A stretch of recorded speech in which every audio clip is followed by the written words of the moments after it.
Breaking news. Former FBI Director James Comey has been indicted by a grand jury for being a corrupt, lying piece of shit. Makes you think, how will he do in prison when he shares a cell with a huge black man named Tyrone? I guess we'll have to wait and see. My guess is Tyrone is about to tap that ass all night long. Better get the baby oil ready, James. It's gonna be a long night.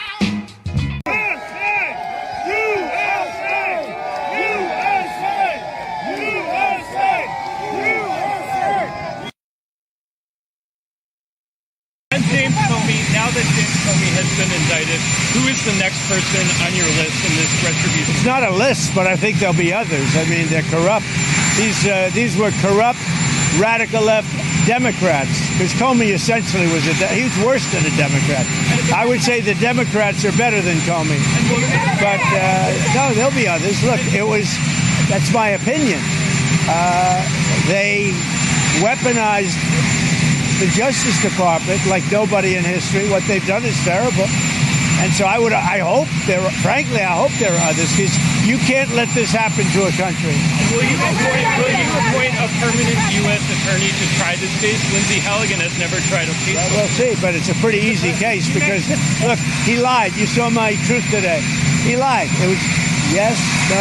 He didn't say, well, in my opinion, he didn't do a lot of things that maybe he should have, but I don't think he could because he lied.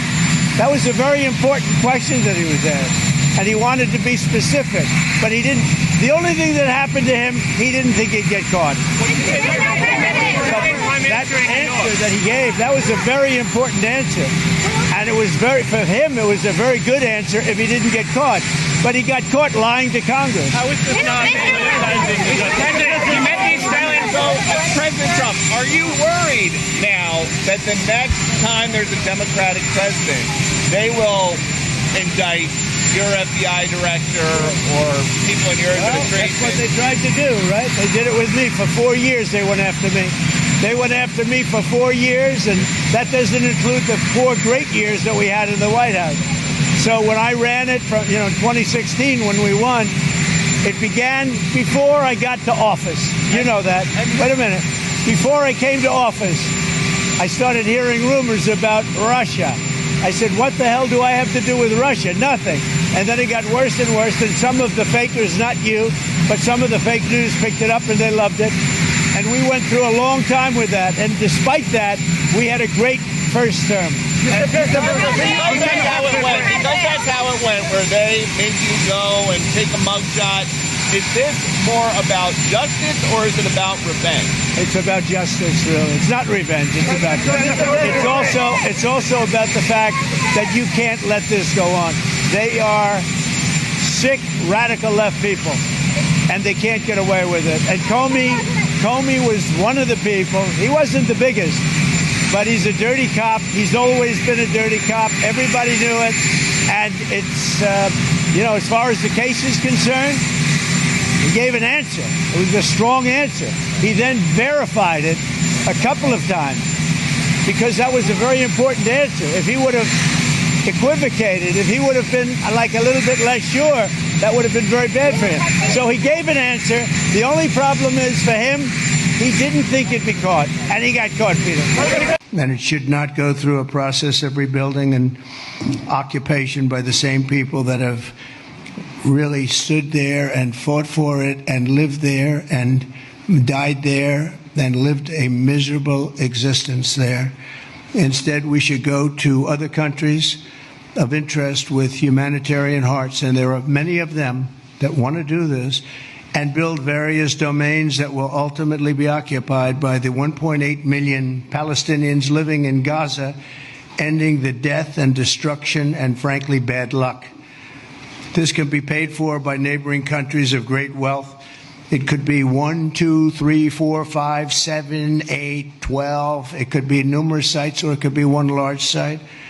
But the people will be able to live in comfort and peace, and we'll make sure something really spectacular is done. They're going to have peace. They're not going to be shot at and killed and destroyed like this civilization of wonderful people has had to endure. The only reason the Palestinians want to go back to Gaza is they have no alternative.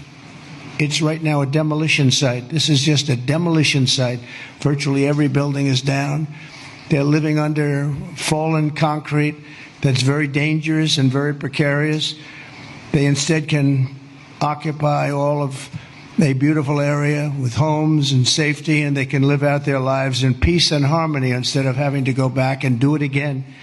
The U.S. will take over the Gaza Strip, and we will do a job with it, too.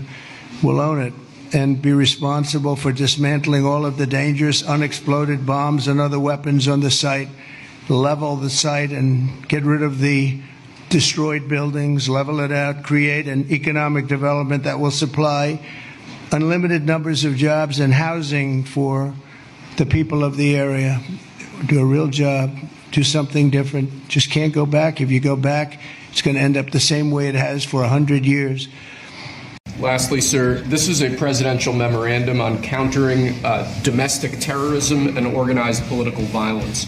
In recent weeks, months, and years, we've seen a tremendous upsurge in some highly visible but also other acts of domestic terrorism and organized political violence being perpetrated by radical, politically motivated groups all over the country. What this presidential memorandum will do is set off an administration-wide response to that, ranging from the Joint Terrorism Task Forces to other components of the Department of Justice, to the Department of Homeland Security, the Department of Treasury. We're looking at interdicting these groups, preventing them from performing acts of violence, and also looking at sources of organization and funding and support that prop them up and allow them to do the acts that they have been doing.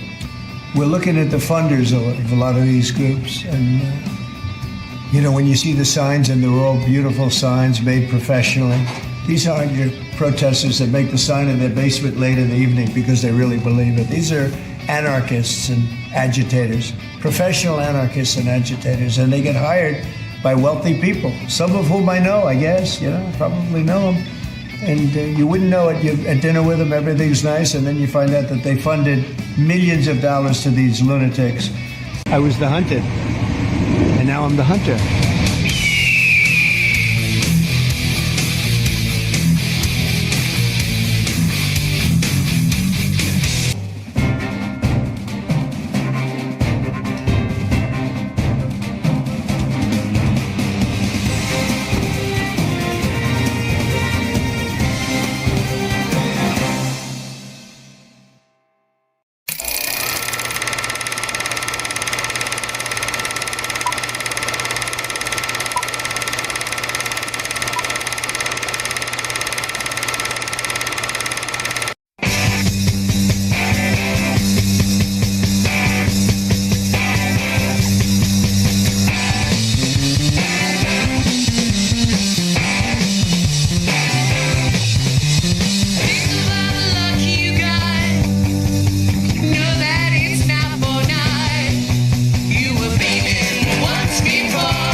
So Jim Comey is the first target, just like I was the first target in the Trump administration in 2016, 2017 timeframe.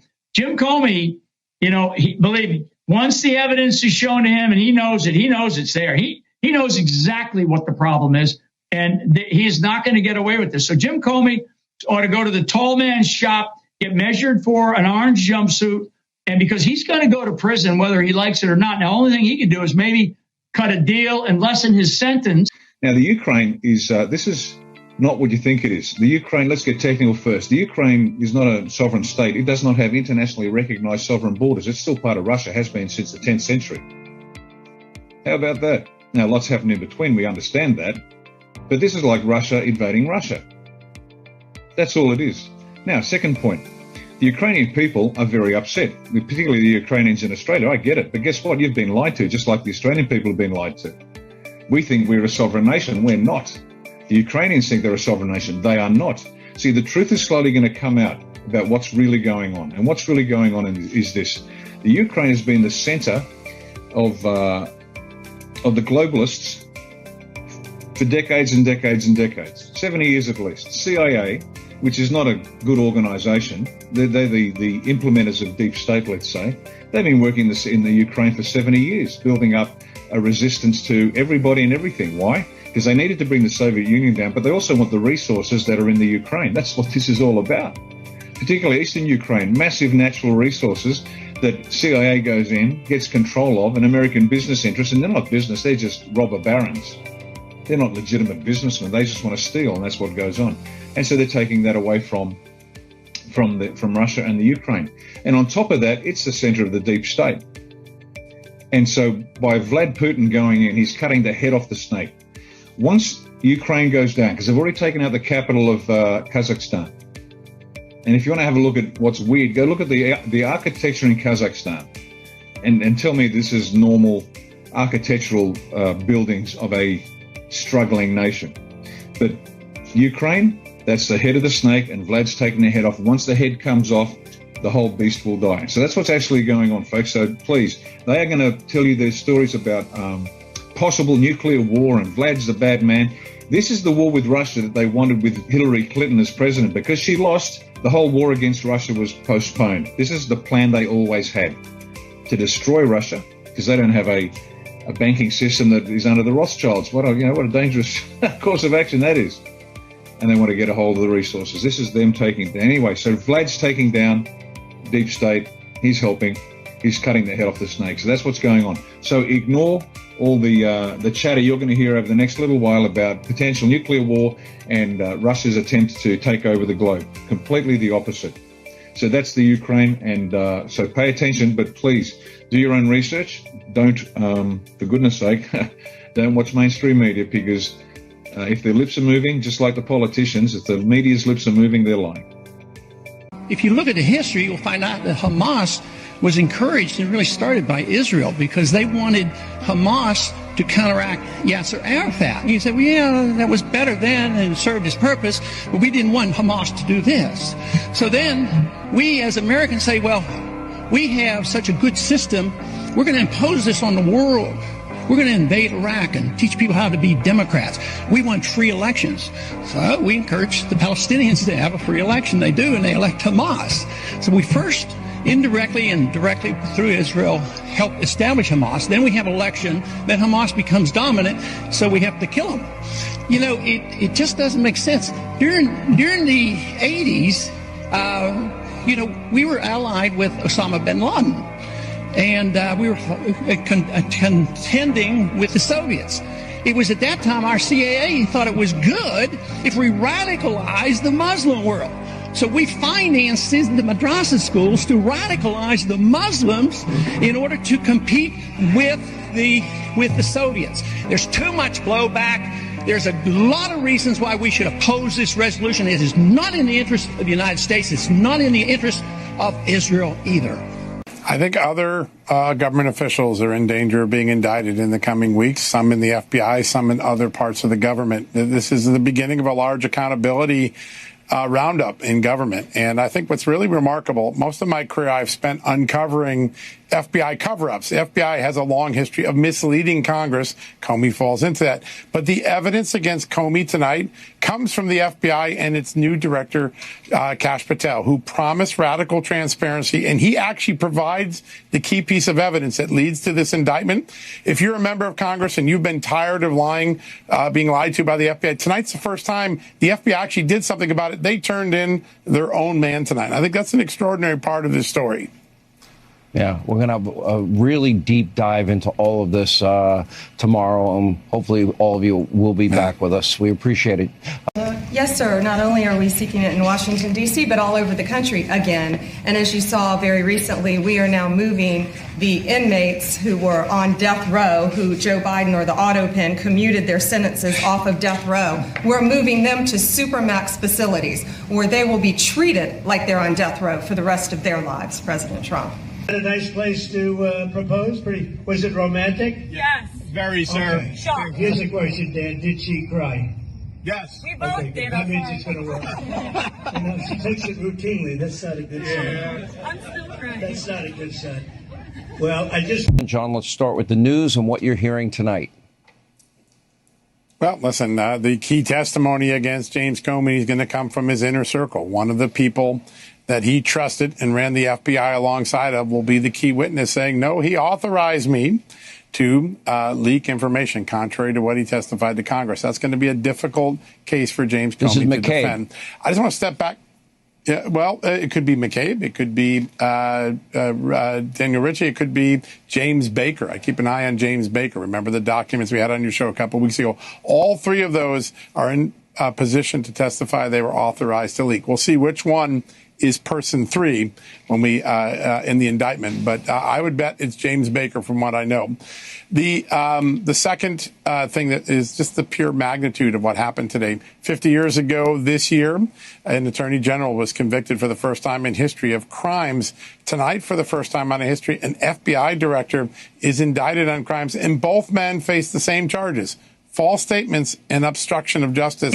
It's an extraordinary moment, a grave moment, when a director of the FBI is accused of this level of criminality. I tell the American people, it was made aware to me this evening that NBC actually has a video that's never been seen before. We're actually going to be sending a letter requesting that from NBC because it allegedly shows Oswald near the vehicle when the assassination took place, which means that he couldn't have been the shooter. So again, we're tracking down all this information. But look, there's even a CIA document that came out that Mr. Morley pointed out that actually said that the CIA never bought the lone gunman theory. And so I think the American people had an inclination as to what we were saying, but we never had the hard evidence until now. And so it's important to note that in a free and fair society, how could you operate or have an agency operating in the shadows? And so kudos to President Trump, also Director Radcliffe and Tulsi Gabbard for pushing for this transparency. It is going to be generational changing that they've done this. And we hope to bring forward legislation to ensure that this never happens again for future generations to come. You're saying NBC has been keeping this tape of Oswald under wraps? Correct. In fact, Director Stone actually told us that he was showed this tape, that it was a secondary copy, and that he said that this could blow open the entire JFK investigation. What I will also tell you, though, Jesse, is he said that NBC has been very, very much so guarding this tape. And so I believe that that tape belongs to the American people. We are going to be sending a letter asking for that tape. And I would encourage everyone to ask NBC to release that tape to the public. It's important, not just for our investigations, but so the American people know the truth as to what happened with John F. Kennedy. All right. Well, I think they will release it because I believe the president will probably put it on Truth Social pretty soon. All right, Congresswoman Anna Paulina well, hopefully Luna. Fox promotes it. Yeah. There you go. Thank you so much. Have a great weekend. Breaking news, tensions are reaching a breaking point. Russia's ambassador just issued a chilling warning. If NATO shoots down a Russian jet, that means war. The U.S. and several NATO allies are taking a hard line. Their message is simple. If a Russian plane enters NATO airspace, they'll pull the trigger. But not everyone agrees. Germany and a few other countries are calling for restraint, warning that one mistake could ignite something no one can control. Even more shocking, CNN reports Trump is now openly against Putin. He's signaling he would support NATO in shooting down Russian aircraft. Just last night, U.S. fighters intercepted multiple Russian bombers off the coast of Alaska.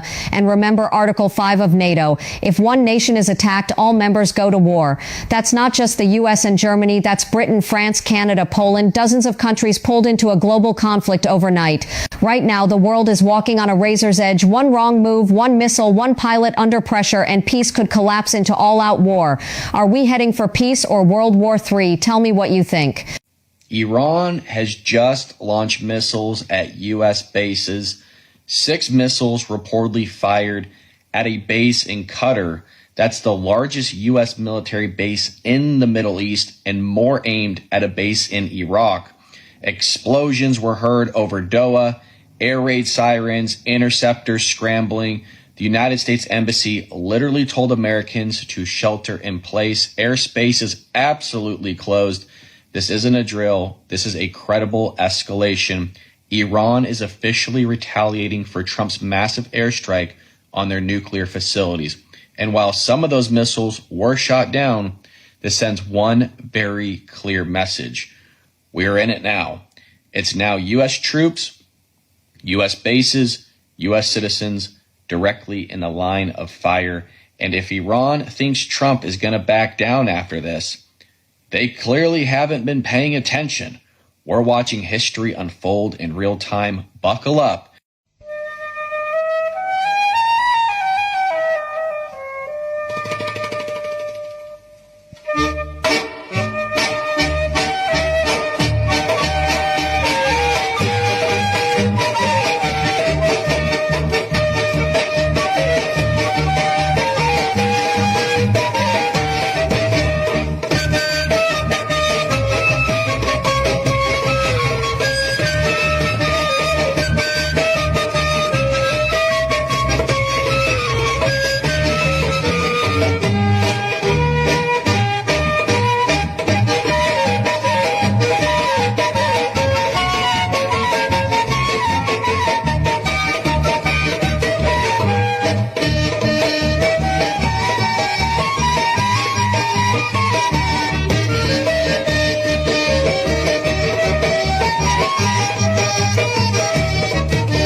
The Israeli terrorists are committing a genocide, and the U.S. Congress and Senate are complicit in funding the bombs that are forcing children to be slaughtered and massacred.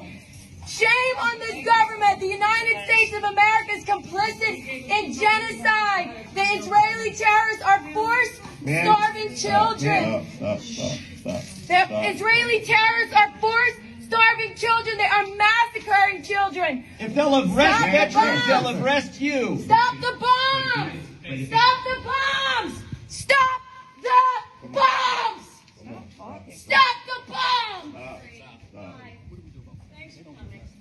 Stop the bombs! Stop the bombs! Shame on you! You're complicit! This is your legacy! This is your legacy! Because you have to leave. You're not allowed to film in the room. That's how we start. You have to leave. Civil liberties are just like completely hopeless. This is absurd. You're going to touch a veteran in the room. It's absolutely absurd. Why are they arresting you? Why are they arresting you? Aguilar, talk to the camera. Why are they arresting you? You're arresting us for speaking out against genocide. Stop the bombs! The U.S. Congress is paying for the death of children. slaughtering babies! Women and children! Stop slaughtering babies! Stop fighting. We are being arrested right now for interrupting a foreign affairs hearing on nominations because the U.S. is complicit in genocide. They are complicit in the slaughter of babies. When the United States Congress comes after veterans, they will come after you. Every American sitting at home right now needs to realize that you are paying for a genocide. Take this one. Rise up, America, rise up. It is time to take back this country from these corrupt politicians. It is time. It is beyond time. We're going out to the loading dock. Thank you for your service.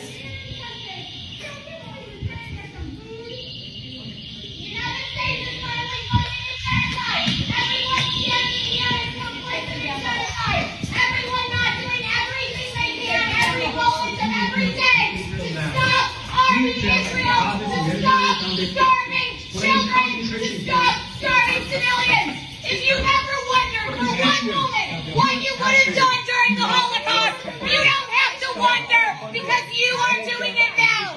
You are witnessing the Holocaust of the Palestinian people, and you are all silent and therefore complicit. Silence is complicity. Silence is complicity. You are all complicit in the genocide and Holocaust of the Palestinian people. The United States is funding the Holocaust of the Palestinian people, and if you are staying silent, if you are not raising your voice to stop this, you are actively complicit in the genocide. They're luring them away, and then they're killing them while they're just trying to get some food because they're starving to death. There's a genocide going on in Gaza, and we are here to say that this is not okay. There's a genocide in Gaza.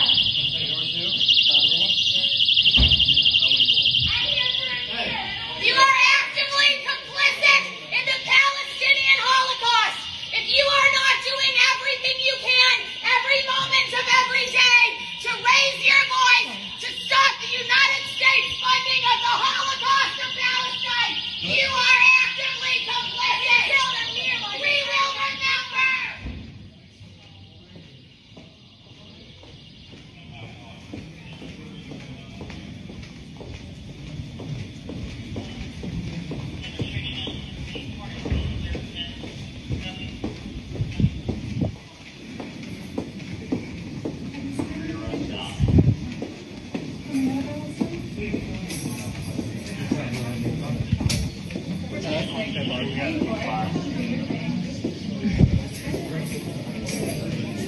Please tell me I'm reading this wrong. Gosh, it says, we too learn in the following, I don't know how to say that word, that there is no legal significance to an act of intercourse with a girl less than 3 years old. A girl 3 years and 1 day old can be betrothed via sexual intercourse. This is in the Talmud, guys. This is what your rabbis are learning. This is the Jewish religious law. This is 3 years and 1 day old can be betrothed via sexual Nah. Nope. Miss me with that shit. Nope.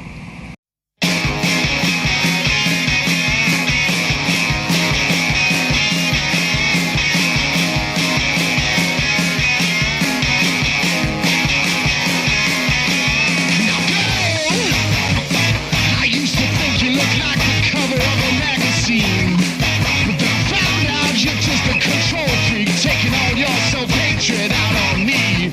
I'm making my way. Yeah, I'm moving on.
If there was ever any question about who the good guys are in the world of politics right now, I think that question has been answered. Imagine being so sick and demented that you make a terror threat against a prayer vigil. A 19-year-old man named Zaylin Dunbar posted on Facebook sharing his intent to drive his F-250 pickup truck through a crowd of people at a Charlie Kirk prayer vigil. There were about 2,000 people that attended that prayer vigil. Now, he says that he was just goofing around, he was playing dumb, but that's the culture that the radical left has cultivated for years now. Just in the last couple of weeks, there was an attempt to firebomb a Fox News van. Charlie Kirk was brutally assassinated. Now the other day, we have a radical leftist attacking ICE officers and killing a bunch of illegal aliens, and this guy saying he wants to drive through a prayer vigil with crickets from the radical left. I'd say we know which side of the aisle is not the good guys.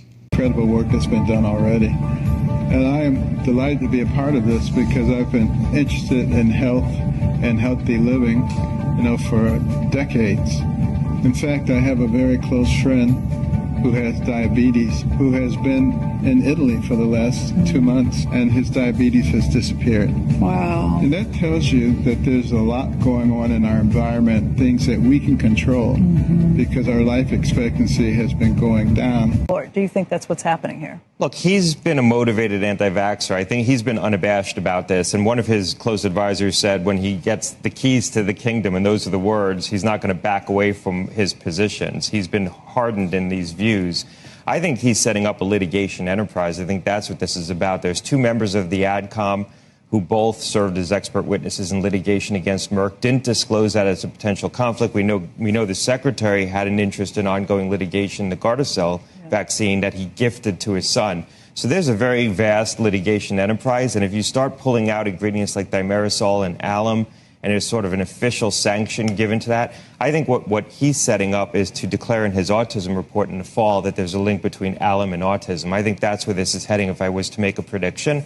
If he does that, that will open the door to litigation under the Vaccine Injury Compensation Program and create a whole wave of lawsuits that I think will drive a lot of vaccine makers out of the market. You could see companies So he won't even stop them from doing it. He will do it through the lawsuits, and that will make the companies say, forget it. Well, he's always seen litigation as a tool to try to achieve his objectives. You could see companies, people say, can the companies get out of the manufacturing of vaccines? They can certainly spin it out. And at a time when every other nation is trying to build up its vaccine enterprise and sees it as a national security imperative, we're dismantling ours in this country. Thank you very much. It's a pleasure to be with President Erdogan of Turkey, and we've been friends for a long time, actually. He's a highly respected man.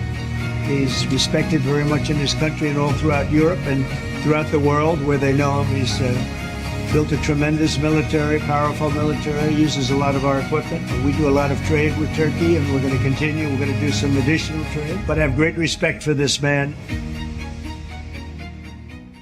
Elon Musk's grandfather, called Haldeman, he was pushing something called the Technate, a area that goes from Venezuela, Panama, and Mexico up through the United States, through Canada, and Greenland. Venezuela is on high alert this morning. Targeting Venezuela. Send U.S. troops into Mexico. Moving troops into Mexico. Saying we want Canada to be the 51st state. We've been dealing with Greenland, and we have to do it. It's the Technate unfolding, and these Technates under a world government, which again would be appointed, not elected. That's why they're putting so many moronic politicians into power. They're trying to undermine public support for elected politicians. Patriot princess.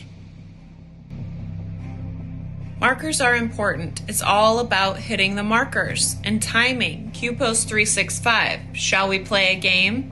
Find the markers. Darkness. Shutdown. Like tomorrow's Delta. QPost 282. Like Phil said. What are you, a hockey player? 282. Clock activated 11th hour. 282. Tomorrow's Delta. QPost 282. Tomorrow is Friday. QPost 16. Friday and Saturday will deliver the MAGA promise. Here's an epic list showing that God, the military, Q, Trump, white hats have been working hard for years, hitting these markers. Smile, Patriots were winning. In 1999, the U.S. corporation was going bankrupt. Then Russell J. Gould renewed the Title IV, Sections 1, 2, and 3 U.S. flag under the new republic. This set us free from the crown, Britain, the chains of slavery that they had on us through maritime law. Another marker was Harvey Weinstein was arrested. He was the head, tippy top of Hollywood. He rolled on everybody in Hollywood, helping the White Hats take down the huge pedophile ring in Hollywood. Another marker hit, Mother Teresa dead. Mother Teresa was head of the Clinton Foundation orphanage in D.C. She worked closely with Robert Maxwell and Ghislaine Maxwell in the Vatican. Another marker hit, Queen of England dead. She's guilty of many crimes against humanity and money laundering. And now King Charles, they're already planning his funeral. He supposedly has cancer. Another marker hit, Notre Dame Cathedral got rods of God. Notre Dame Cathedral was one of the main satanic sites where they did horrible, awful crimes against children and humanity. Another marker hit, Hillary's emails become public. Another marker hit, Trump wins in 2017. He beats Hillary. Then we see the most epic inauguration in history. The military stands up with Trump at the podium and gives the power back to the people. Another major marker hit was Lord Jacob Rothschild dead. He was head of the Rothschild banking family. He was guilty of manipulating many countries' currencies. And he was also guilty of manipulating many countries' federal reserves. He also funneled all of the IRS money back to his family, the Rothschild family. Another major marker hit was the Las Vegas shooting. No civilians actually got hurt in this, and this was actually a white hat operation, taking out all the evil Saudi princes. The Saudi princes were guilty of many crimes against humanity, and they also were funding the tippy top of the cabal with their oil money. Another major marker hit was the Trump World Tour. He had peace in the Middle East, no wars for 4 years. He stepped across the line of North Korea and shook the hand of Kim Jong-un. Another marker hit. Epstein was arrested and supposedly suicided. Personally, I don't think he's dead. I think he rolled on everybody. Another marker hit was Ghislaine Maxwell arrested. This is massive. She comes from a long line of evil. She learned from her father, Robert Maxwell. Crimes against children, she was a handler, funneling, trafficking these girls and children, drugging them, using them for blackmail, working hand in hand with the tippy top of the cabal to control politicians in Hollywood. Another major marker hit is white hats infiltrating Hollywood. Hollywood is dead. They're taking down all the major studios. They flipped it and set up their own studios. Angel Studios, Flynn Production Company, White Rabbit Studios, and now there's Flynn Construction Company as well. Another major marker hit was the Georgia Guidestones being destroyed and blown up, rods of God. The Georgia Guidestones displayed the cabal's plan to wipe out 80% of humanity. Another major marker hit was the Ever Given barge stuck in the Suez Canal. Space Force used quantum satellites to hack in to their navigation and get the barge stuck. And then special forces infiltrated and rescued children. Another marker hit was the 2020 election being hacked and rigged using the low Earth orbit satellites, the Italian satellites. The White Hats recorded it all. It was a trap. Another marker hit. Wells Fargo executive jumps to his death. Another marker hit. The Biden withdrawals from the 2024 presidential campaign. Another marker hit. Mike Lynch, who assisted in the transactions for Epstein Island, was trapped on a super yacht and used as tornado target practice, never to be seen again. Another major marker hit was Julian Assange being set free. Julian Assange was an Australian publisher and editor. He created WikiLeaks, and he was telling real news that the mainstream media wouldn't tell us. Another big marker hit was Peter Navarro being set free.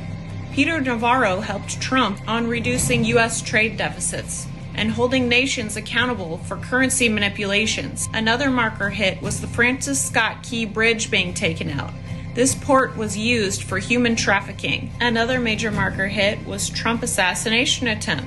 Trump survives like a champ, and I think it will expose that most assassination attempts are an inside job It possibly could lead to truths about the Kennedy assassinations. Another major marker hit was Phil drops major intel, telling you point blank to your face that Q phones are real and you already have them. Another major marker hit was Elon launches SpaceX satellites and activates hurricane victims' phones, linking them with his quantum satellites and giving them free internet from any location, proving that Q phones are real and you already have them. Another big marker hit was RFK Jr. running for president.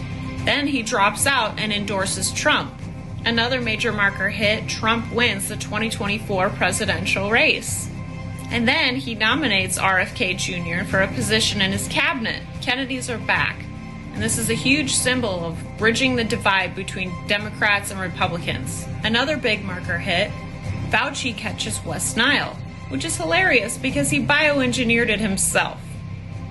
Another major marker hit, Google headquarters packs up and moves from San Francisco to Austin, Texas. Oh yeah, don't forget, Kamala losing was also a big marker hit. Another major marker hit was the Vatican announcing that it's on the verge of bankruptcy. Another major marker hit, Ellen DeGeneres, bloodline of Rockefeller. She's guilty of crimes against humanity. She wore a shirt with blood, writing in blood, talking about her crimes against children and humanity. She packs up and leaves the US and moves to Europe. Bye, bitch. Another marker, BRICS continues to grow. BRICS is a world alliance of nations and actually individual states of the US coming together and signing on to BRICS nations, working together to support a gold-backed currency and crashing the fiat cabal dollar. Another major marker hit, Joe Biden pardons son Hunter. In doing so, Hunter loses his Fifth Amendment right to refuse to testify on all actions from 2013 to now. Biden is POTUS. POTUS of the Fraudulent Corporation of the United States. QPOST 167. POTUS opens the door of all doors. Another big marker hit, Russell J. Gould withdraws the Title IV, Sections 1, 2, and 3 U.S. flag from the United Nations. Another marker hit, the CEO of the largest healthcare company in the United States gets assassinated. An omen showing you that the healthcare industry is going down in flames. Another marker that is inevitable coming up is Basel IV compliance deadline is January 2025. All banks have to prove that the money that they say they have is backed by gold in their vault.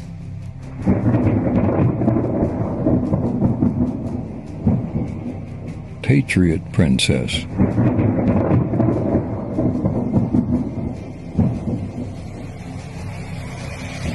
The grand jury has just handed down an indictment for former FBI Director James Comey. The Justice Department accuses Comey of lying to Congress while under oath back in 2020. Let's bring in David Spunt with all the breaking details. David, what can you tell us? Well, Jillian, we are waiting to get the actual details of the...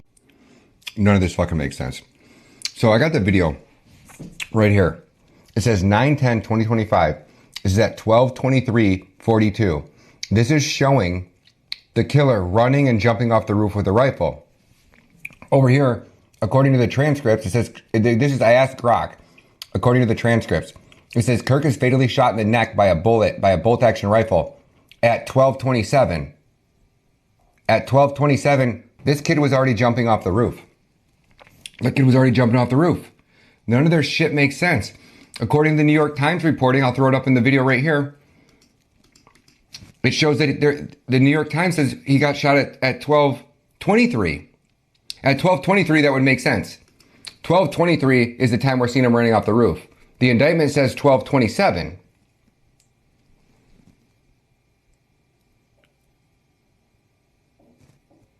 No, I fucking knew it. I fucking knew it. Kirk is shot on the open campus event. Charlie Kirk is fatally shot during a campus event at 12:23 p.m. 12:23 p.m. Guys, I've been fucking following this shit like it's my fucking job. And I'm no like detective. I'm not like Ian Carroll. I'm not like you guys putting these fucking boards together. Like James Lee, man, that dude is a fucking G. Ian Carroll, you my homie, bro. But like, I've been following this shit and this ain't making sense. So now you're telling me that the indictment, where the fuck did that go? So now you're telling me that the fucking indictment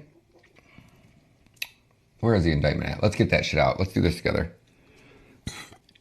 So this is the indictment here. And Candace is reading it. And she's saying that they got the last time he dropped on the public roofway at approximately 12:15, although the individual is out of the camera's view. He's not out of the camera's view.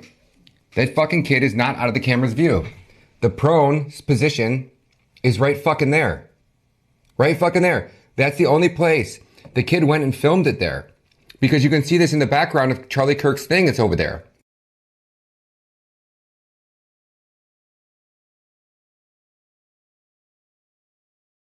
Here's my last question. How did he get on the roof? Did y'all find a ladder? Does he have like a 12-foot vertical? How did this happen? And those are the windows. And this is where they seen him running. There's no fucking way. These people are cooked, dude. I'm telling you, Blake Bednar's, this kid, he blew this shit wide open. He went back. Those are his videos. That's him talking there. He went back and went around the entire perimeter and was like, oh, I want to make sure. He went and seen the camera that is filming this to make sure that that was the prone position, that he was able to see with this camera, had that in the clear line of view. And he goes, why did they start it?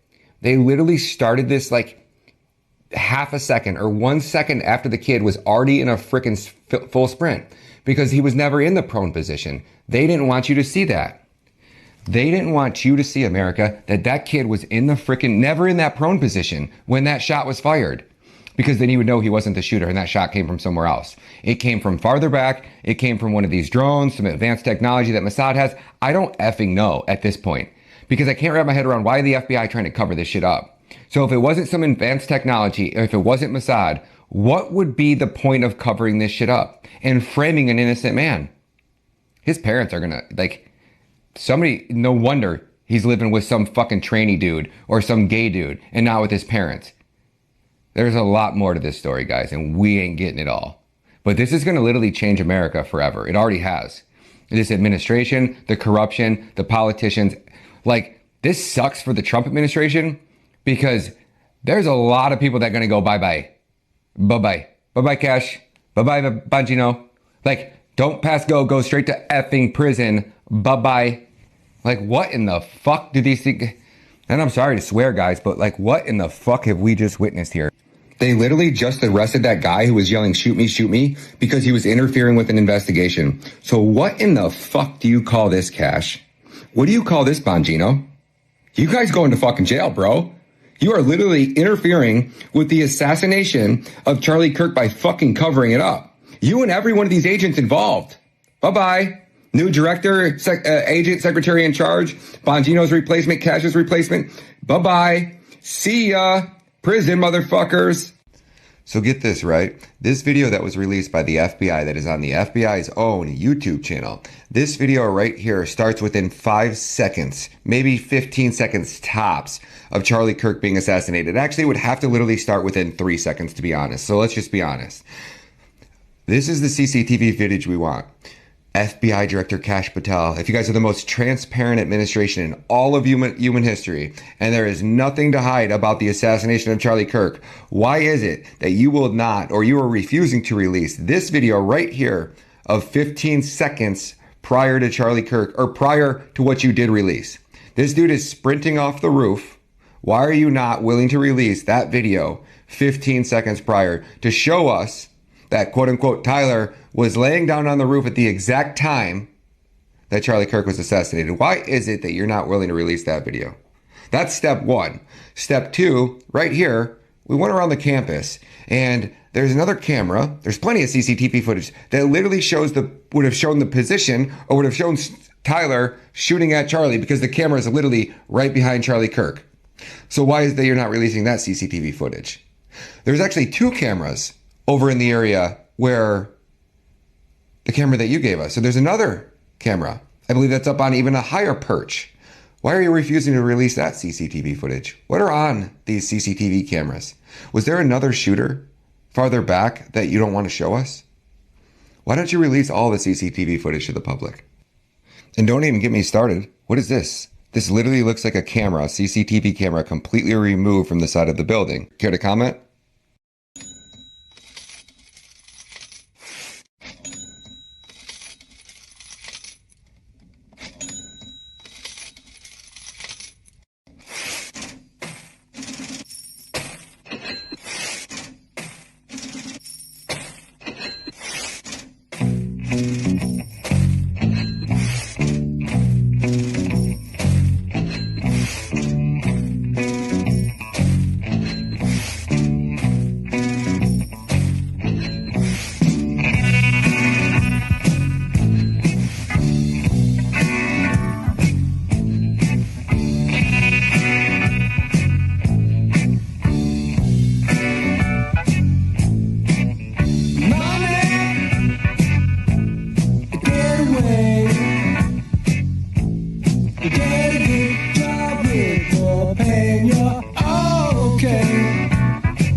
So they say, is the root of all evil today. But if you ask for a rise, no surprise that they're giving none away. It's an honor to be here with the first Jewish president of the United States. When I was a young senator, I say, if I were a Jew, I'd be a Zionist. I am a Zionist. You don't have to be a Jew to be a Zionist. I certainly wasn't right.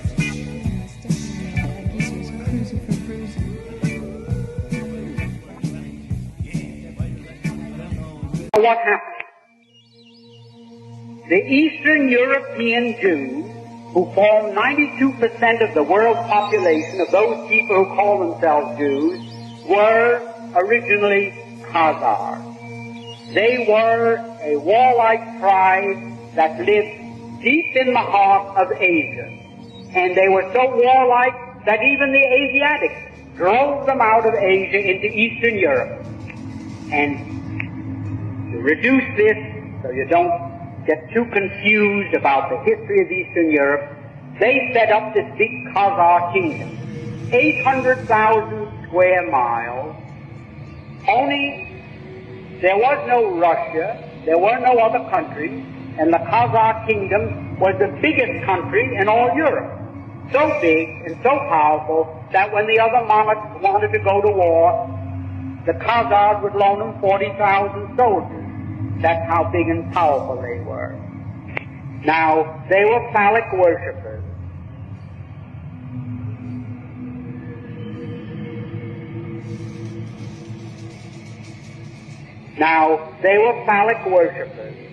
Which is filthy. I don't want to go into the details of that now. It was their religion, the way it was the religion of many other pagans or barbarians elsewhere in the world. Now the king became so disgusted with the degeneracy of his kingdom that he decided to adopt a so-called monotheistic faith, either Christianity, Islam, the Muslim faith, or what is known today as Judaism, really Talmudism. So, like spinning a top, he said, eeny, meeny, miny, mo, and he picked out so-called Judaism. And that became the state religion, and he sent down to the Talmudic schools of Tel Aviv and Surah, and brought up thousands of these rabbis with their teachings, and he opened up synagogues and schools in his kingdom of 800,000 people, 800,000 square miles, and maybe 10 to 20 million people, and they became what we call Jews. There wasn't one of them that ever had an ancestor that ever put a toe in the Holy Land, not alone in Old Testament history, but back to time, the beginning of time. There's a war going on outside, no man is safe from. You could run, but you can't hide forever from these streets that we done took. You walk away. I believe we need to thank President Donald Trump, to thank him for bringing awareness to toxins, to unnecessary vaccines, and autism.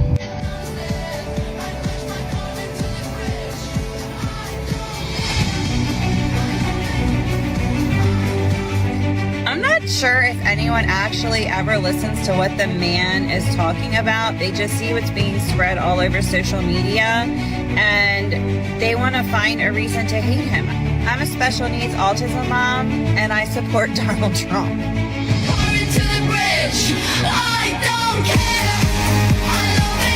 Thank you, Mr. President, and the team, for all your work. This is an historic day. I'm thankful to be here. I have a son who's 5 who is profoundly autistic. Like you said, he will get frustrated because he can't speak. It's not even that he can't speak. Sometimes he just doesn't understand what I'm saying. I'm open to discussion, and the fact that there's work being done to find answers, I'm very grateful. I was already excited to vote for Mr. Trump anyway as president, but when we got word of RFK doing his work, I was ecstatic. I could not wait for this work to be done, that somebody would try to find us some answers. I'm just very grateful. I pray for my son every day and hope that he can get the help that he needs. My family and I have known for years that there are costs to standing up to Donald Trump, but we couldn't imagine ourselves living any other way. We will not live on our knees, and you shouldn't either. Somebody that I love dearly recently said that fear is the tool of a tyrant, and she's right. But I'm not afraid, and I hope you're not either. I hope instead you are engaged, you are paying attention, and you will vote like your beloved country depends upon it, which it does. My heart is broken for the Department of Justice, but I have great confidence in the federal judicial system, and I'm innocent. So let's have a trial and keep the faith. Ooh, look at that. It says TikTok. My, what is that all about? I'm going to have to start thinking about TikTok. Maybe we got to keep this sucker around for a little while. For all of those who want to save TikTok in America, vote for Trump. I like TikTok.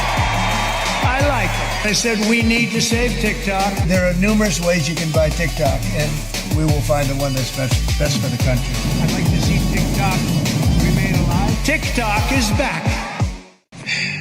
What you're seeing behind me isn't a Netflix drama. It's not some random movie that you can just download and watch at your leisure. This is real life. And this is what happened 2 days ago. And it happened in Gaza. Anthony Albanese, the illustrious Australian Prime Minister, has just declared support for a Palestinian state. Along with 125 other countries, maybe more, could be mistaken. They've decided to give these people statehood. Have a look at the video. This is a public execution. Now, there is a full video, and I've seen it, and it's too graphic to show. But this is a public execution of Palestinians by Palestinians. And what was their crime?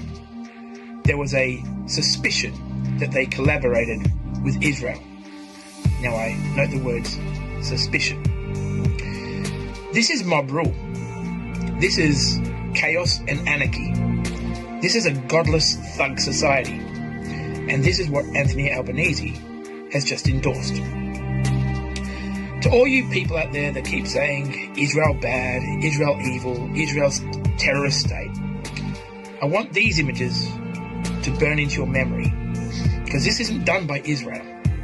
This is done by the Palestinians against Palestinians. And it was authorized by Hamas.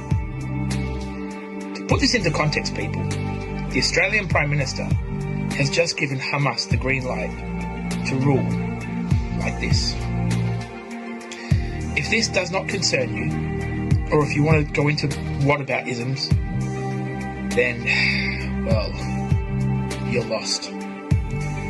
At a time where cooler heads and calm politics is needed, our again illustrious Prime Minister has jumped right in and said that he formally recognises Palestine as a state. The problem with that is there is no actual leader that has risen up to lay claim, because all of them are fighting amongst each other. There is no legitimate person that is saying, I will be the Prime Minister. There is no governing party except for Hamas, which is, well, you can see what they're doing right now. And this is the Australian Prime Minister giving statehood to a people without a leader, to a people without structure, to a people without a governing parliament. That's right.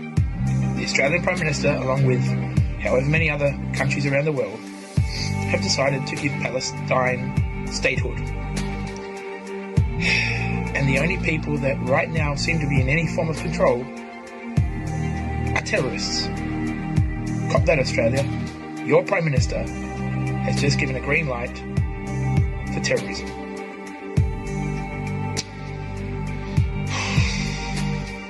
Wow.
Welcome, Patriots, and God bless you. Thank you for being here. And thank God it's Friday, right? I am so tired.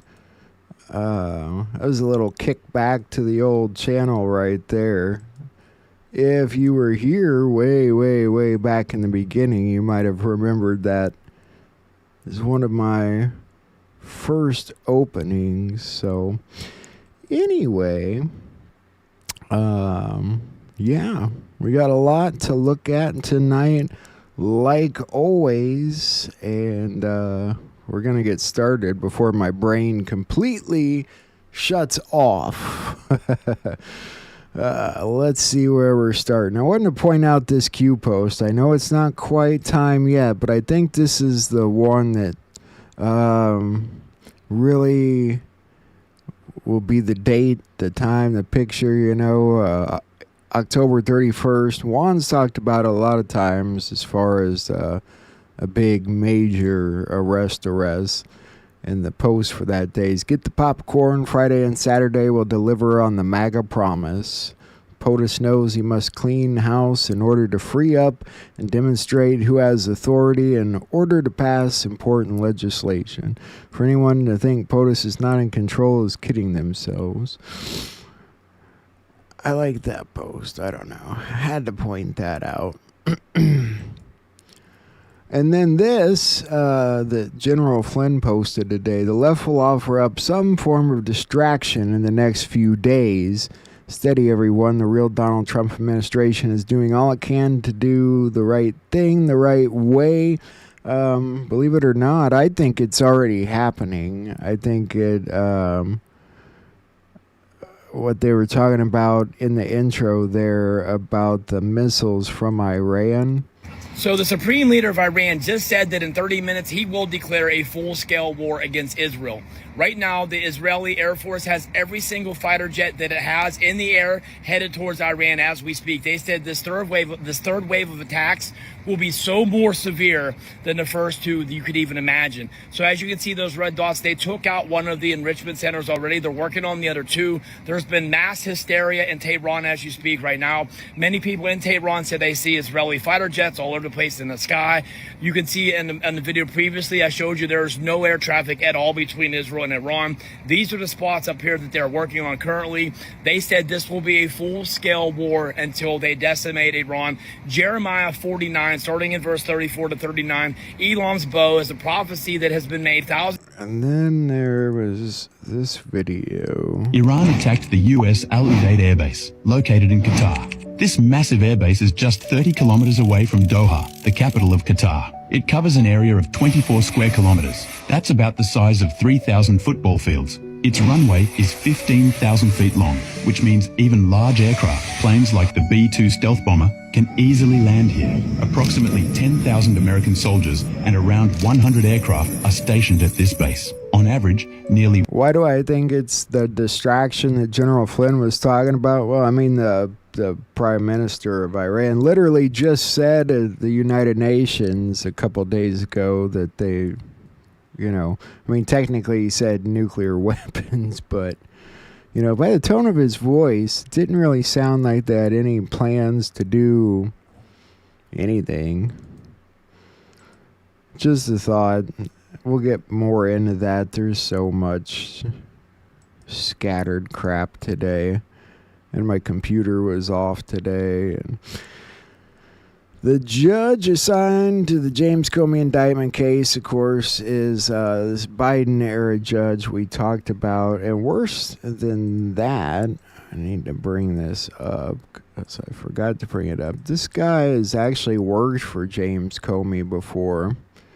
Comey served as U.S. Attorney for the Eastern District of Virginia from 2002 to 2003 after serving as a Deputy Attorney General.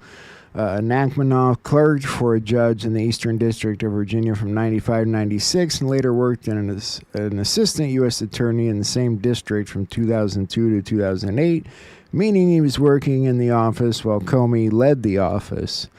So, you think that's a bit of conflict of interest? Maybe this judge needs to recuse himself? Doesn't mean he's gonna recuse himself, but...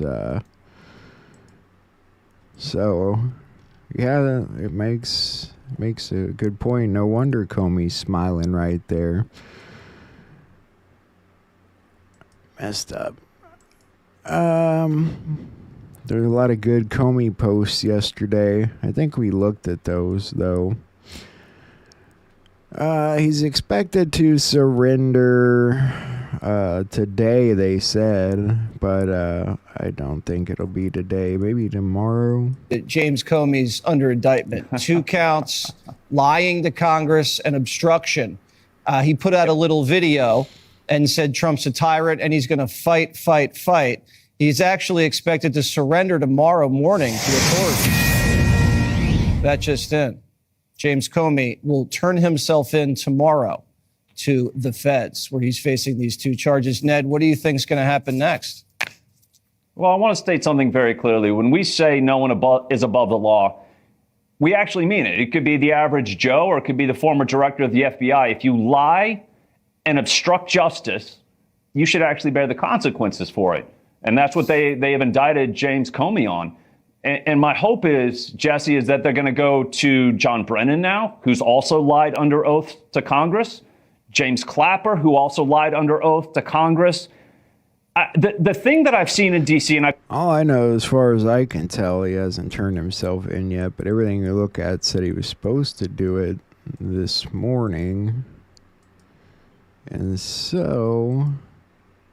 there is that. There's more indictments coming. You saw that list they talked about in the intro here, too, with Comey at the top. Of course, they mentioned Andy McCabe, and these are other people to do with Russiagate, like Lisa Page and Peter Strzok and Christopher Steele.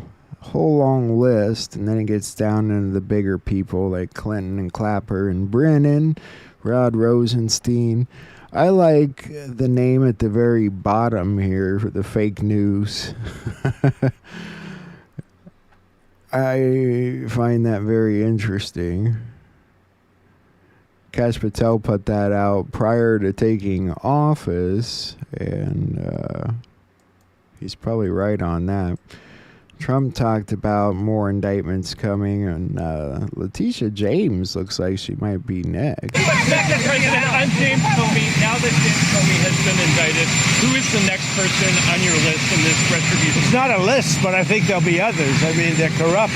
I think I showed you that in the intro as well. Looking at Letitia James. The office is expected to charge Tish James, the New York Attorney General, with mortgage fraud. And of course, Donald Trump, we all saw it posted on Truth Social in recent days, exhorting his Attorney General to charge both of those people as soon as possible.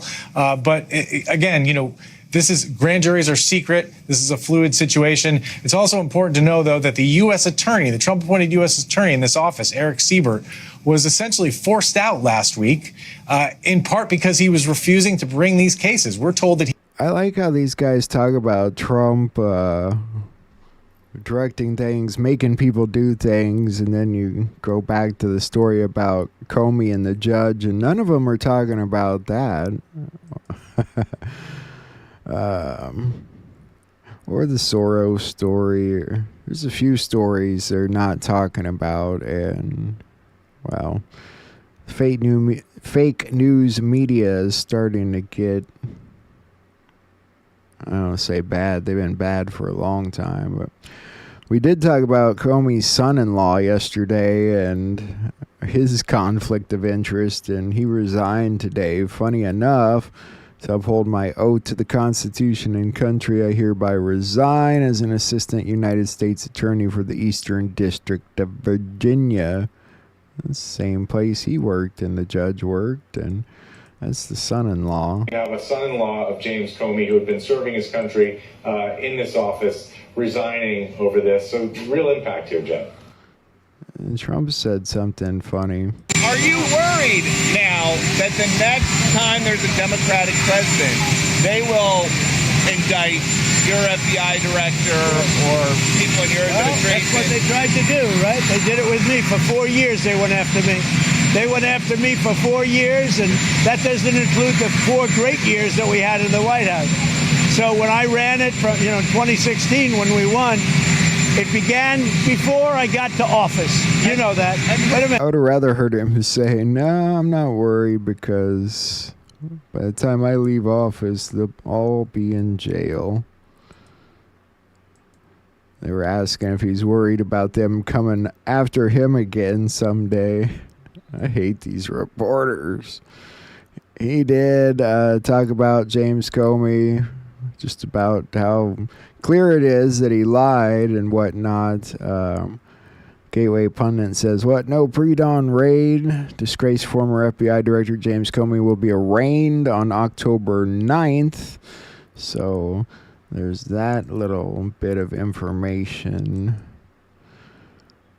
Anna Paulina Luna said, this Comey indictment confirms what many Americans have known all along. Even the leaders of our most esteemed institutions have been corrupted to the core.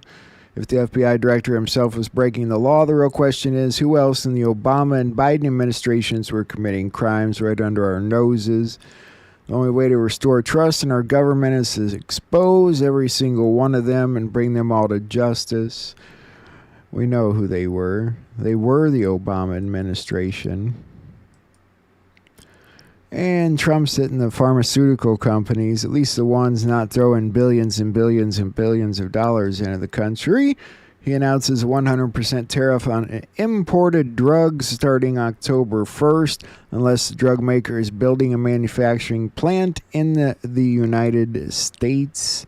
So I know we've heard GSK and Eli Lilly are so far. US President Donald Trump has declared a 100% tariff on imported pharmaceutical products, the change kicking in from next week. Live to Federal Politics reporter Emily Saunders. Good morning to you, Emily. This is the tariff the president had been warning was on the way. Yeah, good morning, Alison. He has. And this morning he's revealed how much he'll be charging, taking to his social media platform Truth. And the thing is, it's not just pharma. President Trump announced this new slate of tariffs late yesterday, focused on pharmaceuticals and trucks. He said the U.S. is going to impose a 100% tariff on, quote, any branded or patented pharmaceutical product that's entering the country. That's beginning October 1st. But that will not apply to companies that are building drug manufacturing plants in the U.S. And it also won't apply to projects where construction has already begun. Separately, the president said he's going to impose a 25% tariff on imported heavy trucks, also starting October 1st. And on social media, he said, therefore, our great large truck company manufacturers, such as Peterbilt, Kenworth, Freightliner, Mack Trucks, and others, will be protected from the onslaught of outside interruptions. We need our truckers to be financially healthy and strong for many reasons, but above all else, for national security purposes. Now, the president also cited national security for these new tariffs on kitchen supplies. He posted on social media, we'll be posting a 50% tariff on all kitchen cabinets, bathroom vanities, and associated products starting October 1st, 2025. Additionally, we'll be charging a 30% tariff on upholstered furniture. I guess we have a factory north of here that makes cabinets. So there's that. Those tariffs starting very soon, October 1st. The big one, though, is, of course, the pharmaceutical companies. It's just the start. This story is pretty big today, huh? The FBI bombshell the documents showing 274 or 5, depends on which article you read, agents, plainclothes agents in the massive crowds on January 6th, more than 4.5 years ago. Wow. They've been asking about the FBI's level of involvement for years, and the number keeps growing. You know, at some point they gave us a number of like 20-something. Chris Wray lied about this. Merrick Garland lied about this. I think. Let's see. Let's look at the first report. Fox News alert, the Justice Department just released the bombshell report that we've been waiting for. What actually happened on January 6th? The FBI had 26 confidential... Okay, the first report said 26. Then they talked about Ray Epps. How many FBI agents actively participated in the events of January 6th? Sir, I can't answer that. Did any FBI agents or FBI informants actively encourage and incite crimes of violence on January 6th? Sir, I can't answer that. Ms. Sadburn, who is Ray Epps? I'm aware of the individual, sir. I don't have the specific background to him. On January 6th, Mr. Epps is seen whispering to a person, and 5 seconds after he's whispering to a person, that same person begins to forcibly tear down the barricades. Shortly thereafter, the FBI put out a public post seeking information on individuals connected with violent crimes on January 6th. And I know you remember Ray Epps, Merrick Garland. I think these guys all get indicted, or should be indicted, for this particular stuff. Constitutional duty to do oversight. Now, in that video, that was your answer to a question to me 2 years ago, when I said how many agents or assets of the government were present on January 5th and January 6th and agitating in the crowd to go into the Capitol, and how many went into the Capitol. Can you answer that now? I don't know the answer to that question. Oh, last time, you don't know how many there were, or there were none? I don't know the answer to either of those questions. If there were any, I don't know how many. I don't know whether there are any. I think you may have just perjured yourself that you don't know that there were any. You want to say that again, that you don't know that there were any? I have no personal knowledge of this matter. I think what I said last time. You've had 2 years to find out. Oh, they're all going to go to jail eventually. That's the nice thing about it. Paulina Luna also posted this yesterday, getting reports of horrifying organ trafficking in Haiti. People being found dead in the streets. This must stop. People think this is tying into the Clinton Foundation stuff, but I don't know exactly. I haven't had time to research into that one. And people have been talking about this all day, but I'm not so sure if there's something to this or not. This came from a doctor at the hospital, I think. He did not go in for an autopsy. The death certificate was signed by the doctor at the hospital. His producer stated that a surgeon who worked on him said the bullet absolutely should have gone through, blah, blah, blah. In Utah, an autopsy is mandatory in cases of murder or assassination if the medical examiner determines it is necessary to establish the cause and manner of death.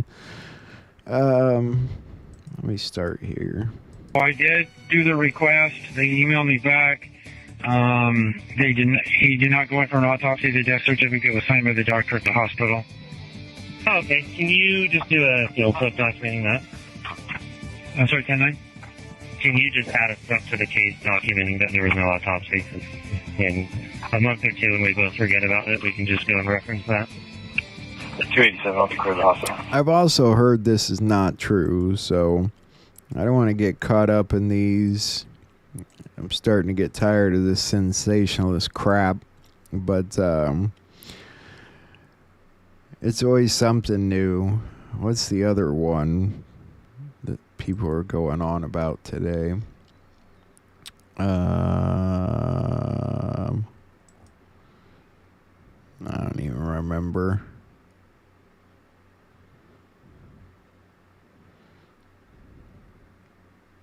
It just keeps going and going and going. We're going to keep going now.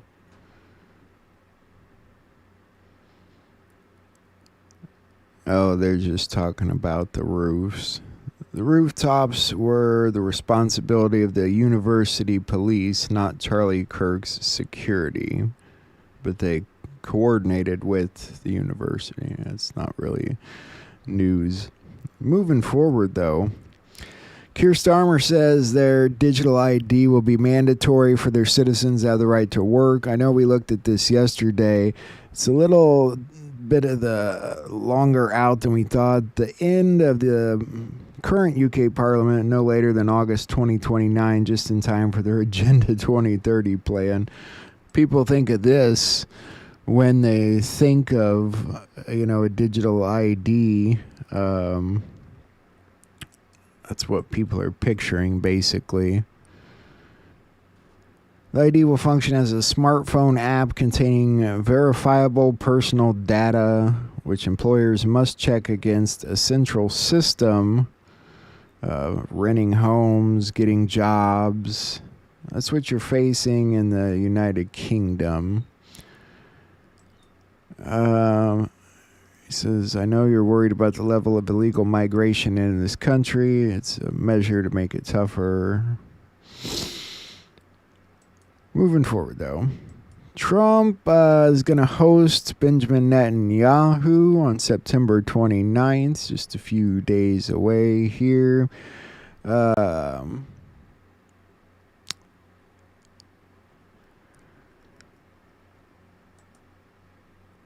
A lot of people are not happy with Benjamin Netanyahu, and somebody was pointing out this part of his speech at the UN where he was talking about how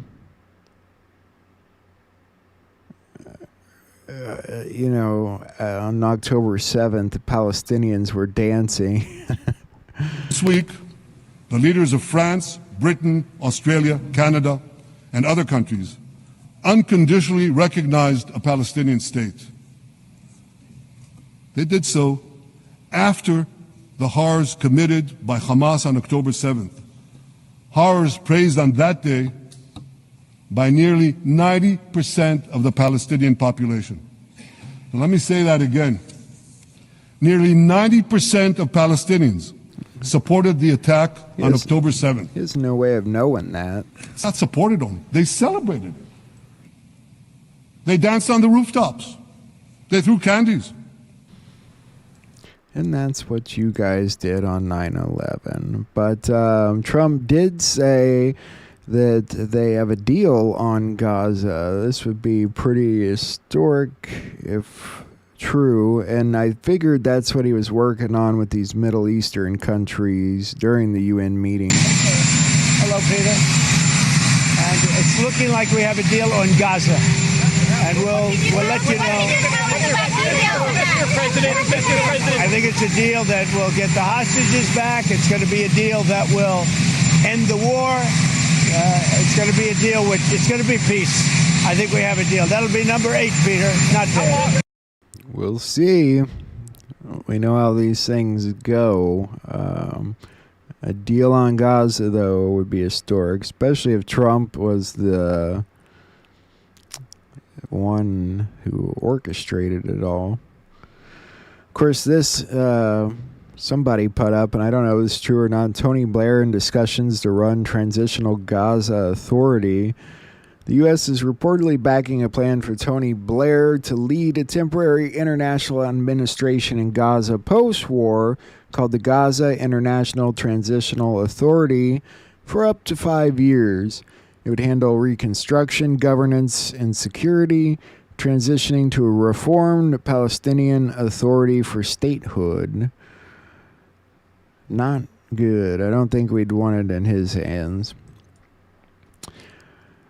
You might have seen this going around today. This turned out to be a total hoax, and it's so messed up. I'm News 6's Mark Lehman, and we're in Marion County where an Amber Alert remains in place to find a 17-year-old who may have been shot and was then abducted. This is the person deputies are looking for. An Amber Alert has been issued for 17-year-old Caden Spate. He was last seen wearing a T-shirt and blue jeans. Law enforcement believes he may be with 4 unknown, possibly Hispanic men who were driving a light-colored van. He had texted his mom and said that he had been shot and abducted by 4 Hispanic men or something. They didn't say whether it was a joke or not, but they found him at a friend's house later on. So there's that little hoax. That was everywhere today, this morning. And of course, President Trump met with Pakistan's Prime Minister. I think he's got good things in the works there. We'll get back to that. A blackout was reported at Grand Central Terminal in New York yesterday. Interesting. Kind of amazing that we would be down.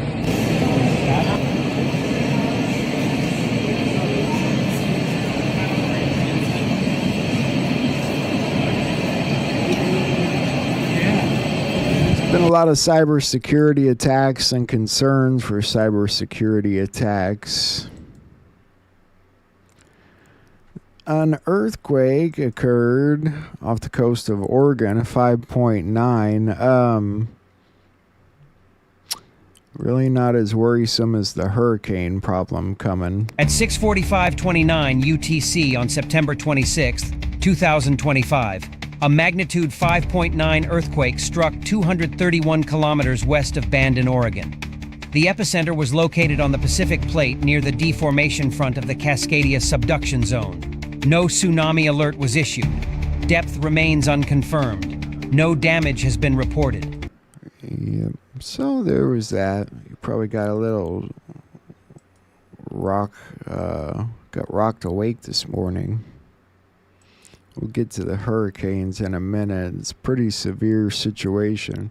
Russia dares NATO to shoot its jets down, but again, I don't think it's crossing the borders. Meanwhile, Iran and Russia signed a $25 billion deal to build nuclear plants in Iran, which it seems like they're working on already. Meanwhile, Poland's urging its citizens to immediately leave Belarus by any means necessary over fears of unforeseen risks. A nuclear earthquake shakes the international scene. Iran and Russia announce a historic agreement to build 8 nuclear power plants in a massive project that will raise Tehran's capacity to 20 gigawatts of nuclear electricity by 2040, according to what was revealed by the head of the Atomic Energy Organization of Iran, Mohammad Eslami. So far, Iran possesses only 1 power plant in Bushehr, a project that... So at least when they say nuclear plants, they mean power plants. That would sound kind of funny after the United Nations thing. Russia, China, Pakistan, and Iran demand the Taliban to dismantle the terrorist groups from Afghanistan. We will see. Somehow I don't see that being that easy, but it would prevent the U.S. from having to retake Bagram, at least. Josh Reed said that MQ-9B Sea Guardian has the ability with an outfitted ISR platform to perform ASW anti-submarine warfare operations. One of the only reasons you would have such a large U.S. naval presence in that area is to hunt nuclear submarines. Now think the hunt for Red October. F-35s and Reaper drones join a huge U.S. naval fleet patrolling the Caribbean. A lot of people are of the opinion that this meeting that Hegseth's putting together has to do with Venezuela. That's what all the talk has been about, mostly, that I can find. Venezuela is on high alert as our U.S. military deployment is stirring their invasion fears. They're holding disaster preparedness drills this weekend, and they're considering invoking emergency powers, whatever that consists of, for Venezuela. People thought it was interesting that Trump did the enforcing the death penalty laws in D.C. at the same time as the Comey thing. I thought it was interesting. China says the United Nations must terminate membership of Israel for its inhumane actions in Gaza, or inhuman actions. Will that happen? I don't know. A lot of countries are upset, as you could tell by how many people left the floor when he started talking.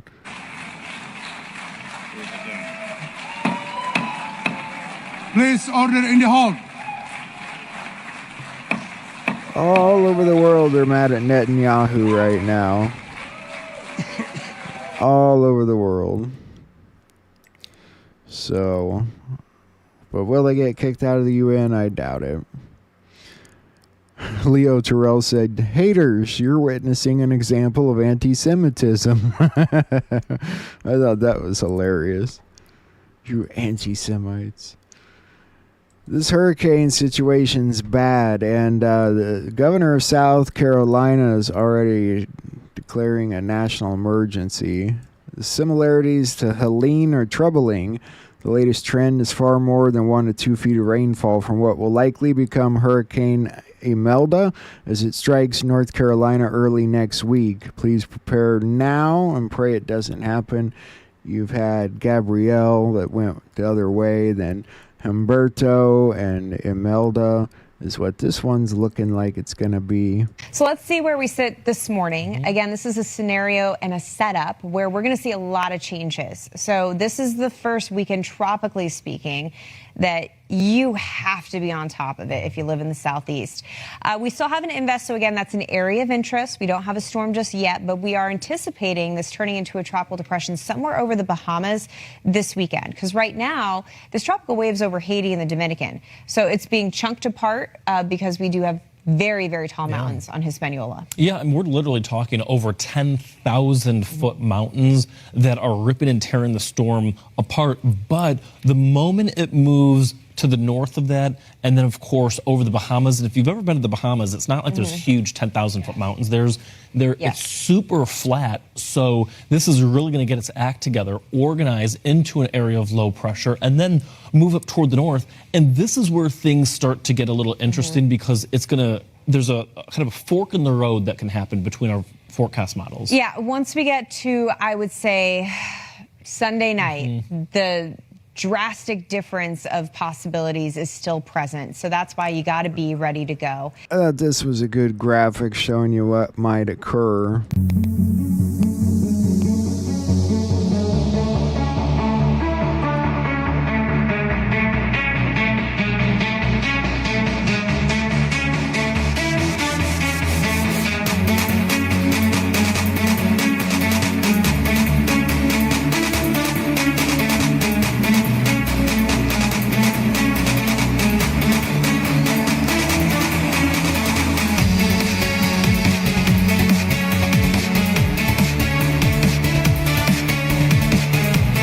Looks like Humberto might just give Imelda a little push there on into the Carolina area, and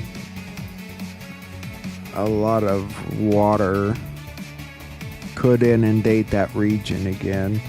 And then Humberto will continue up the coast, I'm assuming. That's one scenario, but multiple scenarios could happen, but either one doesn't look that great right now for the Carolina area, the coast. I don't know. If I lived in that region, I'd be ready. Antiva obviously is calling for further attacks on ICE facilities. I think you guys know and aware of that, so gonna move through that. These guys are who you need to worry about.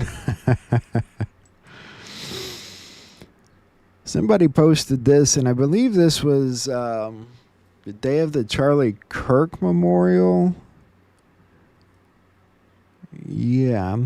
And for a brief moment, Air Force One's call sign went to Elvis 11. And then it went back to Air Force One.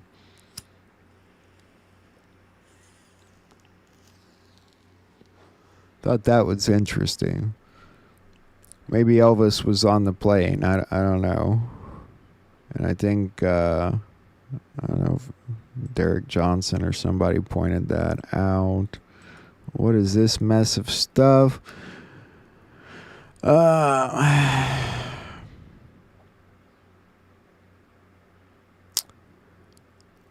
I think Captain Kyle shared this. Based on 2 decades of covering the FBI Justice Department, thin indictment suggests a holding charge with the potential of a more complex superseding indictment that adds more charges. This is not only possible, but plausible in Comey's case based on the recently declassified FBI leak investigations via Kash Patel, codenamed Arctic Haze. The Arctic Haze records reveal several FBI senior leaders and Columbia law professor Daniel Richman said they coordinated media leaks at Comey's discretion. And the circled part there you probably can't read is Comey and Obama instructing them not to cover certain things about this Russiagate stuff. Let me see if I can make that one bigger.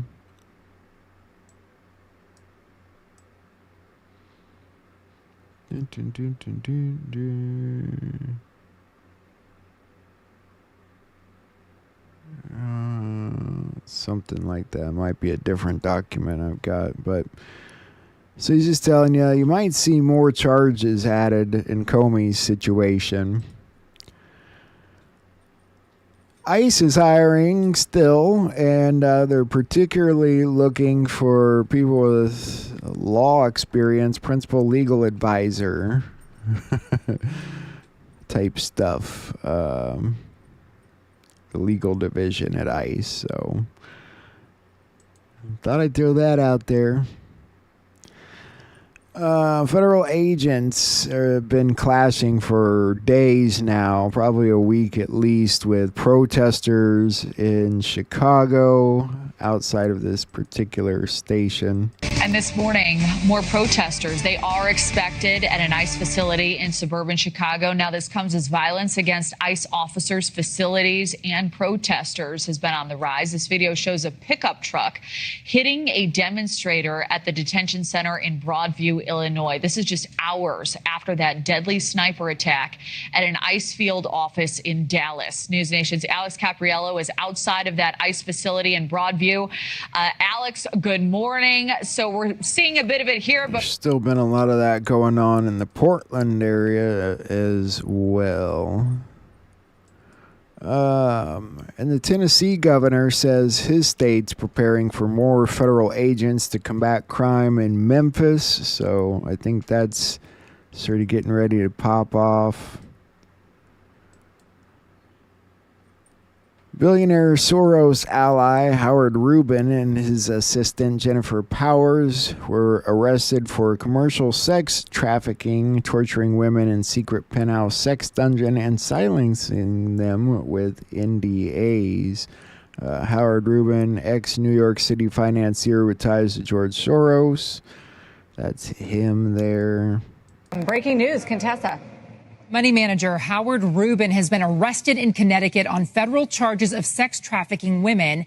A 10-count indictment charges Rubin and his longtime personal assistant Jennifer Powers with recruiting, coercing, and forcing women for commercial sex acts, transporting the women in interstate commerce. The Department of Justice says Rubin took those women to a Manhattan penthouse apartment that had been converted to a sex dungeon, also to luxury hotels, and then tortured women beyond their consent, including electrocution. It's a fairly detailed prosecution claim here. Prosecutors say the pair forced those victims then to sign non-disclosure agreements that put financial consequences on them if they told. Rubin's charged with bank fraud connected to financing his assistant's Texas mortgage. Now, sex trafficking convictions could carry a life sentence here. Rubin also was sued in 2017 by 3 models who say that he raped them and was ordered to pay millions of dollars for that. Rubin had worked for many Wall Street firms, including Salomon Brothers, Bear Stearns, Merrill Lynch, and also for George Soros. We're just getting those details right now from the Department of Justice, and we'll continue to pursue more information, Carl. So that's a pretty interesting story. I'd never personally heard of the guy before, but I have a feeling we will hear a lot more about him in the coming days. Internal records show that Johnson & Johnson Tylenol maker privately admitted evidence was getting heavy for autism risk in 2018, and doctors were warning about it as early as 2008. Interesting. Doctors were warning Johnson & Johnson as early as 2008. Uh-oh, Tylenol. Seems like you knew a thing or two, didn't you? And Trump posted this today. Pregnant women, don't use Tylenol unless absolutely necessary. Don't give it to your young children for virtually any reason. Break up the MMR shot into 3 totally separate shots, not mixed. Take chickenpox separately. Take hepatitis B shot at 12 years old or older. And importantly, take vaccine in 5 separate medical visits. He spelled hepatitis wrong. No, he didn't. Did he? I don't remember. He did spell it wrong. It's IS, not AS. Now I have to see why he did that.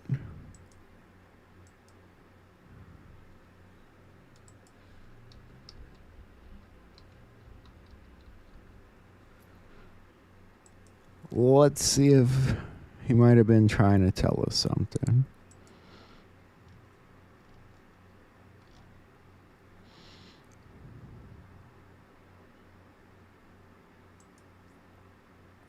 My computer's moving slow today. Come on.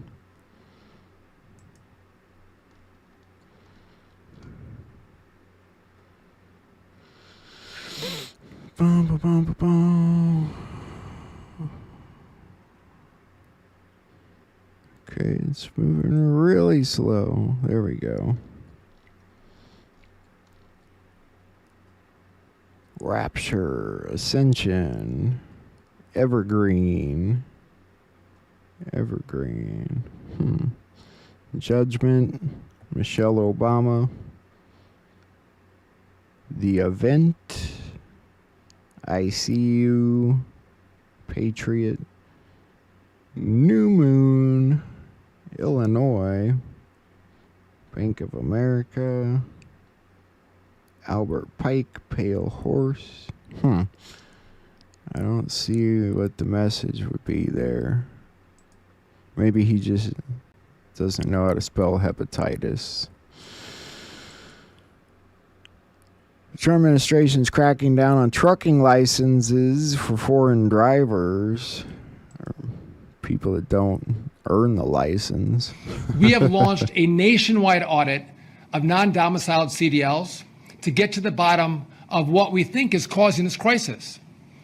We've heard from truckers and safety advocates and news reports that something was seriously wrong. It was alleged that the open border policies of the last administration has led to an exploitation of our nation's trucking licensing system. So today, I'm here to tell you after our audit that those reports, they're all true. What our audit has already discovered should anger every single American. So here's what we've learned. We just want to walk through it. First, our audit revealed a systemic breakdown among states to follow the law and issue licenses properly. States are failing to follow even the most basic procedures. We even uncovered widespread procedural errors, computer programming flaws, and a gross lack of oversight in the states that issue CDLs. Yeah, that's been happening in Illinois for a long time. I think that's part of why George H. Ryan went to prison. Maybe. It's hard telling. So, Elon Musk is the new target of the Epstein stuff. Isn't that ironic? All the stuff he did to point out Trump, and now he's getting pointed. Elon Musk allegedly planned to visit Epstein Island, according to bombshell documents. Documents released by Democrats sitting on the House Oversight Committee showed Musk is listed in the documents as being a potential visitor to Little St. James on December 6th of 2014. His name appears on what appears to be Epstein's daily schedule, with the entry saying, "Reminder, Elon Musk to Island December 6th. Is this still happening?" So, interesting. A good reason for the left to get stirred now. It went from Trump to Musk. It says Elon Musk, Bill Gates, Peter Thiel, and Prince Andrew are named in the new files released by Democrats that relate to Jeffrey Epstein. Dun, dun, dun, dun. Musk listed in the documents as being a potential visitor. Yet in June, he indicated Trump should be impeached and claimed his administration was concealing information about it. It is pretty interesting, isn't it? What do you think they got up their sleeve? Remind everybody the emails that Bloomberg got access to and what you guys have been going through. Yeah, that's right. It's been one of the highlights of my 20 years in journalism to be a part of this team with Surya Matu and Jason Leopold and Ava Benny Morris and many others. So, Epstein, who remains so profoundly central to the public imagination and yet such a profound enigma, Bloomberg News obtained, thousands, more than 10,000, more than 18,000 emails. And I want to be clear, these are private emails. These aren't things that have been recycled through. It's not things everyone knows about. This is new stuff, and it's from a private email address. Actually, for example, there was one email where someone says, "Listen, I need to understand the House Oversight Committee got the documents from Bloomberg." That doesn't sound fishy at all. ICE arrested Des Moines School Superintendent Ian Roberts on immigration violation and gun allegations. And people want to know how an illegal alien from Guyana with a final order of removal issued by a judge was able to become the superintendent. We're breaking into programming right now to bring you breaking news. Des Moines Public School Superintendent Dr. Ian Roberts has been detained by Immigration and Customs Enforcement. The school board issued a statement this afternoon saying they have not confirmed why Dr. Roberts is being detained or the potential next steps. While it is not clear if this is connected to the scene at Easter Lake earlier this morning that KCCI told you about, we are working to confirm that. Iowa State Patrol and a Des Moines Public Schools safety officer were also at the scene. Iowa State Patrol says they were pulling evidence out of a car that you just saw in the video there. We saw them pull a firearm. You want to say, well, they're only supposed to be going after the violent ones, but, I mean, he did have some weapons. Doesn't mean he's violent, but I don't know. It's a weird situation.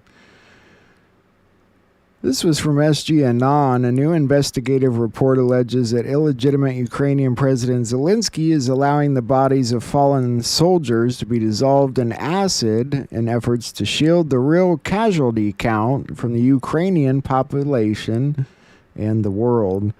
I wanted to read this article to you, and I will bring it up so you can see it.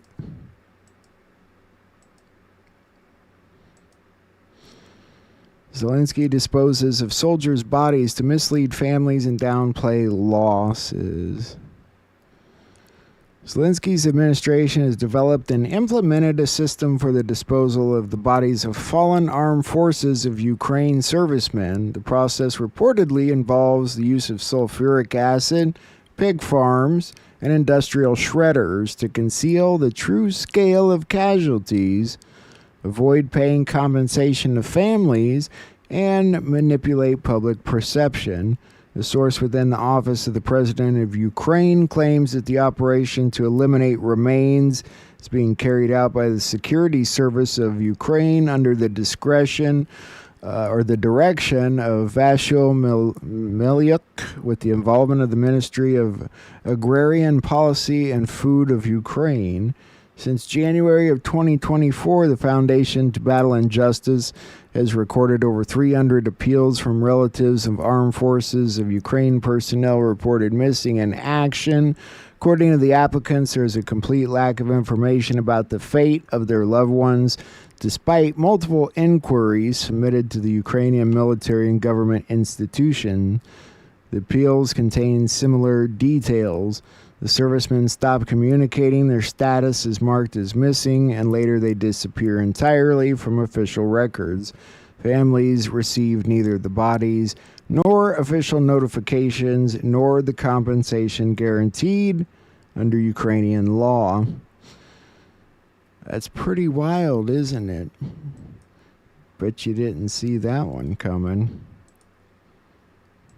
Could that be? It wouldn't surprise me.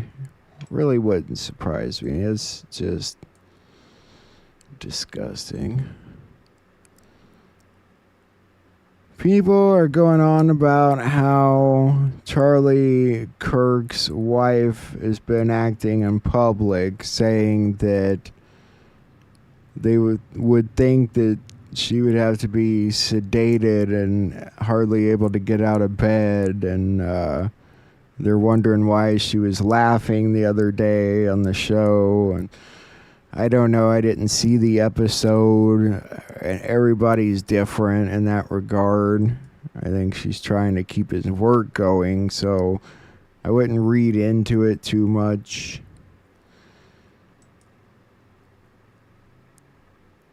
They did not really say much about these new details. Let me see if I can find this article again. Probably help to have the article.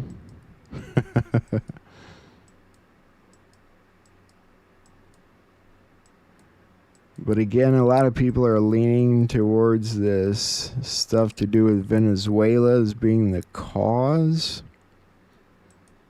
I was kind of hoping it would be something else, but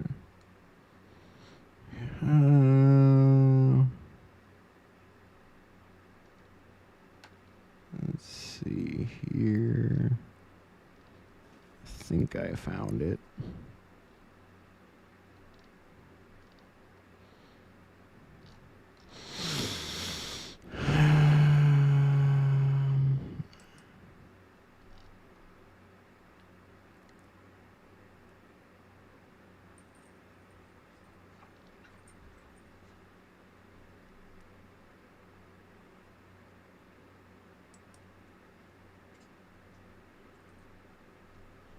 I have not, I mean, he's bringing in troops from as far away as South Korea, Japan, Middle East. I don't know. I'm not sure what this is about. This was the latest video. This morning, hundreds of admirals and generals are leaving their posts from airfield, at sea, and at tactical headquarters around the world. Defense Secretary Pete Hegseth summoning all U.S. general officers and admirals in command positions and senior enlisted leaders to a meeting at the U.S. Marine Corps base in Quantico, Virginia. But even those told to attend the meeting do not know what prompted Hegseth's call and what will be discussed. The Pentagon saying only the Secretary of War will be addressing his senior military leaders early next week. President Trump was asked about the meeting, but perhaps misunderstanding the question or unaware of the Hegseth meeting, he seemed to think it was foreign generals who were coming to meet Hegseth. Well, I know. I love it. I mean, I think it's great. Let him be friendly. Let him be friendly with the generals and admirals from all over the world. Why? Is there something? No, but is there something wrong with it? Vice President Vance stepping in. It's not particularly unusual that generals who report to the Secretary of War and then to the President of the United States are coming to speak with the Secretary of War. But there has not been a meeting quite like this one, and it has created apprehension among senior officers. Last May, Hegseth ordering at least a 20% reduction in the number of four-star generals and admirals across the active duty force. It's in keeping with President Trump's commitment to achieving peace through strength. We're going to shift resources from bloated headquarters elements to our warfighters. The secretary has already fired at least 15 senior military officers, including General C.Q. Brown, the then chairman of the Joint Chiefs of Staff, and the first woman to command the Navy, Admiral Lisa Franchetti, also let go. While the topic of the meeting remains a mystery, given what President Trump and J.D. Vance said about it, it does not appear to be an urgent national security matter. But having this many senior officers away from their post does create concern among some. Rebecca? I don't believe it's anything to be concerned about. More excited than anything. So, that covers our news. I have a video that I wanted to show you guys yesterday from Bob Kraft. It's like 9 minutes, but it's interesting. He's got a good point of view on things. What's up, everybody? So, some people have asked me to talk about some recent events that have happened with Trump, specifically what happened in England or in Britain, and obviously yesterday with Trump speaking at the United Nations. So I'm gonna try and touch on this, my opinion as to what I saw. First of all, America is a kingdom, okay? And I know that no one's ever said that before. To have a kingdom, you have to be recognized by a king, okay? So, and I've said this before. So, America is a kingdom, nation. United States is a nation state, okay? So why is there a crossover between kingdom and nation? Well, there's a crossover because in our U.S. Constitution, our Constitution for the United States of America, so the Constitution of America for the United States of America. That's really what it should say in all of its words. Okay? So America's a kingdom. Why is America a kingdom? America's a kingdom because kingdoms exist. And kingdoms operate in a jurisdiction. Okay? When you say king, now there's different types of kings. If you go to Plato's Republic, King Archon, all the kings were archons. Whoever was chosen as king was the archon. Okay? That's what it was. That is not a heretical king. And we've been trained into this mindset that we've been programmed into heretical authority. Okay? America is a nation of immigrants, a kingdom of immigrants. That means you have to be worthy to be an American. Right? You have to be worthy by deed. You will be judged on your works, right? Does that sound familiar? Revelations? Okay? And then you get to enter the kingdom. All right? Now, when I say kingdom, remember, I'm just saying it's a jurisdiction. It's just a jurisdiction. It is a jurisdiction over the world, right? The king's and his armies. Armies operate at the head of the king. So the king assembles the army. Okay? So that's that jurisdiction. So what you saw was what I saw, not what you saw. I don't know what you saw. I'm not you. I didn't live your world. I don't live in your life. Okay? I know what I see. That's my opinion. So what I opined, in my opinion, is I saw a transfer of the army, okay, the military, to the king over the world. Now you're going to say, well, Trump's not king. No. You don't understand. Trump, in that capacity, is the American president. The American president is the the president of the United States of America, commander-in-chief. Okay? That's what you saw. You saw the transfer of military power from Britain to America. Why did you see that? Well, number one, the U.S. president is already the supreme commander of NATO. Number one. Number two, America is the richest nation in the world.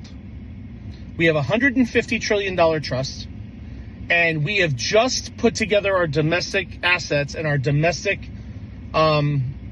trust to call in the debts of our debts, our U.S. debt, right? So the U.S. debt.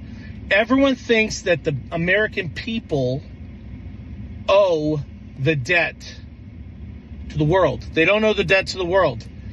The American people are the beneficiaries of the debt.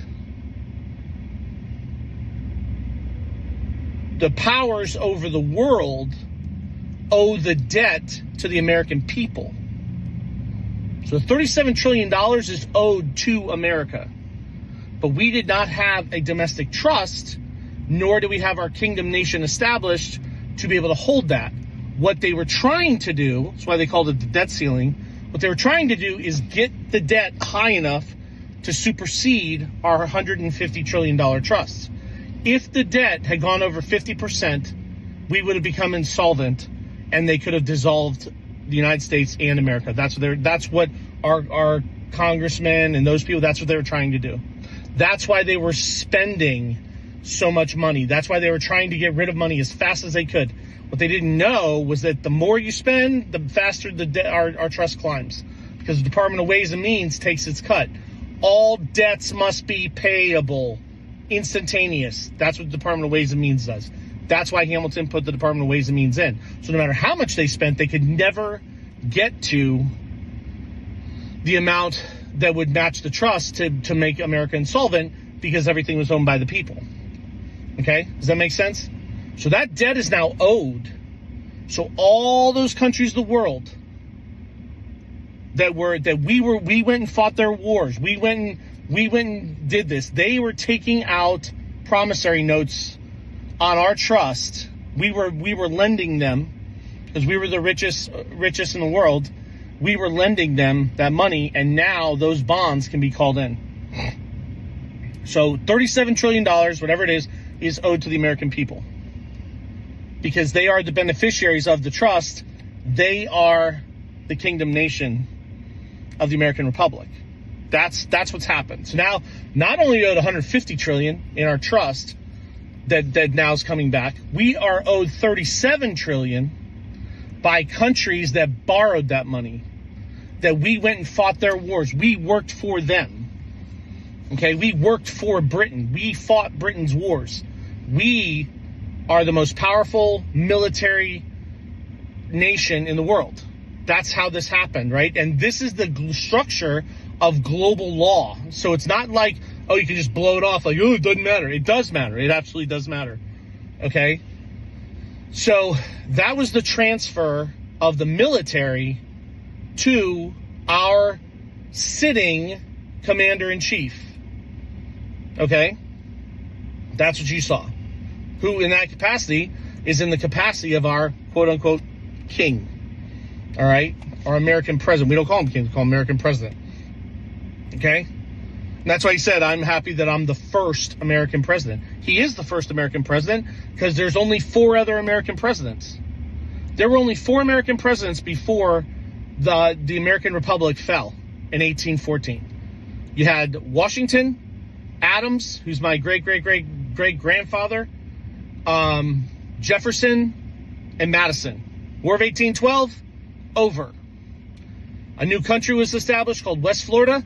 It was authorized by the Pope, and it was authorized by King Ferdinand to be the subsequent kingdom superseding the American Republic, because they destroyed it. Burr, John Quincy Adams, Andrew Jackson were the insiders, and James Monroe. Okay? And that's how the Monroe Doctrine took the whole entire Western Hemisphere. So that's what happened. All right. So I'm gonna take the last minute. I'm gonna talk about the United Nations speech. Number one, we are going through a cleansing process of, if you have no value, we don't need you. We're like, you're going away. USAID, garbage, throw it away. Okay? United Nations is a waste. United Nations is a waste because it was originally founded by Andrew Carnegie as the League of Nations. Okay? So they're either going to get their shit together, or we're not paying them, we're not funding them, we're not doing shit, they can go away. They can go back to the League of Nations in the new jurisdiction, or they can be dissolved, and if we have to, we'll set up a League of Extraordinary Peasants for the world, for the people of the world. Or over the world, for the people over the world. All right? The League of Extraordinary Peasants. I like it. I like it. And you can get rid of all that garbage. If the American president is going to go around putting 7 wars, okay, and he's going to do what that body's supposed to do, then that body doesn't need to exist. Goodbye. Alter or abolish. All right? God bless. Godspeed. So, I assume if that money's owed to us, they talked about the next move the White House made would be amazing. It would be nice if it had something to do with all that, right? So anyway, folks, there is a kind of an off channel on Rumble that Juan's going live on in an hour from now. And so until then, I thought we would watch this. This is really all I've got going. There's not been much on, so this is a piece from Derek. We'll check it out, and when Juan comes on live an hour from now, we will see what he's got to say. Hello, everybody, and welcome to the Revival of America podcast. This is Jenny. I'm the owner and the host of the Revival of America. Today we have Derek Johnson in the house, everybody. So please, we know how it goes with Derek. Today, I suggested a Q&A, but in light of the events that have happened, Derek wants to talk about... Skip ahead a little. Obviously, that don't add up for many people that would make them question, is this fake or real, right? So... And honestly, I'm not gonna lie. I'm there with everybody else too. So, but Derek is here today to kind of, and hopefully you guys can understand and listen. I see many of you and people reached out to me. Like Derek's just passionate, everybody. And I think the frustration lies with many of us people out there trying to give you guys the truth. People don't want to do their own research to just kind of back up a lot of stuff that a lot of us are saying out there. So I get it, emotions are involved, but hopefully through the course of the presentation today, his conversation here with you guys, he will answer a lot of your questions because again, like I said, this isn't anything new that he has not shared with us before. And of course, Donald Trump, it's out there, right? Laws and orders, executive orders, military operation, continuity of government. I mean, it's there. So I'm not going to do my PSAs. You guys kind of know the drill. I'm going to let Derek, he's here. I'm going to let him kind of take the floor. And maybe next time, maybe he can come on next week and let this kind of resonate with everybody, what he says today. And then maybe we can come back next week if he has some time and I have some time with my schedule as well. We can come back and maybe do a Q&A. So I'll keep you guys posted on that. I'll talk to Derek. But with that, Derek, I'm going to let you take the floor. How are you, my friend? Oh, I'm doing all right. I mean, I don't know about everybody else, but I'm doing fine and dandy and sweet as molasses candy. Well, it's like I was just telling the audience, when things happen like this, it's kind of shock and awe, like it was with President Trump when he had that attempted assassination. And here it's like for me, it's a little surreal because he was here in Arizona. I mean, his location of his office was right down the street, and just to kind of see everything yesterday. The traffic backed up for miles, people lining up the night before at 11:30 to get into the stadium yesterday at 7 o'clock when they opened the doors. It was beautiful what we saw in the uniting of this all, right, and everybody coming to Christ. And really, at the end of the day, everybody, that's the message you need to remember. If anything, with Charlie Kirk, is the message he delivered when it came to God and faith. So, but yeah, I would love for you to kind of just talk to the audience, because I know a lot of people have been watching you. There are a lot of them are in agreement with you. A lot of them are still confused. But take it away. It's all you, my friend. Well, people need to realize that the end goal and the outcome is more important than the bumps along the way. Every operation has bumps, hiccups, and then the term question is like the word love. Love has been overused, misused, misconstrued, and applied in so many ways that the word don't even hold weight anymore as a word. The only way you can apply love is an action. The same thing with respect and a lot of other terms that we have. A lot of our terms we have are actions. They're not just words. So the word question has also become that. If you're questioning everything when you have a foundation, okay. But most people who lost their minds this week and or feelings and emotions just proved you're part of the shaft. Now, I don't mean you're a bad shaft, but it just proves it separates the wheat from the chaff. I've been saying this for a long time, and it's not about me, but for people who know me, you'll know my personality. But I've been saying this for a long time, that the world can't keep going where it is with social media and technology, and everybody thinks they have a First Amendment. If your First Amendment does not align with the foundation of this nation, your First Amendment ain't jack diddly doo-doo. That's how that works. Now, if I'm sitting around talking with you and you're a 75-year-old grandma from Podunk, Kansas, and you got some advice on how to make bread not go flat or bake a cake, okay, I'll listen to you. All right. Because I don't know how to do that. I can't bake a cake. All right. And so therefore, that means your opinion in that realm, if you can, is valuable. But when your foundation isn't what the commander is working with, he wears the visual 45-47, and you're getting on Marine One yesterday. He's got his guys walking behind him with his wardrobe bag with it says POTUS 45-47. Now let me tell you something. Let me go ahead and enlighten you on something. I've been to Mar-a-Lago. I've been to Trump Doral, Trump International. I've been to some other places, not just President Trump locations, that are exquisite, immaculate, beautiful, elegant, whatever terms you want to use, classical, Renaissance, etc. I've been to them. All right. When you can have a wardrobe holder with your little initials on it, you are in another classification, my friends. All right. I don't even buy keychains with my nickname on it. It's the same thing with a watch. I don't buy expensive watches because I don't want to tell time that bad. All right. So if you'll apply those things, the liberals thinks he's a pompous ass. He's cocky. He's this. He's that. So if you apply what they think sometimes and flip it over to your way of thinking, a wardrobe bag with POTUS written on it, 45-47, would be a little bit extreme. It would mean you're a little cocky. It means you're a little braggadocious, right? If you didn't know better. So you always have to apply some things like that. Now, the commander, he is a commander in chief. He's a supreme commander. He's a wartime president. He's not just a president. That's why I tell people all the time, don't call him Trump. You call him President Trump. He's not Trump to you. He can use that. His kids can use that. And whoever, he's President Trump.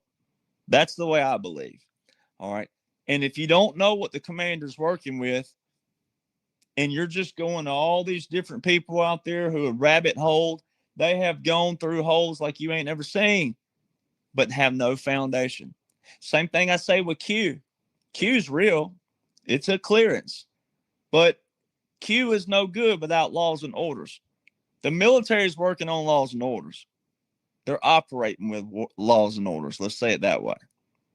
That's how the military functions. There's 4 ways the military pairs with federal. Only 4. Executive orders, presidential, executive. National emergencies, presidential, executive. treaties, presidential, executive, and proclamations, presidential, executive. That's where the president ties in right there. So if you don't know that, you're going to be lost. Now, the Constitution applies a little bit in another manner. From your Article 1, Article 2, it always applies, but there's certain things you got to extract from it when you're in a wartime presidency like this. It's unique. It's different. It's hope they would never use this again. That's why it's so unique and different. That's also why it's far-fetched and sounds old fogey and all kinds of other things. It's only that when you don't know the terms, the definitions, the index, the glossary, and then those are just your terms. Then when you get them in a paragraph, you got to know how the paragraph reads. And then you got to be able to see the enforcement. Now, my dad turned 83 yesterday. All right. And someone that's in my dad's age bracket, I'm okay with them saying things, well, we've had the laws and orders on paper for years and we ain't never seen them enforced. All right. Well, that's okay for that bracket to say that because everybody lived under a lie from 2016 back. That's why nobody can point a finger and say I'm more awake than you when it comes to before 2016. Now, you could have been, and you could have been intuitive and intact the whole time. That's fine. But everybody still lived in that realm. You had to vote for Bush because that was all you had. You had to vote for President Reagan and different things. You had to vote for every Republican along the way that you had because that's all you had. That's why this is so unique and different. That's why President Trump's an outsider. That's why he's unique, different with his language. That's why he's unique and different with laws and orders. The 45-47 had to be so different, but also unique that it set aside and it sliced everything in half from the past of what we had. And that's not knocking Abraham Lincoln and going back. But when America was hijacked in 1871, that's why this stuff matters. So most of the people who reacted negatively and the hate and the mockery, that's to be expected because you're the target audience. Welcome to being the target audience. All right. Now, you can escape that and you can feed yourself with what you need to know and what you should know. And especially if you love President Trump, you should want to know what makes him different. If you love Charlie Kirk, you should want to know that he's a part of the special operation. But until you have a foundation in not just laws and orders of the land in your normal, regular setting, but then you got to know a little bit about unconventional warfare, irregular warfare, the strategies and tactics that have been used in years past. And ironically, most of the men who are qualified to talk about it are all past. My grandfather would have been gone 20 years yesterday. He served from 43 to 45 during one of the most popular puppet governments in world history. Well, they hadn't used the puppet governments much except for the 40s in the World War II era. So think of all the men who have passed on. And thank God, I will brag on myself for a moment because I'm giving highlight and tribute and honor to my grandfather. But thank God I listened to my grandfather. Thank God I didn't cast away the elders like these younger generations have done, which is also why Charlie Kirk's turning point and also this operation was so strategic with colleges and high schools. It's psychological warfare 101. And if you want out of that, if you want to escape the matrix, as we call it, then you got to listen to people who know the full picture. Now, there's a lot of people out there with some decent platforms. I don't know. I'm not going to endorse many, but I don't do that. I don't shout out or endorse because then people run with it and they try to act like they're somebody they're not. But you got to know military and also federal. And then you got to know a little bit of history. And so what everybody witnessed, look at where we are today. I mean, we're already a year and almost a half past the quote unquote assassination on President Trump, July 13th. Look how everybody went right back to normal. And just act like, well, yeah. Because you know why? You've been desynthesized through what? TV. Most of you. Most people listening. Yellowstone, Ozark, Walking Dead, Breaking Bad. All these TV shows, gory, gory, gory. All over the board, gory. That no one focused on what they thought they saw. They didn't focus on that part. You didn't focus on, oh, what you thought was a bullet hole and a gut blood. And it didn't focus on that. And that's where everybody's tripping up, because it was all artificial intelligence. Already been proven. And it's also in President Trump's laws and orders. And I'm going to show you that. All artificial intelligence. Straight up. America failed again. Americans failed in 2020 with the fear of death. This time around, they failed through the perception of death. This is very key. And it proves people really, you're a bandwagon President Trump fan. You just love him. You love the image and the thought of him. You don't really know him. And I heard this one time in a quote with a movie or something with it was a female telling a guy, because it's typically a female who's more emotional than a male. And she said, do you love me, or is it the thought of me? Is it can you not live without me, or is it the thought of not living out without me? Which one is it? Is it that you can't live without me because you love me so much, or is it just a thought of me being gone? And a lot of Americans just found out you thought you loved President Trump, but you don't really know anything about him. All right, ladies, y'all know this. You know this better than anybody. You want your man to ask you all the right questions, but you want them to absorb it, not just ask it because they think they have to, right? It's that emotional. That's where the emotional. That's how you flip the emotional, though, from the other standpoint. What everybody thought they witnessed. They didn't focus on the gory. They didn't focus on what they thought was a gunshot in a wound. And, oh, my God, I can't believe it showed this on TV. No, we didn't do that. Everybody just went, oh, Charlie Kirk, yeah, Charlie. Well, I don't have anything against Charlie, but pulling a point here. I do this with country music. Country music fans are just as captured. What did President Trump talk about at this thing? A funeral with no casket? Ooh, weird. I thought we were just going to see a casket. All right. Then he had talked about making America healthy again at a dang funeral. We're talking about rally points at a funeral, right? And he called it a monopoly. What have I been talking about country music being? A monopoly. Yeah. And what do country music fans do? They'll take up from Morgan Wallen and Luke Combs and all these other big artists in the last 20 years who are all part of a monopoly, a captured system, control and capture. They capture and control the audience and control them. Same thing. Same exact thing. And so, right now, everybody's seeing that. I have full confirmation Tracy Lawrence, Old School Country, is reading my book. All right. Old School Country before 2012 was a whole different bracket. All right. And then they took over this monopoly. All right. And so that's what this whole thing's about, is breaking all these minds that have been captured and controlled by these mega systems. And then people are out there taking up for people like me when I've broken down country music and how it's a monopoly, and it's all same political people don't want to hear about it because you're captured and controlled. You don't want to hear, but boy, you take up from Morgan Wallen, a person you'll never meet, you'll never know, you don't know what they're doing behind closed doors, you know nothing about them, and you'll take up for them.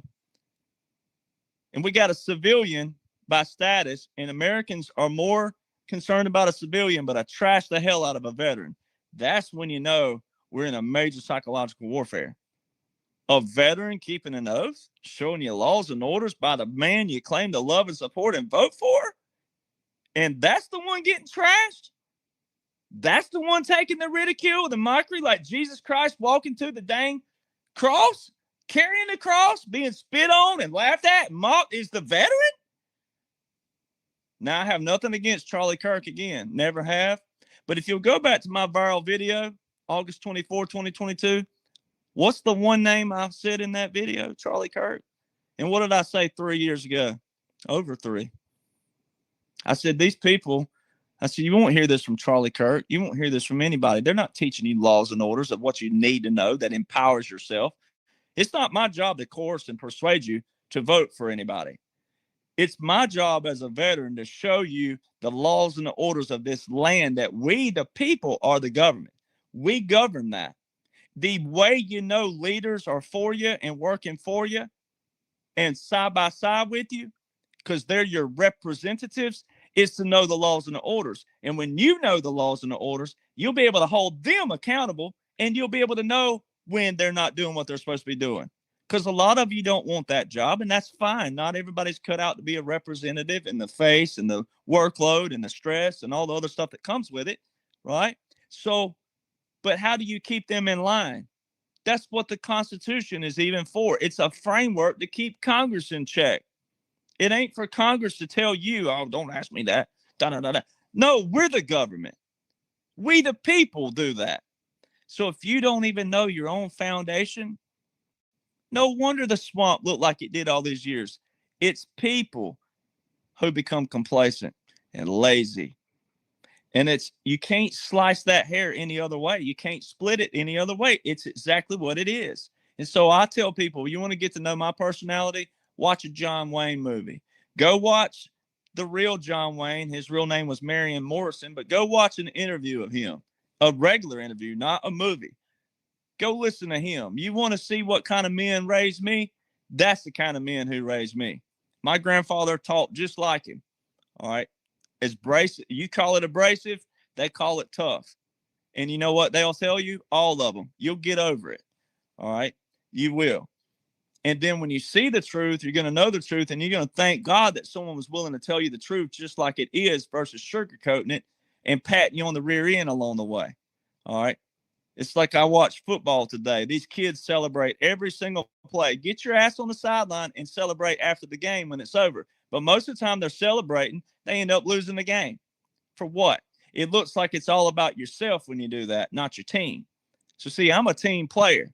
But at the same time, there has to be leaders on the team that know how to get you through the tough times and be tough during it and say, hey, wipe that off your face. Let's go. This ain't no time for crying. This ain't no time for slouching. This is no time to be lazy. No time to be complacent. No time to be yellow of faith. Cowboy up. Let's go. All right. So what everybody witnessed, if you reacted negative, sad, emotional, whatever it is, and I told this to my own friends and family, don't matter who you are. If you acted that way, you don't know the foundation. You're not reading and studying and applying what you can know. Is it a lot of information? Yes. But again, I've applied it my whole life.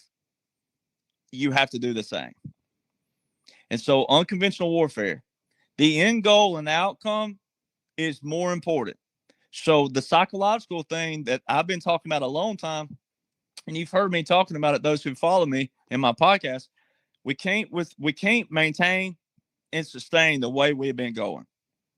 You can't. With all these moving mouths out there and all these people who think that they know what's going on because they're all drama and propaganda based, they need to be wiped out. Now, they're not going to do away with the internet, obviously, because we're in a place of technology where it works for us and it's great. But it's that saying I always say, it's great when it's great, but when it's bad, it's worse. Because there's no end and no stop to what people do when they do what they're not supposed to be doing. That's why the liberals look really atrocious. But ironically, the liberals look closer to the truth than rhinos and Republicans and conservatives after this past week. They're all calling fake and BS. They just don't know it's a special operation. And then would they appreciate the military or not is the question. All right. I'm willing to bet some would if they're all about humanity and if they were told by the right person that, hey, your rights haven't been taken away. This is what the end goal is. This is what the outcome is. You're going to be okay. You're going to be okay. Everybody's going to be fine. It's just a clean out of this brainwashing that everybody's had that thought the government's supposed to give handouts to everybody and anybody and all this other stuff. It's a wipage. It's a full-fledged flipping the Declaration back on its foundation, our everything. That's what everybody's witnessing. But ironically, this week, liberals look closer to the truth than rhinos, conservatives, and Republicans. So the unconventional warfare, if you go, this is how God works on dates and good symbolism.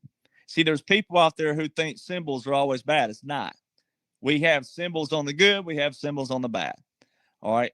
And you heard at the Charlie Kirk, quote unquote, funeral, you heard one of them say, he said, well, what God meant for good, man will make evil, but what man makes evil, God can make good.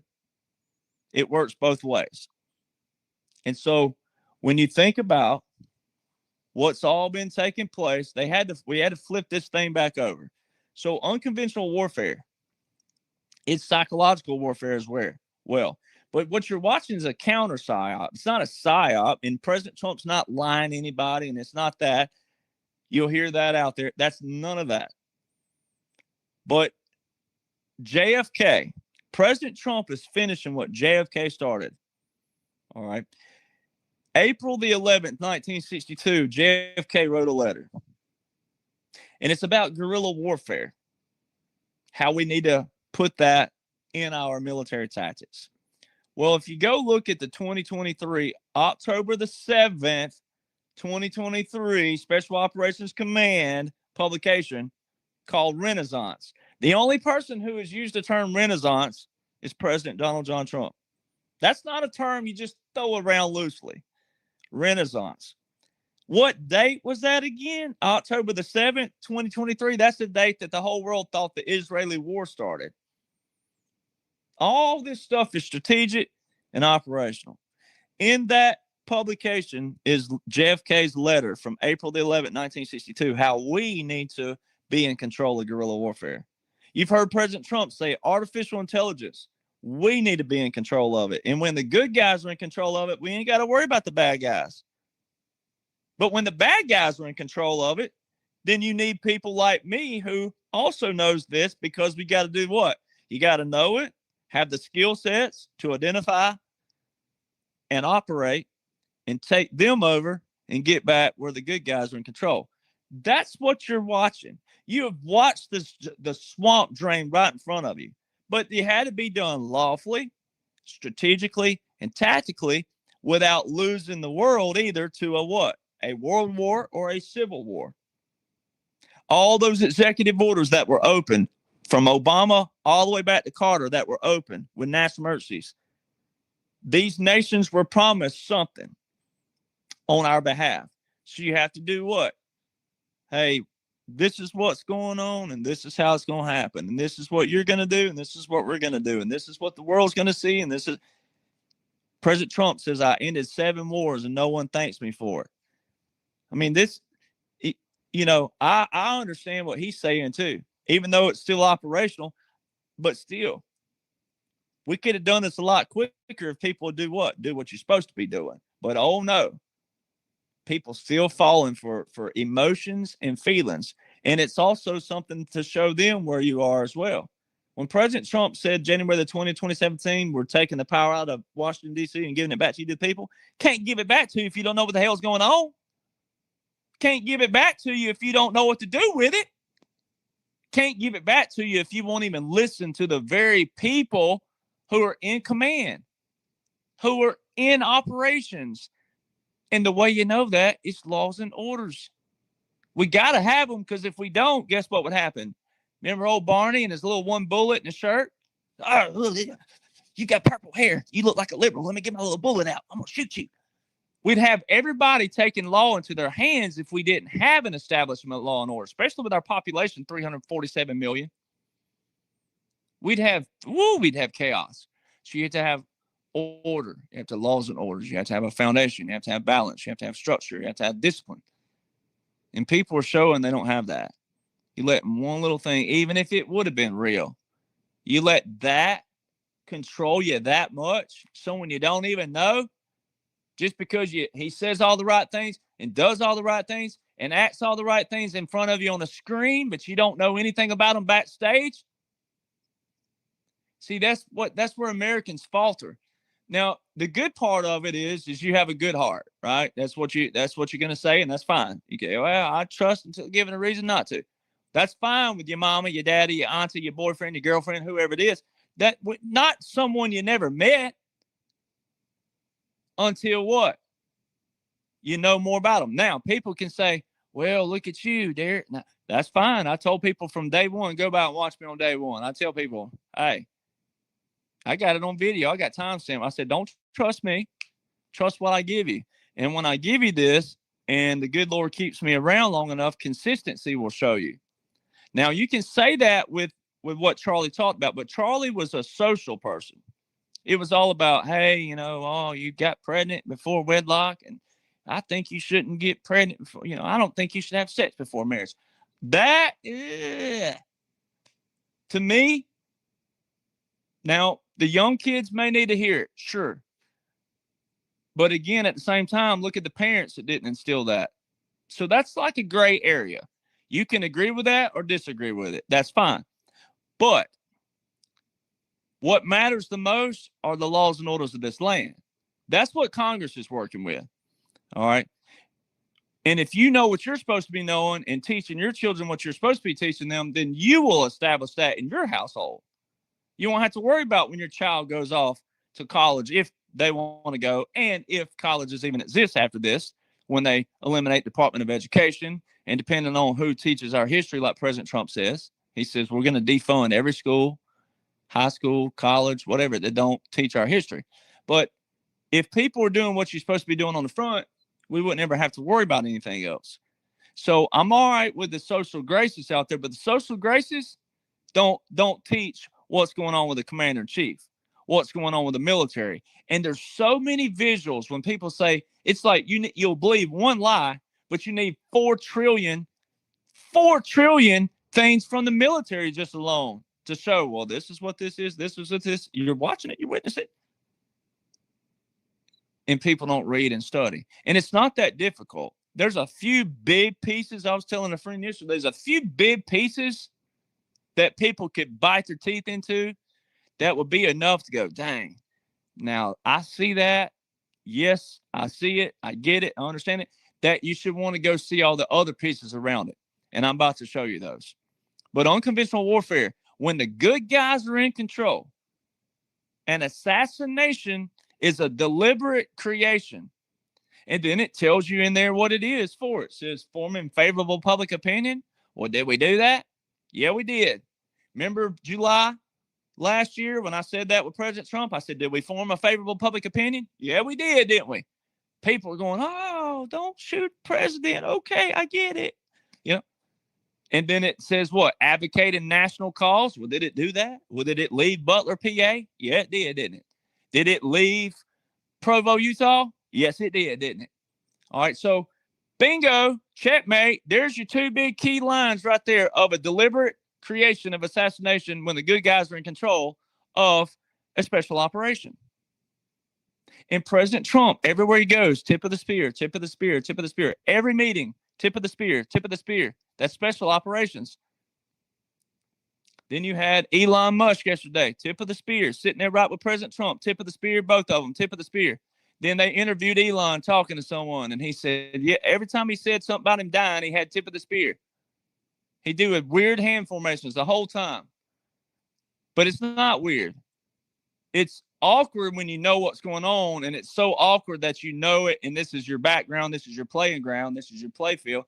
And you're sitting there watching, how do these people not see him? Every time he says something, he puts tip of the spear up. It is so obvious at this point.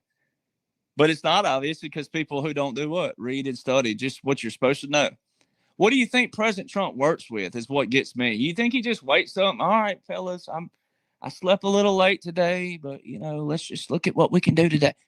Come on, people. Give him more credit than that. Give the generals more credit than this.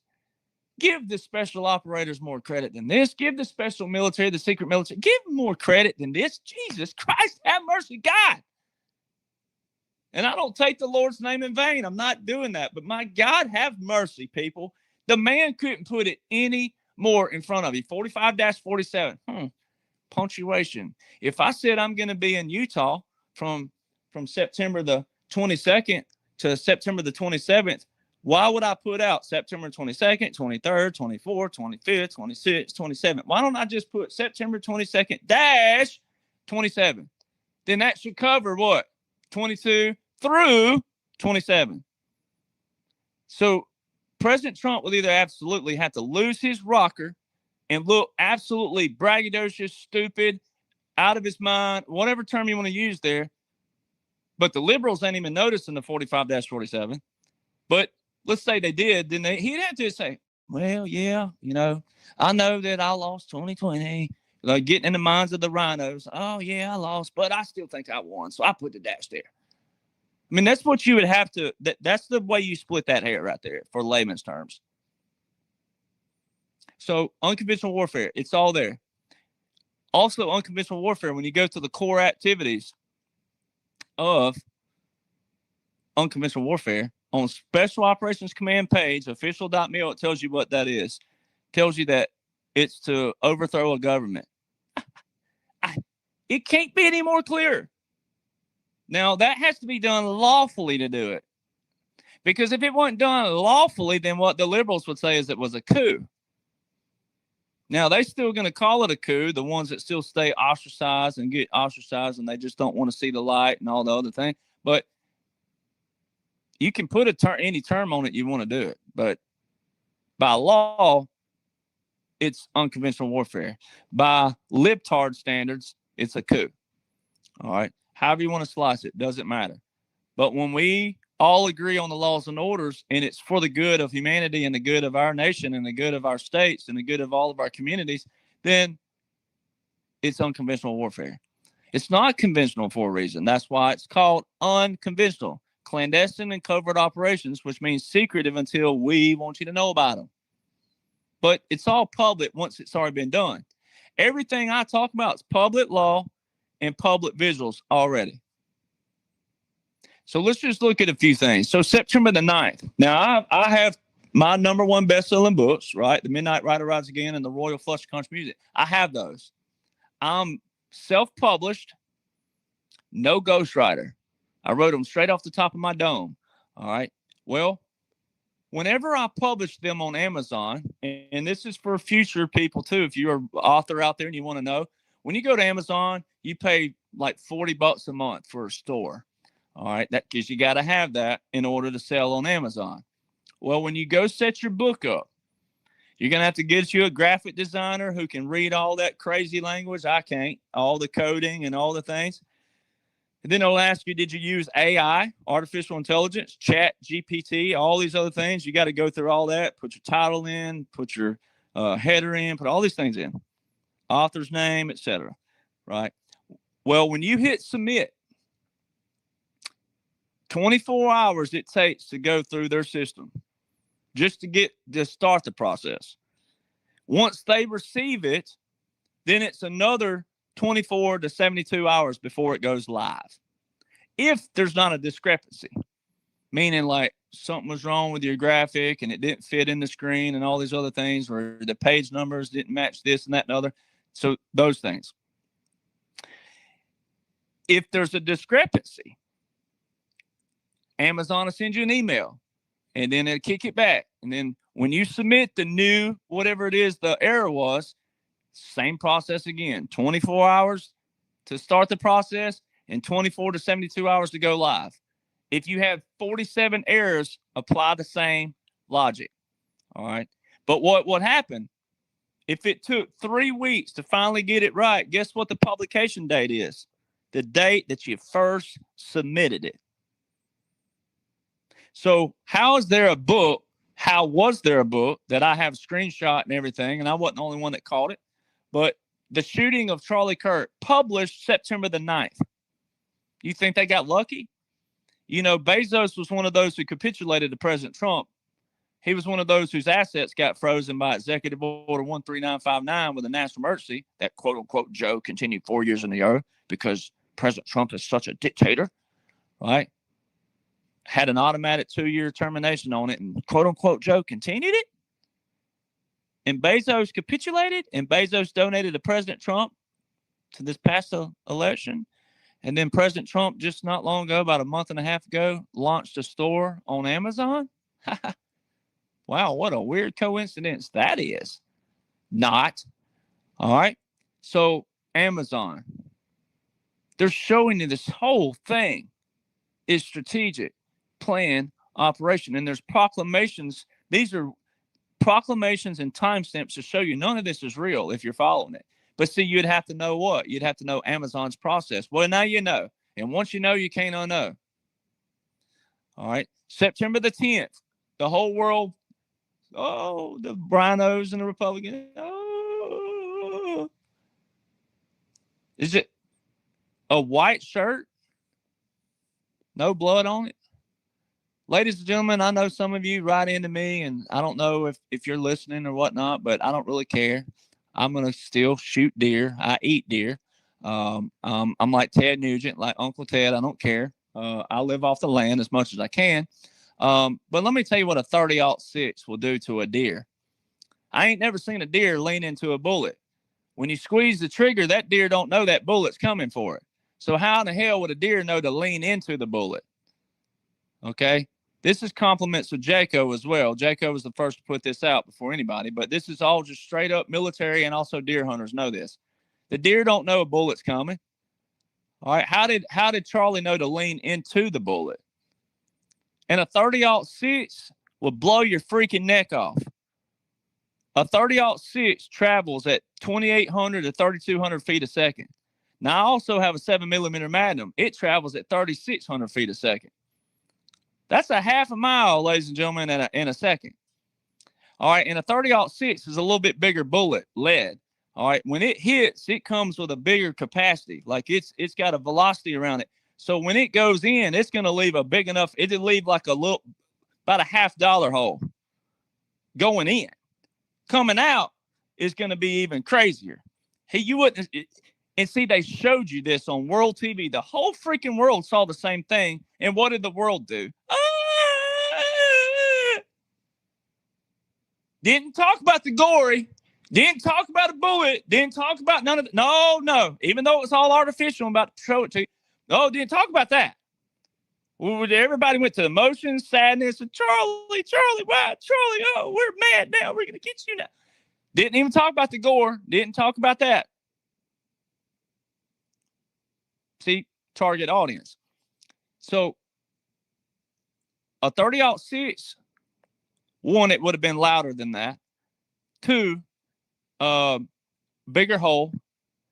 Three, the blood didn't even go past his chest. It didn't even land anywhere. It didn't splatter all over the shirt. Wasn't saturated all over the shirt. And it shows a flow there. And then it shows it splurting out to the side. When you slow it down, you screen record it. How can blood go horizontally when it didn't even land in the lap or anywhere? It just shows it going to his pec and just splattering to the left. Right? If you're looking at the screen, but to his left, get out of here, people. A 30-06 would have looked like his shirt would have looked red, the whole thing. And then you would have seen a neck dangling. He wouldn't have had a neck left. They showed you this on freaking World TV. Within an hour, everybody's social media, they allowed that into your phone and your TV. You can your mind. And your mind. You can barely post anything on social media of something just regular, and they go, boom, sensitive content. And to this day, in the comment boxes where I've shown the video of this blood seal, quote unquote, it's not censored. Why is it not censored? Because it's artificial intelligence. They wanted you to see that. This was strategic because President Trump on the 9th posted about the quick trials. If you'll go back, time-stamped on my page, you'll see me talking about I said, President Trump's getting everybody for the quick trial. He's getting you ready. He's talking about the quick trials again. And just a month before, he talked about how he didn't think people were ready for the quick trials and justice.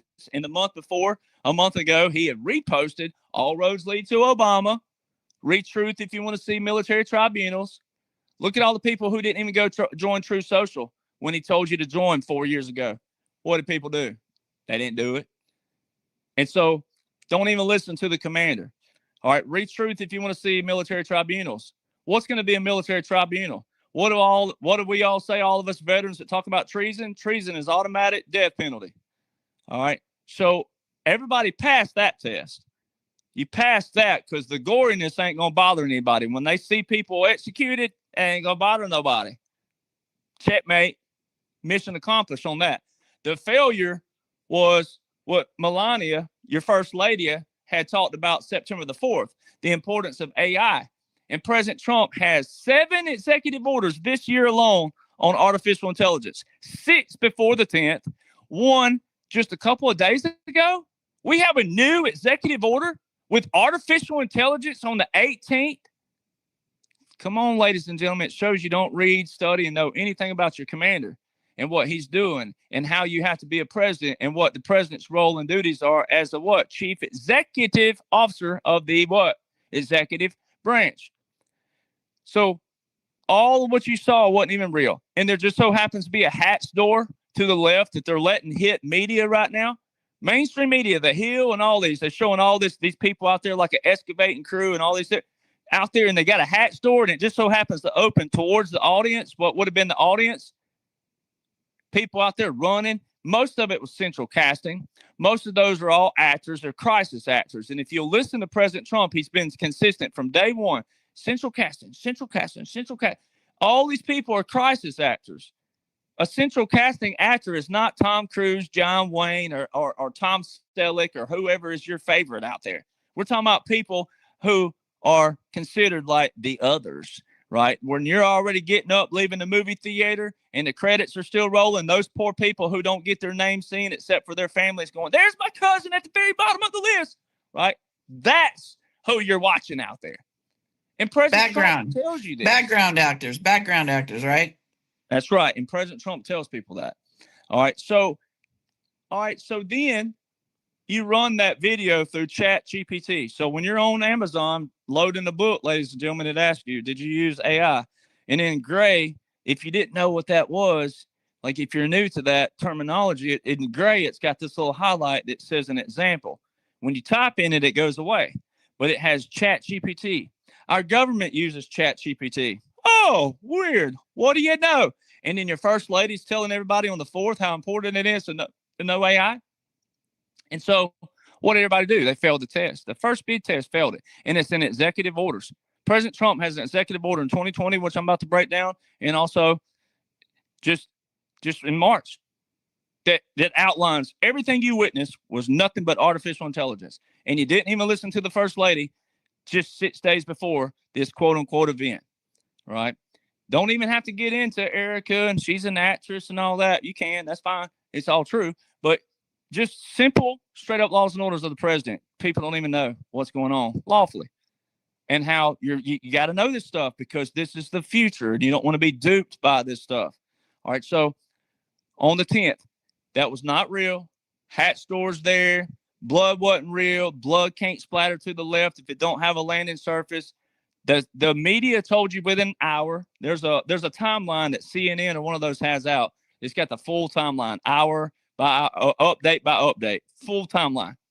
All right, within an hour, they were telling you the shooter, Charlie Kirk shot at 200 yards with no shooter and no location.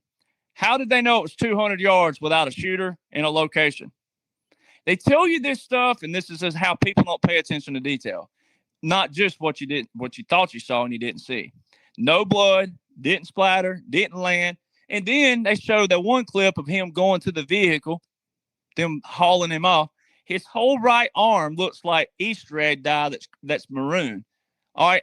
How can your arm be colored in blood, but not your white shirt? Now, I'm sorry. I mean, I know I try to refrain from the words dumb and stupid, and it's going to be hard to right now.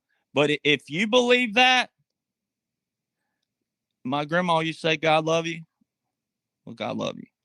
All right, if you believe that. Now, the 12th. What is so important about bringing a quote-unquote widow? If this was an unexpected death, what's so important about bringing the widow onto a screen and talking, first and foremost? Why not wait till a funeral?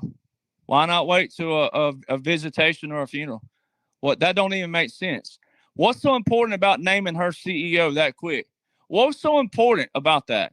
I mean, even someone as little as me, I have a will and I have an order of succession already planned out. Someone as little as me. You don't think he didn't have that if this was real? Come on, people. Wake up. All right. So what would be so important? Then I got, you talking about pummeled on Instagram because people prove they're captured. Instagram's just a photo place. You can't really post a whole lot of literature and stuff. I put on my storylines and I showed the AI and I showed the real Erica. Oh, Lord, help me, Jesus. You should have seen those comments from women All right, not y'all real patriot women, but some others out there that. So, that makeup can do that. Cosmetics, you can change your eyebrows. You can. Well, guess who they showed yesterday? So Erica's first post on Instagram is January the 3rd, 2012, which would be 13 years ago, not that long ago, right? So from 2012 to her most recent video, which is September the 4th, that you can see, looks like the same girl. Looks like what you would age in 13 years. So see, this is why it pays to keep your freaking mouth shut until you know more, unless you already know, like I do. But if you don't, keep your mouth shut and let it play out, because all those women who commented that, guess what they showed yesterday? The same girl that looked like the girl from January 3rd, 2012 to September the 4th. So all those who made a comment about her eyebrows and can be changed and reshaped, the girl from the 2012 to September the 4th, same dark eyebrows. And then the girl yesterday, dark eyebrows. So why would she change up? Why would it be so important? If this was an unexpected death, ladies, why would it be so important to change your looks completely? Your hair, how it lays, everything, your eyebrow, your eye tint, your eyeliner, everything. Why? Why is that priority? And then when women say, well, she was prepared for the crying. Okay, well, then the girl they showed yesterday, she ain't still supposed to be crying. Why was her makeup darker? Come on, women. You're the intuitive, smart ones. Come on now. Any of you who thought that, get your head out your rear end. You wouldn't do that if this was unexpected. Think of the things first. If it was unexpected, you'd be doing the best you say, all right. Come on, people. All right, the 12th. You run that through. You take the original footage for her speaking, put it through ChatGPT. Guess what it says? Artificial intelligence. The very thing your first lady said to do and to study and to know, you're not even doing it. And it's one of the main key apps out there. All right. It's not going away. And that's what she said. It's not going away. So you need to know about it and you need to study it and you need to know. And then that way you can tell what is and what ain't. And then if you don't know, run it through the system. You'll find out if it's real or not. That's why you see me slapping myself on videos, showing people I'm real. All right. Don't feel good to slap myself, but I show people I'm real. I'm not wearing a suit. So how was it on the 15th that I knew to get on a podcast, ladies and gentlemen? I've been talking about how every war has a turning point. I talk about Valley Forge. I've said this many, many times that Valley Forge was a turning point, and you'll see a turning point in every war, and you'll see it when we get there. What happened? And on the 15th, I go live. Timestamps don't lie, and my audio video don't lie. I said, this is the turning point, ladies and gentlemen. This is it. Charlie Kirk, this whole thing, he sacrificed his name, his platform, and everything. This is the turning point. It's psychological because it got the target audience checkmate. But if you think you're a patriot and you reacted with the emotions, you're in that target audience. You're not a patriot. All right. You don't need to use that term. You're the target audience. You need to hop back over there and educate yourself a little bit more. But this is all part of the operation. I said, this is a turning point. Now, the reason why it's important, because it sounds braggadocious coming from a first-person form, the reason why it's important is because I have all the blueprint of the laws and the orders that outline the 45-47, and I had this in publication. I published January 2021 in my documents that became the book. So people who knew me before I even went viral, my friends and family already know this. And everything in those documents were exactly what they were at that time period. You can only know what you know at that time. But they are still saying military occupation, continuity of government, etc. So when you fast forward to present day, the reason why it's important is, how did I know to say that? It's the only post out there, Turning Point USA on the 17th, 2 days after my podcast puts a photo up, this is the turning point. How did I know to go live on the 15th? And to tell you that. It's all there, ladies and gentlemen. All right, so the 21st. It sounded like a rally. Oh, well, that's probably because the Q post shows you it was a rally. And it says the Q rally. All right, on September 21st, Q post. It tells you you're watching a rally.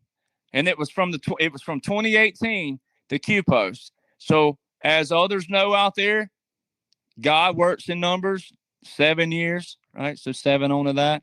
Well, what are we having coming up next month? See, everybody's focused on next month. The Patriots are, but the real Patriots, you know, who was in August, September, and October.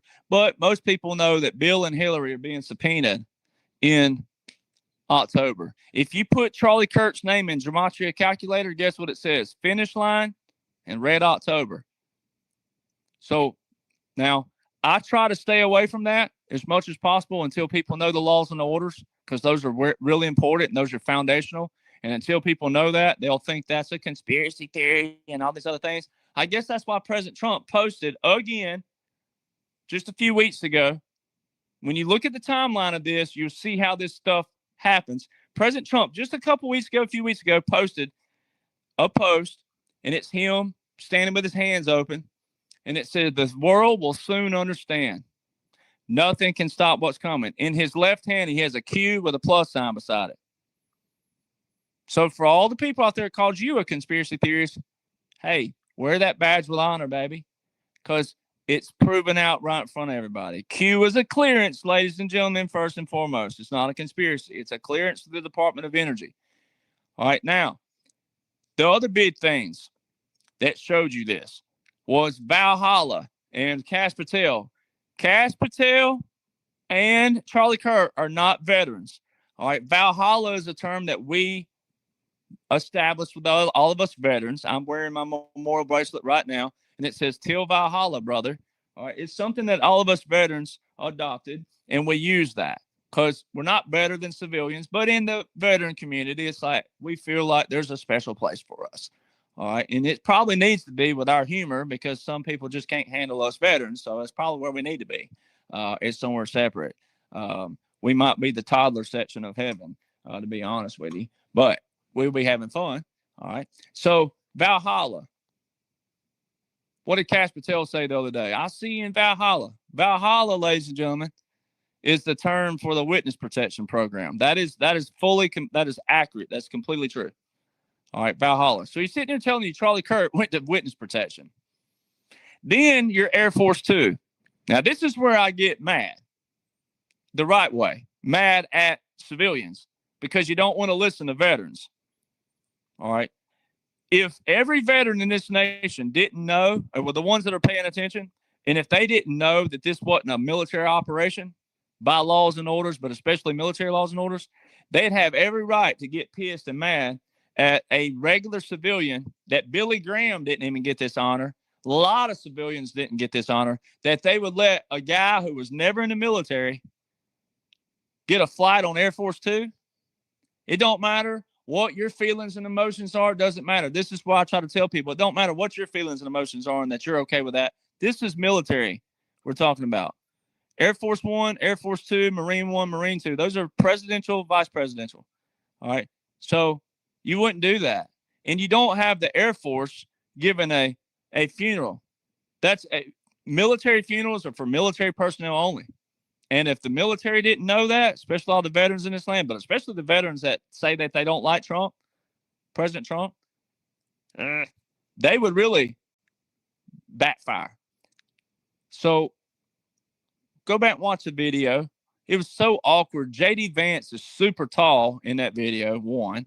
Two, he's pushing the casket backwards. It's like he's walking resistantly against it. All you got to do is walk with your hand on the casket. That was real. Why is the casket crooked?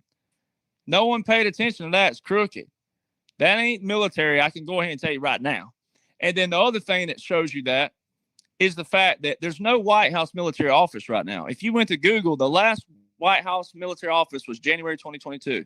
But the archives that pulls up on Google is Obama's. The White House military office is the one that provides communications, travel, logistics, food, medical for the president. So how are you seeing Air Force One and Air Force Two, Marine One and Marine Two? How are you seeing that operate? You're not, because you're not watching a real administration. You're watching a military operation, a military occupation. And guess who proved that yesterday? Live audience speech yesterday. Who said it? Benny Johnson. And he said, we have a godly government and the Department of War and Department of Justice took over. He just validated Derek Johnson, if it were about me, and it's not. But he just validated the Midnight Rider Rides Again. He just validated the whole 45-47 right there.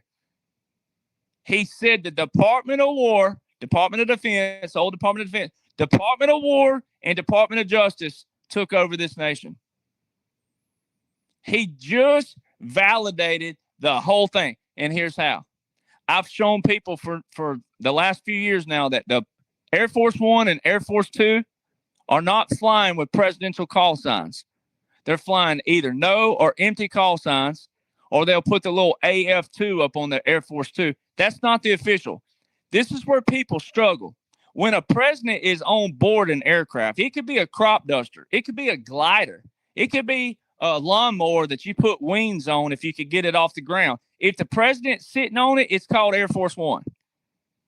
And they'll call that the call sign, but that's not the call sign, the display call sign. The display call sign will say SAM 47, Special Air Mission. Guess who's flying with the Special Air Missions? Department of Defense, Department of War. And then guess what the DOJ is? There's a way a president can expand his powers lawfully. That's the emergency powers. That's what Dwight D. Eisenhower established with your Presidential Emergency Action Documents, PEDS. They accompany a continuity government. You can't have one without the other. Presidential Emergency Action Documents are draft classified. You can't Google them. But you can prove it, like this year, March again, the same month of the main AI executive order that proves Charlie was an AI artificial operation. All right, in March, President Trump said, I've signed over 400 executive actions since January the 20th. There was only 150 on the Federal Register total.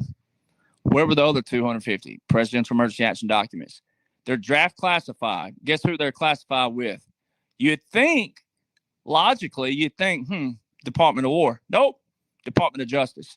And Benny Johnson just sat there and told the whole freaking thing in just one sentence. We have a godly government, and the Department of War and Department of Justice took over this nation. He sat there and validated it. DOJ, Presidential Emergency Action Documents. Department of War, call signs, military, all the foreign aircraft here. There were so many foreign aircraft in the air yesterday in New York and off of Long Island and also other part of New York and all over. There were so many foreign aircraft up there. When the whole freaking administration was sitting in one location in one building, who was the designated survivor? Ladies and gentlemen, that would be not only a breach of national security, but stupid. All right. If this wasn't a military operation, that would be stupid on the quote unquote Trump administration. That would be stupid to have every single person in the full order of succession sitting in one location in one building. Not just for crazy foreign, even though that's not taking place right now, but for the sake of normalcy. Not just for that, but earthquakes, natural disasters. So earthquakes, tornadoes. Now, you wouldn't have a hurricane in Arizona, but, I guess there's a first time for everything. But tornadoes, earthquakes, building structure falls down. Remember a Rascal Flatts concert back in like 3, 4, 5, 10 years ago? I don't know when it was, but there was a Rascal Flatts concert and the whole structure fell down and killed somebody. Come on, people. The whole administration sitting in one building? No, that's showing you right there. They are showing you so much. They are putting this stuff so much in front of people right now. But people do what? Well, I don't know if I believe that. It's because you don't know anything. You don't know what you're supposed to know. Now, President Trump has used 4 different terms the last 5 years heavily. Occupied territory, which he calls occupied country, white flag of surrender, capitulations, and puppet government. And then also mainstream media has been using those terms. All right. Those 4 terms are not government terms. They're law war manual terms. White flag of surrender and capitulations are in the same chapter under truce negotiations. And then your occupied territory and your puppet government are in the same chapter. Military occupation. Now, what are the odds of that? A military occupation, which means a military operation. All right. And it has to be done lawfully. What are those laws? Oh, everything that I outlined, right? So those are your big key nuggets. Now watch this. This is where it gets fun. I've said over and over and over and over and over and over and over and over and over again. I've said, you've heard me say 47 United States Code section 606. Title 47 or 47 U.S. Code is your telecommunications codification under the Constitution. Title 47, Section 606 is titled War Powers of the President. War Powers of the President. It talks about the federal communications. It's got the FCC, all right, all over the board. But the 606 is where the president can control radio, TV, and internet broadcasts. He can control the narrative. He can revoke them. He can rescind them. He can terminate them. He can defund them. He can do whatever he wants to do lawfully. Now let's go to Executive Order 13913. Back April the 4th, 2020. How can President Trump be a threat to democracy? How can he be a dictator and a fascist and all these things when, quote unquote, Joe didn't terminate one single thing by President Trump that has to do with this war? See, Americans are duped because they don't know the difference in civil affairs and military operations. The puppet government and government exile of 1943-45 that my grandfather served through, the Philippines, it's the most popular one. The president of the Philippines was brought to Washington, D.C. under President Roosevelt. Roosevelt had full control of his military. That was a capitulation. The president of the Philippines said, I'm with you, I'm on board. Japan installed a fake president over the Philippines who met the press. Guess who thought he was real? The press did, because they didn't know what was going on. Because they don't know what's going on, because the press don't know laws and orders typically, just like anybody else. All right. So they thought it was real, and some of the people in the Philippines thought it was. But guess what happened? That real president with President Roosevelt knew that the end would reveal that. History would reveal that. That's what everybody witnessed. There were only three things that were consistent with quote unquote Joe from 2021 to 2025. Three. The insignia that you saw walk down behind President Trump January the 2017 when the military walked down behind him when he said, we're taking the power out of D.C., giving it back to you, the people. Military intelligence, judge advocate generals. Who collects evidence in the military? Military intel. Who puts it in a military tribunal, which is a military court? Judge advocate general. Treason, automatic military tribunal. Automatic. And then death penalty. The third thing that was consistent with quote unquote Joe that you didn't see with President Trump on purpose was to show you that President Trump is the commander of the military operation. And then the 2021, 2025, if you were following what you're supposed to be following by laws and orders, but also unconventional warfare, one other insignia was added anytime you saw quote unquote Joe around a soldier. Now, it sounds like two, but it's one organization. Psychological operations and civil affairs. So when you heard President Trump in the quote unquote debate, he said, why didn't you keep it in place, Joe? Why didn't you keep inflation in place? Why didn't you I gave you firstly, no inflation, 1%. Every economist will tell you 1% is great. Why did you mess with it, Joe? Why did you that was to wake you people up. That's what you witnessed in your whole life before 2016. Every one of us lived under that. That was their checks and balances. When something didn't need to be fixed that wasn't broken, what did they try to do? Fix something that wasn't broken. So see, they were showing people that. It was all puppet government, government exile, all in operation, but they were still showing people, teaching along the way that, hey, if something ain't broken, don't try to fix it. If it's working great, what are we doing changing it? It's working great. What? Every little thing had a role. So this Executive Order 13913 talks about the Director of National Intelligence. Executive Order 12333, which is in unconventional warfare, that's the assassination order. And the FCC.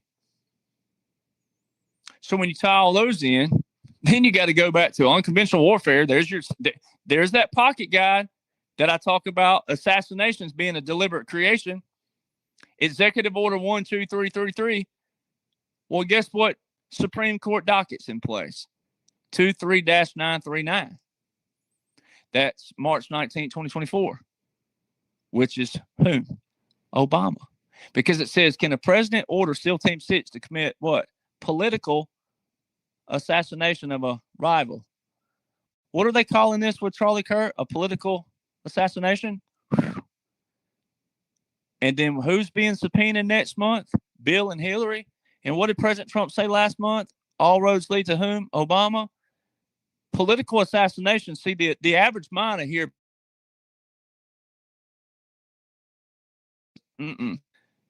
This goes to your This won't have a name or any. What'd you do? Did you move, Derek? Because you're now you're rubber banding. You sounded great. No, I didn't move. Okay, you're better. Keep going. So, guess who's not in the War Powers Act? Obama.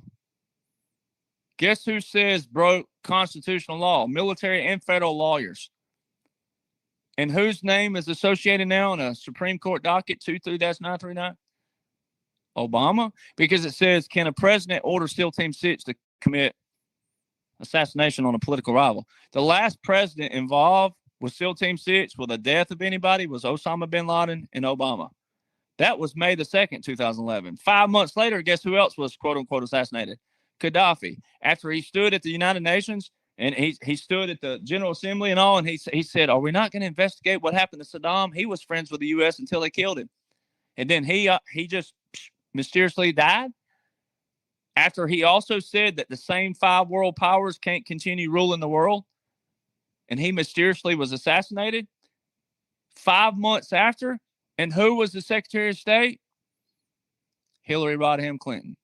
Who was under congressional oath for Benghazi, Libya? Hillary Rodham Clinton. Who was the leader of Libya? Gaddafi. Okay, so this Supreme Court docket, and then it says what? Military officials and senior level officials say astounding no. Well, one of those 3 Amici Curiae friends of the court that's on that docket is 3-star General Keith Kellogg. Who did President Trump name as ambassador to Ukraine? General Keith Kellogg. Who wrote the 2017 National Security Strategy? General Keith Kellogg. Who was the editor? Fred Fleets. Same editor. Who's writing the new National Security Strategy? 3-star General Keith Kellogg. Who's the editor of it? The same editor from 2017. Why is it when you go to the Department of Defense that you can't see quote unquote Joe's National Security Strategy from 2022? It was on whitehouse.gov back then. Why isn't it on the Department of War archives? Why is the 2017 the most recent? They put it right in front of you, ladies and gentlemen. You're watching a military operation. The military didn't recognize quote unquote Joe because the whole thing's an operation. All right, so that one Executive Order 12333 and Executive Order 13913 referenced ties into your unconventional warfare. It's referenced in it in the Special Operations Command. It's all in there. All right, so now let's tie in the FCC portion. So 47 U.S. Code 606, Executive Order 13913, which is in that first 180 days of Title 50, Chapter 33, Section 1550, President Trump. You've heard me mention this over and over and over again. That's their entry in the War Powers Act, temporary entry. It tells you that. That way it's not going to be used in the future. That also validates this is a special operation strategic because it's not going to be used in the future. So let's tie in that. That executive order we just broke down, 13913, was in the first 180 days under President Trump's NDAA 2020, which is Title 50, Chapter 33, Section 1550. That's where it's located for record purpose and recording of the War Powers Act and the use of military. Now let's take that executive order, the FCC, and tie into this. You got Executive Order 14239. Remember this. No. President Trump just issued March the 18th, 2025. It's not a continuity order from the standpoint of it's not a national emergency that needed a continuity, but you have the Executive Order 13961 that invoked the continuity government December the 7th, 2020. On the last full 24-hour day of a presidency, you had quote-unquote Joe partially revoking that executive order 13961, partially, meaning it's still partially active. And then this executive order is a stem onto the foundational order, which would be your 13961. So 14239 has to do with the continuity of government that President Trump put into place way back here, March 18th, 2025, not that long ago. And in that executive order, it specifically talks about a national security memo, a memorandum, order of succession. It's got the Presidential Policy Directive 22, which ties into your national security specialty events. And it's got a command in there. It says in 240 days. So 240 business days from March 18th is November the 13th. What are the odds of that? So we have this quote-unquote event happen in the 240 days, and this executive order is specifically for artificial intelligence?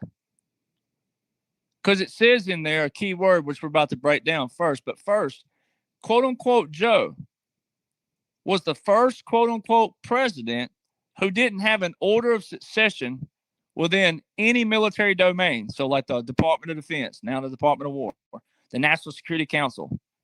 So how could he meet with the Joint Chief of Staffs, which are your generals and admirals, if he don't even have an order of succession? An order of succession is more important than a memorandum. The order of succession says I'm the man in control here. And if something happens to me, then here's my order of succession. So how come, quote-unquote, Joe don't even have an order of succession? The first, quote-unquote, president in United States history since the foundation of that NSC in 1947, and he don't have it. President Trump has those around him. Okay? Now, order of succession comes in. You just saw the whole world. They said our whole administration is here. We care so much about Charlie. They put the whole administration there for the quote-unquote deep state that some people think's out there roaming around to just, oh, well, they're all in one location. We got them right here, right now. We can get them. You don't do that, ladies and gentlemen. That's why an order of succession is important. And then the president has a thing called, you can Google, called a designated survivor. It's secretive. You can go look that up. All right. For crazy catastrophic event. That's why that's important. The PPD-22 is from 2013. Ooh, who was president then? All right. PPD-22. It talks about national security special events. There's only been 3 funerals that had Super Bowl type security. Only 3. President Reagan, President Ford, and George Herbert Walker Bush.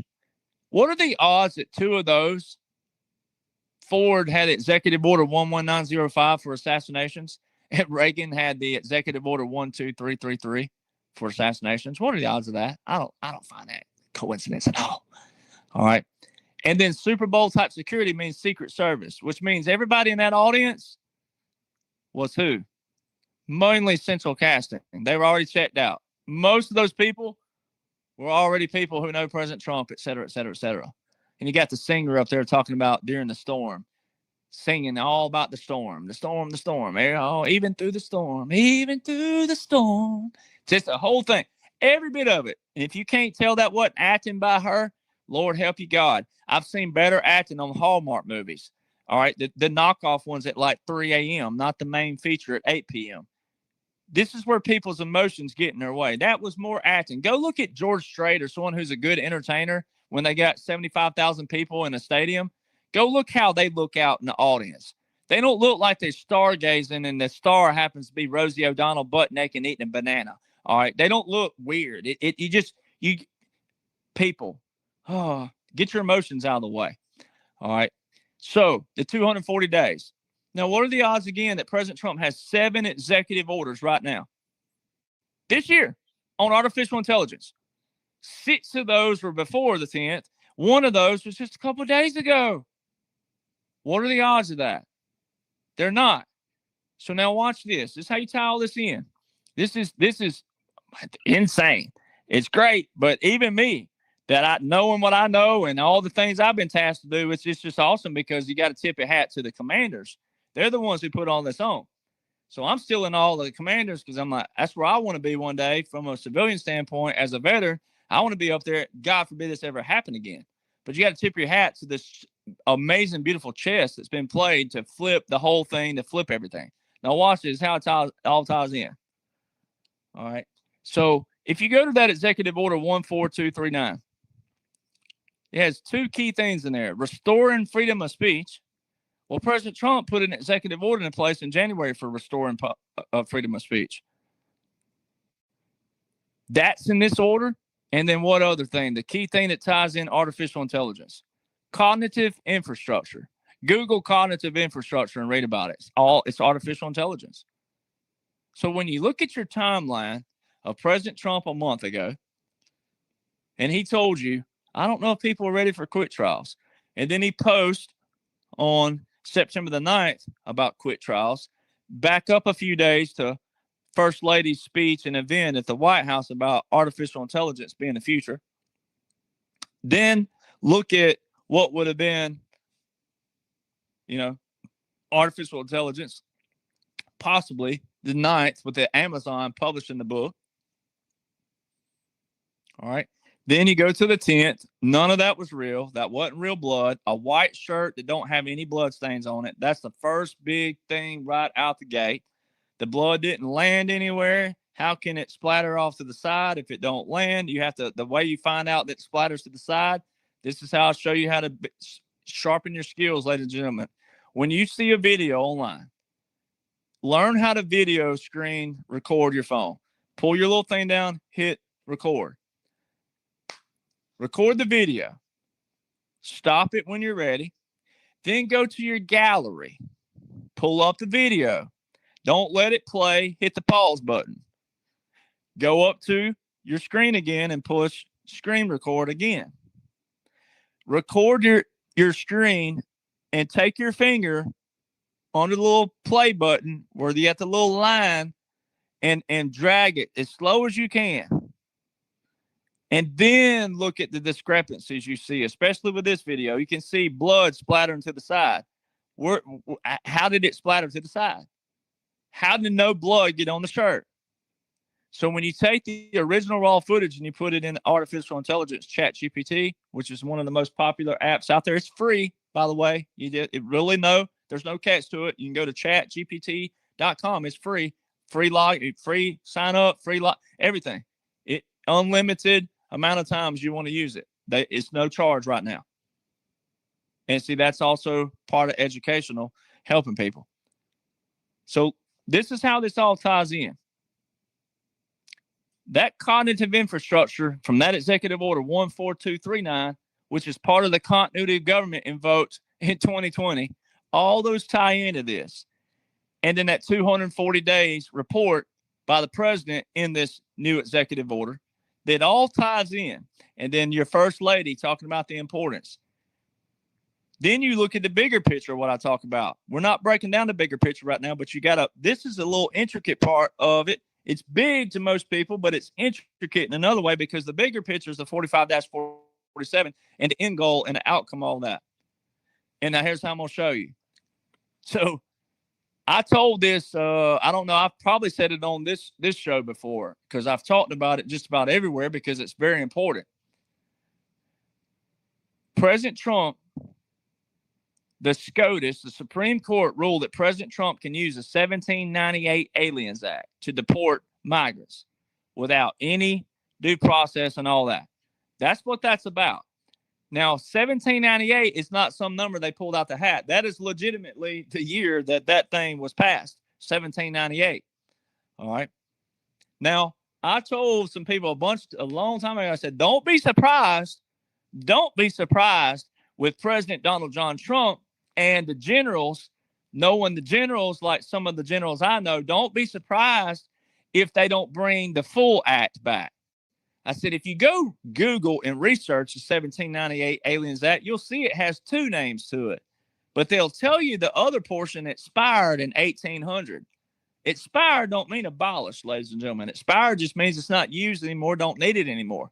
Because it's only for a wartime, but a special wartime. A special event, a special everything. Well, the second portion to that, you'll find it on a lot of my podcasts long before September the 10th. It's called the 1798 Aliens and Seditions Act. And I said, don't be surprised if President Trump is not using the full act here in the future. He'd already been using it. You saw CNN get hammered. You saw PBS get hammered. You saw NPR get hammered meaning defunded and they're deplatformed, which is 47 United States Code, Section 606. That's your bigger. It's called War Powers of the President. But then when you get down to it, what backs it up is the 1798 Aliens Act, and then you got the Supreme Court who clarified it. And I said, don't be surprised if they're not using the full thing. The Seditions Act, ladies and gentlemen, is where American citizens in the 1800 era were punished for their scandalous and fraudulent and fake, whatever words you want to use in modern day. If you spoke against the government, you were punished. Now, ladies and gentlemen, you can't be just in a normal situation. If you said the most atrocious thing about Charlie Kirk, it don't matter how much hate you get, how much whatever it could be, you could say the most atrocious thing, freedom of speech. You can't fire someone over freedom of speech unless you're in a wartime situation by the commander, and he deems that. So you've seen CNN get deplatformed. They're down to they're in a cubicle on the outskirts of Atlanta now. All right, you've seen PBS and NPR lose their funding.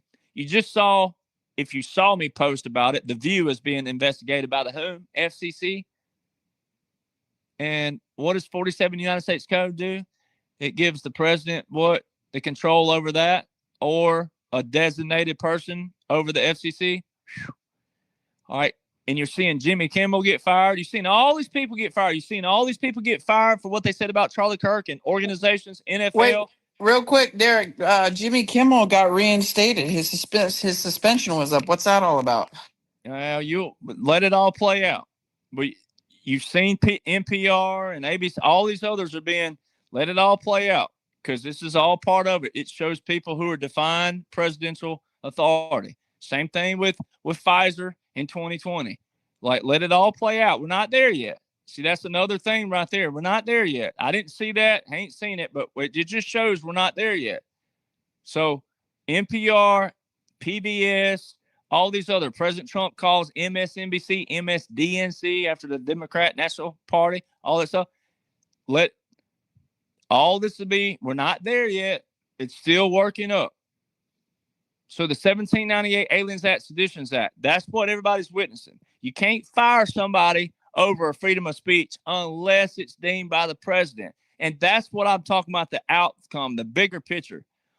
All these people on X and all these people out there on Rumble and all these people who are just, no wonder Americans are, I get it. If you have never heard of Derek Johnson, Rattletrap 1776, I get it. And I'm bragging on myself, I know. But I use President Donald John Trump, laws and orders of the military first, as a veteran first, the commander's laws and orders. And all of them outline to the T our foundation. If there was a discrepancy there because of my honor and integrity that I have in my heart and soul and everything, you would see it. It would be the polar opposite, me yelling the opposite way, going, this is not right. Because every veteran that knows what they're supposed to know would see the other side if it were the other side. It's not that. This is to the T a prescription of the Declaration of Independence being flipped back. But we're still in the operation of it. And until President Donald John Trump completely terminates that continuity government order, until you see that, which he's terminated a lot now, especially two big ones with Syria and Congo, but Syria especially, we haven't ever done trade with Syria, and also Vietnam. So everybody's seeing world history and got to let it play out. And then the other thing this ties into, this is the big picture. This is your Obama again. So those alone should show you that all these people being fired and all these people being let go and all these people, they're losing their funding, and the View is under investigation, the FCC, that's your 13913. and it ties into your 14239. They all tie in. All this connects. But the big picture is this. On September the 11th, there wasn't much chatter about September the 11th, 2001. There wasn't much memorial going on about September the 11th, 2001. But what did you see Eric Trump post on his Instagram? He posted a challenge coin that said mission accomplished. Well, Eric wasn't in the military. Charlie wasn't in the military. Cass wasn't in the military. So he's posting a military challenge coin. Everybody who's a veteran knows what a challenge coin is. It's just like winning a trophy, Super Bowl trophy, because a commander, a higher commander they'll ask you a question or give you a task to do to perform in front of them. If you can do that or answer the question, they'll give you a challenge coin. Or they might just love your spirit, your integrity, your enthusiasm, your work ethic, whatever it may be, and they give you a challenge coin and say, hey, for your hard work and dedication and your love and your service, here's a challenge coin. It's a big deal. It said mission accomplished. Who was at ground zero the day of 9/11, 2001? President Donald John Trump. That is 50-year cancer Where is survivor. he from again? New York City, right? And then what did he say about those buildings back then? I don't know. Something don't sound right. It's just the buildings were built they were designed to take this kind of. All right, one's on now. We're going to switch over.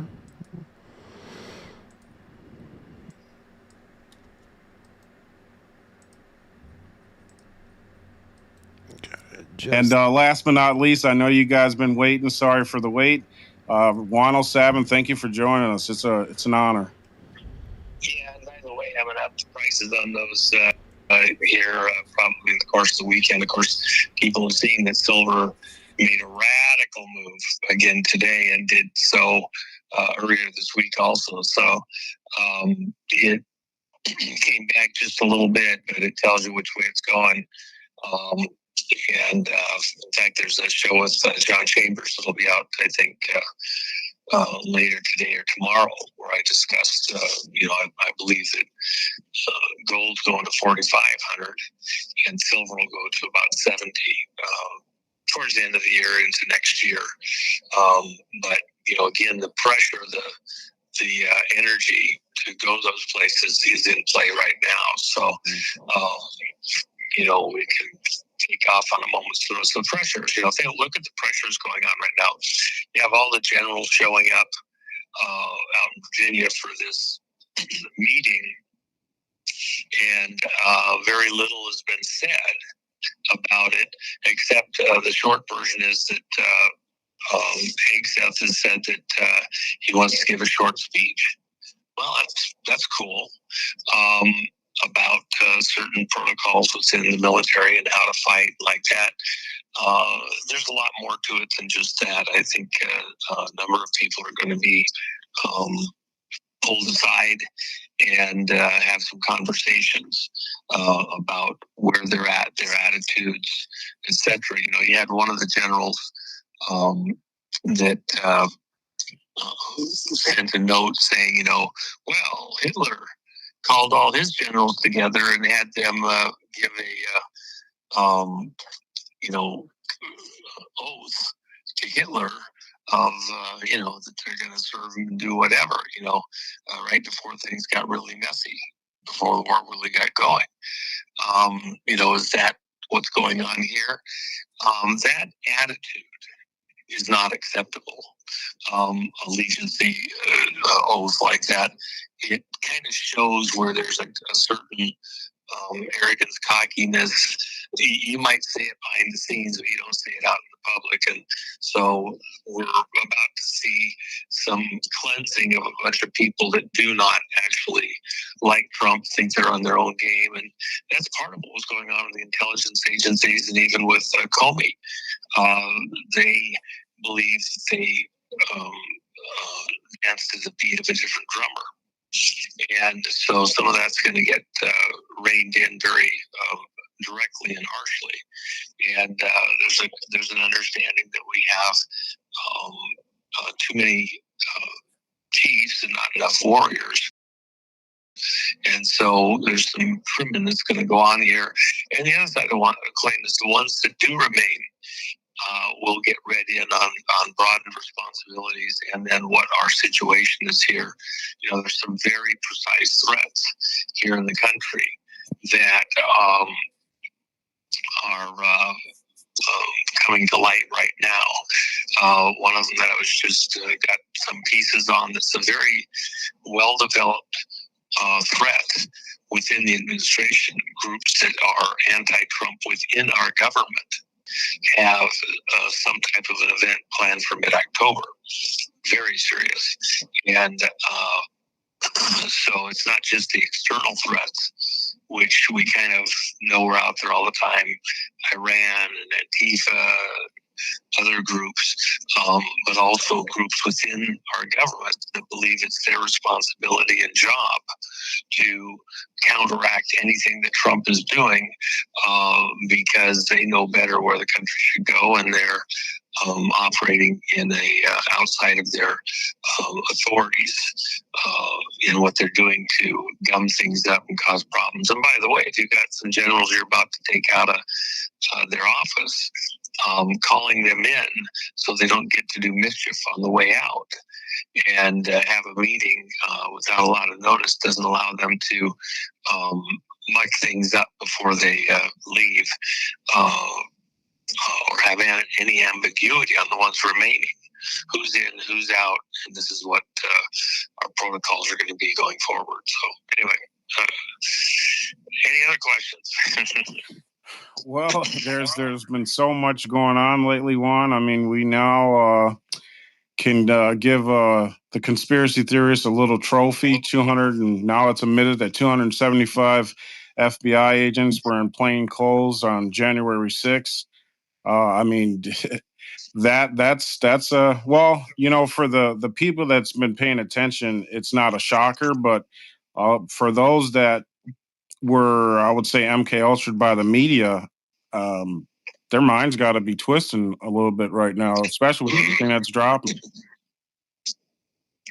Well, I can tell you that, let's see how I say it. I have firsthand knowledge of some of the mischief with the FBI and exactly where they were staying, by the way, just a few blocks from the Trump. And so, including some of the people that were playing certain roles, coming and going from the exact same hotel. Someday I'll probably release that video, so we'll have some fun. Wow, that's well. And you know, Juan, after the Charlie situation, it seemed like a lot of things just like started to kick off. I mean, now we got James Comey getting indicted after Boss, wasn't pleased with some of the, the message that he was getting from the Patriots demanding that Pam does her job, which with Comey going down, I mean, could that transpire to to Obama, to a Hillary? What's your thoughts on that one? Well, I think, and I've said this in a couple of places so far, I think Comey was kind of backed into a corner and took a certain type of a deal. Now he's puffing his chest out and saying all sorts of stuff, today, and he's going to fight, and blah, blah, blah. The reality is, and I actually talked with several current and former FBI people that are friends over the last several days because we knew this was coming. And the information is that they've got really good. These charges are really very solid. The only question for this is, look at how he got the velvet glove treatment. Roger Stone, they show it's a bunch of guys, the media is there, they perp block him, 6 o'clock in the morning. Comey, he gets to, get up, take a nice warm shower, get a cup of coffee, maybe a second one, gets the limo, goes to the attorney, gets taken in, shakes hands with everybody. Oh, hi, Mr. Comey. Oh my gosh, we love you. Come on in and blah, blah, blah. Just say, all right, thanks, Will. Appreciate it. All right. My chief of staff there. dropping me off here, you'll hear a little bit of noise, and I'm just arriving here at the Trump in Vegas. So nice. You'll hear a little bit of racket around me.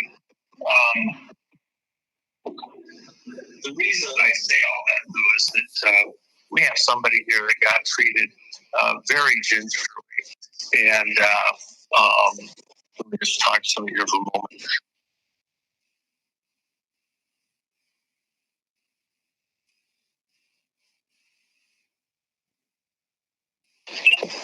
All right. Anyway, I'm sorry. No, you know, there's a need for everybody to kind of understand that it is a two-tiered justice system.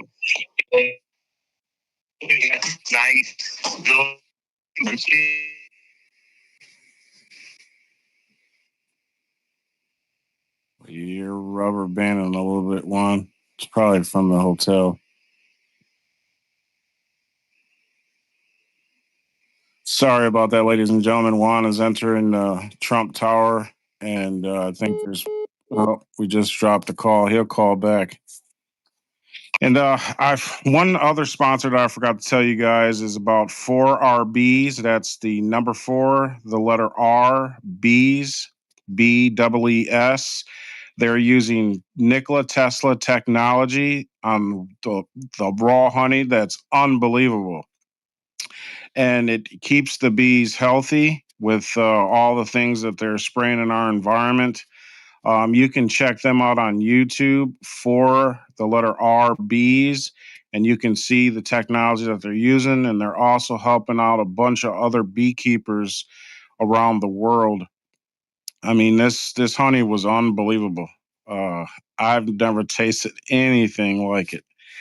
And if anyone out there, if you can, because I have Juan on another call, can you tell me if you guys can hear this clear or not? If you can just type that in the chat, that'd be great. While we're waiting for Juan to give a call back.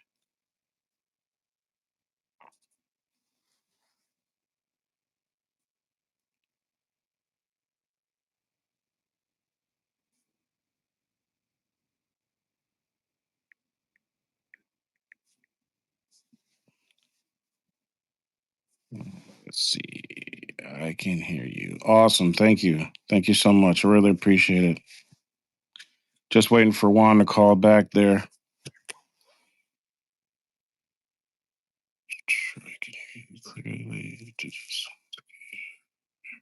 Really appreciate it.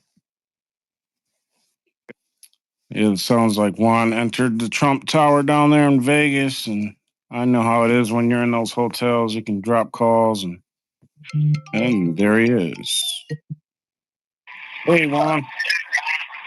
Yeah, as anybody who's stayed here at the Trump Vegas knows, the cell reception in the upper rooms is a son of a gun because you're above the cell towers, which are aimed at people down on lower floors and the street like that. So their focus is a little different. So I apologize. So I came down and I'm outside relaxing in the nice warm fall weather here. So anyway, That's a blessing, and there's no need to apologize, Juan. Sure, we appreciate the time you give us. Well, the deal is that who would Comey have rolled on? The reality is he explained himself that he was operating under the direct orders or direction of President Obama. Remember that when Patrick Byrne, and I have other people too, but let's just start with Patrick, was being managed as an asset and went out and got Hillary to agree to accept a bribe. He went back and reported to his FBI handlers. Now think about this. You think that they asked Patrick to go try and get Hillary to receive a bribe to see if she was taking bribes out of their own idea? No, they took it from upper management. They intoned so. It wasn't just to the director of FBI. It was all the way to the president, which was Obama. And and told that Brennan was aware of this also, because it took place on foreign soil. Then, additionally, there's other situations, like you may remember that we have an FBI whistleblower who presented an affidavit to Senator Grassley and said that she was present in the room when Comey directed 2 female FBI personnel to try to infiltrate and honeypot men inside the Trump campaign back when Trump announced 2015. So think about that. Comey didn't make, and this is part of the whistleblower's thing, didn't make any kind of a record. There was no reporting mechanism for these personnel to record their operations information in the normal way and in a discoverable way even by Congress. And there's lots of methods and mechanisms if you have to maintain, hyper security for some reason, even from other personnel. They have about a half dozen different ways they can do that. But they didn't. He was keeping it totally personal and private, and it was before Crossfire Hurricane began by almost a year. Actually, over a year. So there was no Russia. There was no intonation. There was Russia. And he was sending spies into the Trump campaign. He's not a good guy. Mm-hmm. And he has a lot of stuff to answer for, but they didn't charge him with anything there. They just charged him with obstructing justice over at the congressional hearings, lying to Congress, which actually are very serious charges in the normal world, but in political world, in the Justice Department and the jury and everything else, anything's possible. Do I have high confidence that it gets it done? No, not at all. So, is this the limit of things? They treated it with velvet gloves. No armored troop carriers. No dogs. No guns at the front window and the kids at the front of the house, like all the J6 people, okay? And he had information, a lot of stuff, including all the FBI personnel that were present on J6, on all sorts of bruises. So, he's, even though he was out by then, by the way, he still knew a lot of what was going on there and may have had some fiduciary responsibility to step forward and say something. And so we'll see. It's going to be interesting to see how this whole thing plays out. You know what? Because we know that we have a bunch of compromised people in our justice system, and if our justice system fails on someone where we have evidence of treason and they don't do nothing, do you think our military's watching it closely? Well, remember, this is a really important point. Everybody slow down and pay attention. The military does not initiate anything on its own volition. Mm-hmm. Some general isn't going to say, let's go protect Wisconsin. Some general isn't going to say, I'm going to take my troops over to Chicago or down to Florida and going to do anything. Not a prayer. That is not how our system works. That would be a violation of law, comitatus, and all sorts of things, even out in other countries. We have a military command structure. And that military command structure with certain authority does things. So if there's something to protect America, foreign or domestic, it's going to come down through the chain of command all the way up to the commander-in-chief. And you're not going to just go decide what the law says and then go enforce the law, whatever. It will happen within a very tight, controlled set of circumstances, giving them legal authority within the military framework to do the stuff that they might do. And it's going to, come down from the commander-in-chief. It's not going to come, the court's not going to order the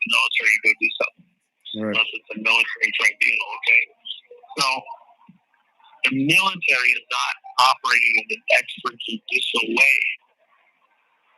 They're not initiating anything. I hope that's like really clear in people's minds. They're not rogue. Okay. Well, thank you for explaining that, because I didn't know, and I'm sure a lot of people probably had that same thought. No food's going on here. Right. There's a chain of command, and if there's things in the American public and stuff has to be done on U.S. soil, it will happen within very precise legal parameters so that posse comitatus is not violated. And where a threat rises to a certain level that triggers certain military responses and capabilities to protect the American people. Appreciate that, Juan, for explaining that clearly. Another thing I want to bring up as well, because before the Charlie thing, we heard DJT demanding for Tina Peters to be released. And, I've been thinking lately, because I remember when we had you on before, you were talking about like the story of Esther. And I was still looking into that story of Esther, and I was like, she brought to the king about a threat, and the king allowed them to get in pre-position and equip themselves to eliminate that threat. And I'm just thinking about those machines and what she uncovered. Like, that is one of the biggest threats to our country if we can't have a fair and free election. And with the guards going to different states, and with these shooters that are, I don't know if they're sleeper cells or just some whack jobs popping up in several different situations. Do you think we'll get back to Donald Trump getting back to the business for Tina Peters? And I also remember you saying, because I'm starting to get PTSD with 2020, because I'm seeing these protests pop up. And one thing that I learned was 2020, it's not over yet. If we can get back down to that nitty gritty, and I want to say, Juan, because what? By the way, that's PTSD therapy for you, 2020. Right. Lighten it up, loosen your shoulders a little bit. Breathe deep. Get some oxygenation. It's coming. But anyway, go ahead. I'm sorry. I'm gonna have to eat a chocolate chip cookie. Oh yeah. I love those dried cherries in the chocolate chip cookies. But anyway, go ahead. But yeah, I'm starting to see an uprising with these protests, and what I learned in 2020, because I was watching it very clearly on what was happening here in Kenosha, Wisconsin. There's a group of people within that crowd that has green covers on top of their cap, which I learned allegedly those are lawyers to defend those people, and those were the lawyers that were getting them out of jail after they were burning up buildings and throwing bricks at police. And I'm just thinking of the Esther moment, Tina Peters with uncovering the machine with Boss, and then what's transpiring in several states. And I also come to mind, as I was thinking of all that, is when you said it will look like a civil war, but it's not a civil war. It's civil unrest, and our men and women will be there to eliminate the problem. Do not get in the way. Do not think you're going to help, because you can be an innocent casualty. All those things came to my mind, and I just want to know your thoughts on that one. Well, a couple things. First off, Tina Peters is a national heroine. Yes. The bad guys tired of the railroad tracks and wanted to run her over with the train. We're not going to leave her there. It's not going to be years. There's stuff that's been in play. There was an interruption in the flow just a short while ago. I go back on track, and I think we will see some results very shortly on that. With that in mind, what a patriot. Mm-hmm.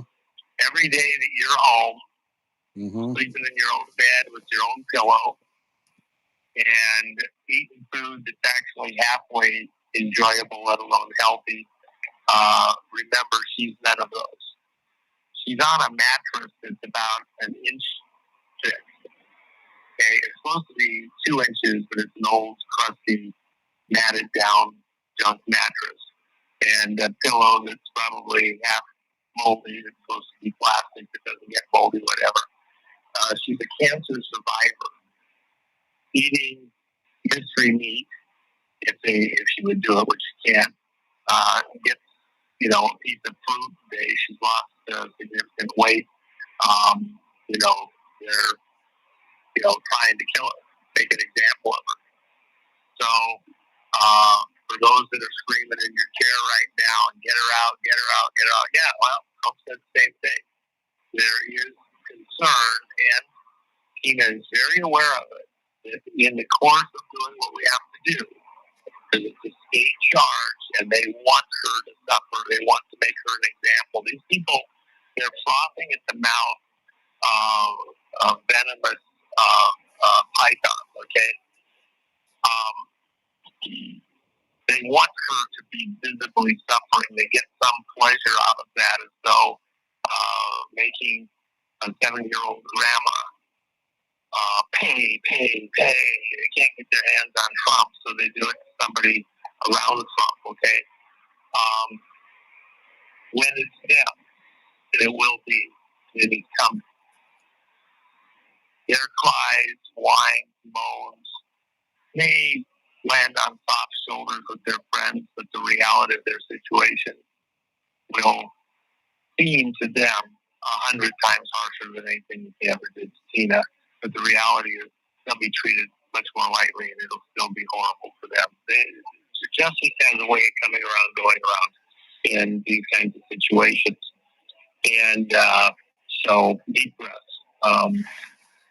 Tina did exactly what she's supposed to do. Yesterday, and you can go out and find it now in a number of places, but yesterday on her show, a interview with one of the Venezuelans who was doing the vote manipulation in the vote system around the world, explained how it's done, and spent 2 hours doing that. It was a recording show that was allowed to be uploaded and put out on Tina's show, and now it's in several places. That's the thumb screws getting turned on these people. We have the people in protected custody who stole the 2020 election. We know all about it. We have lots of data. It's far from over. And Colorado and personnel in Colorado will have some explaining to do. Maybe the justice a little slow, but Justice Department's getting their act together more and more every day. Hey, they just got Comey. Oh, okay, well, it is real. Real is not just Comey. We're going to see some other people indicted over the next days and weeks. And then it will transfer to not just Justice Department, and the jury's going to get to hear your plea, and you're going to get bail. Once these people are going to get Mo. By the way, it's not GITMO, it's just GTMO is the way it's correctly said, but we put the I in there so it helps people, especially from foreign locations, to get the connection. We have a little fun with that even on our lines. Gitmo is not a pleasant place to be. There's certain protocols for how people incarcerated there are handled, and get to interact with their attorneys and their evidence and their presentations. Tribunal is not as squishy as the back and forth and jury trial, going back and forth from jail and all that. The next thing about Gitmo is never more than a block and a half from the courtroom. So there's not a lot of court. You don't get diesel therapy. You don't get to ride on an airplane except arriving. And most of those that arrive there are never leaving again. When when they did treasonous actions and stealing an election, bringing in people that are there at the whim and will of foreign governments and persons and criminal organizations. That's treason. If he participated, he is here. Yeah, I remember during the 2020 riots here in Kenosha, I remember it came out that Kamala Harris was bailing out some of those rioters, and I'm like, wait, what? Are you serious? That's not the America I know. Like that's just it's just absurd. So well, there's a lot of absurdities. Look, okay, I'll just put this out there. I was with a friend of mine here in Vegas, locally a very well-known high roller personality, not just a guy talking. Very well-known in the city. He personally hired and paid for Kamala Harris as a high-end hooker to go service members of certain sports teams when they were in town here in Vegas. Oh, wow. Paid for her to fly over first class, oftentimes came over in people's private jets, and then service people. She was a high-end hooker, very well-known. He's just like in shock. Well, and then what happened?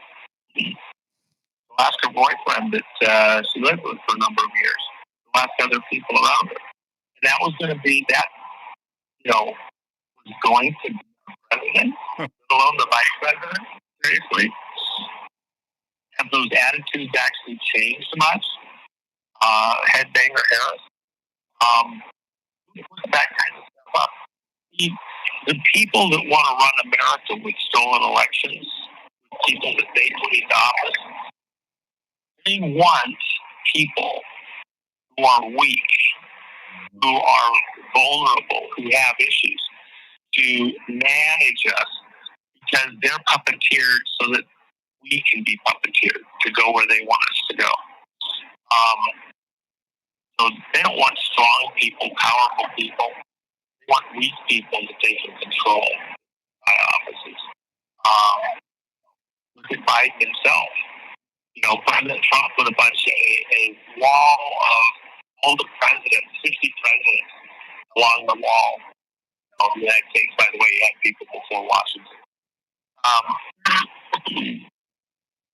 He gets up, you see everybody, even see Obama, their picture right there. You get to Biden, all it is a picture of the auto pen. You see Trump, then you see the auto pen, from Trump 45 and then Trump 47, auto pen in between. Yeah, that was the Biden presidency. And before we're done, by the way, relax. Biden presidency Biden is going to be impeached. His presidency will be as though it never happened, as will Obama's. Take it to the bank, okay? Because these people were put in through fraud and were not legitimate presidents of the people, by the people, for the people, through legitimate votes and stolen elections. Got a bunch of Venezuelans, Cuban handlers, Chinese, who those people in power over you. And that will have to be addressed and we'll address it and be done. I'm going to find out here on the street in Vegas, I'm looking at all the flashing lights and the cabs and the buildings, and you got the trucks that go by as the billboards. So I just had one go by at the big beer can in the foam shows that it shows and all that. And then you got these, it's like a scene from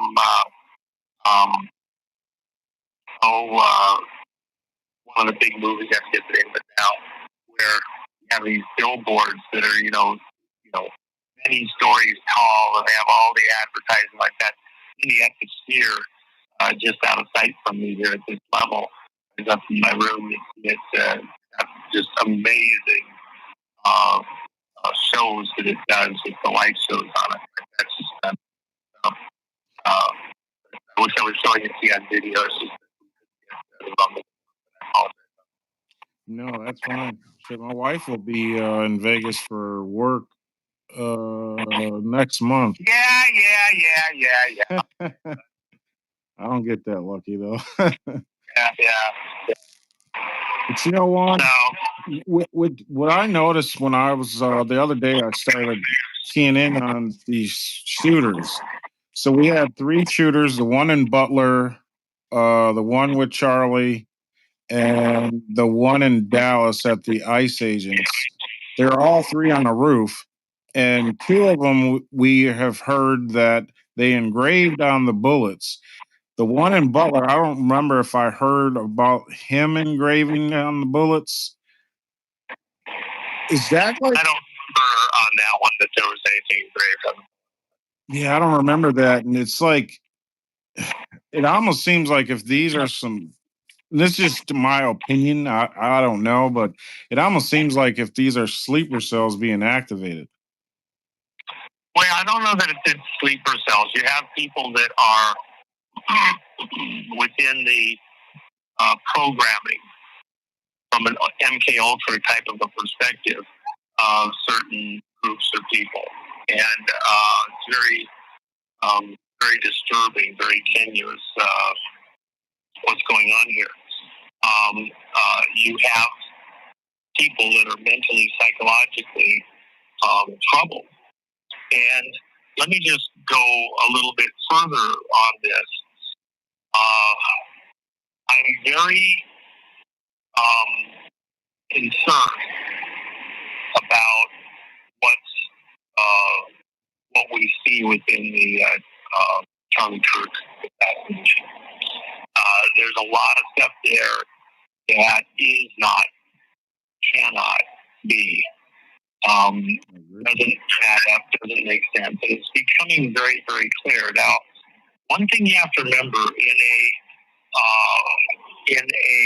psychological operation, part of the thing is to remove people's trust in anything. Here goes a Ford F-150, F-350 limo. Oh, wow. I haven't seen it. It's like Great Black Flag. Oh, God, they just tell you it's fun. So, how can it be that there are so many things so wrong with this event? And then, in the course of that, the response, the ginning up of the American people with a lot of what we've been told, and there's stuff that's just not right there. And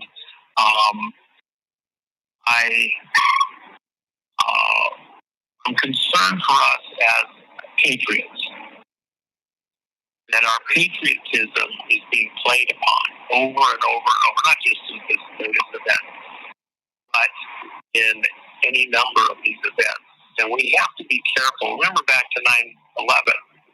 I remember, or go back to the start of the Gulf War. Oh my gosh. Whitney Houston being, Star Spangled Banner everyone. Man alive, it's Super Bowl. There's stuff out there that we want to wave the flag, we want to do the right thing. That's who we are. Yeah. And kids sign up, they go join the military, they want to be part of something important, have meaning in their life, and then those emotions get played on. Something is wrong here, and I'm not comfortable. And by the way, just to qualify, I was a very heavy supporter of a significant amount of money for me early in Turning Point, and I think it really made more of a difference to get things moving and rolling and like that.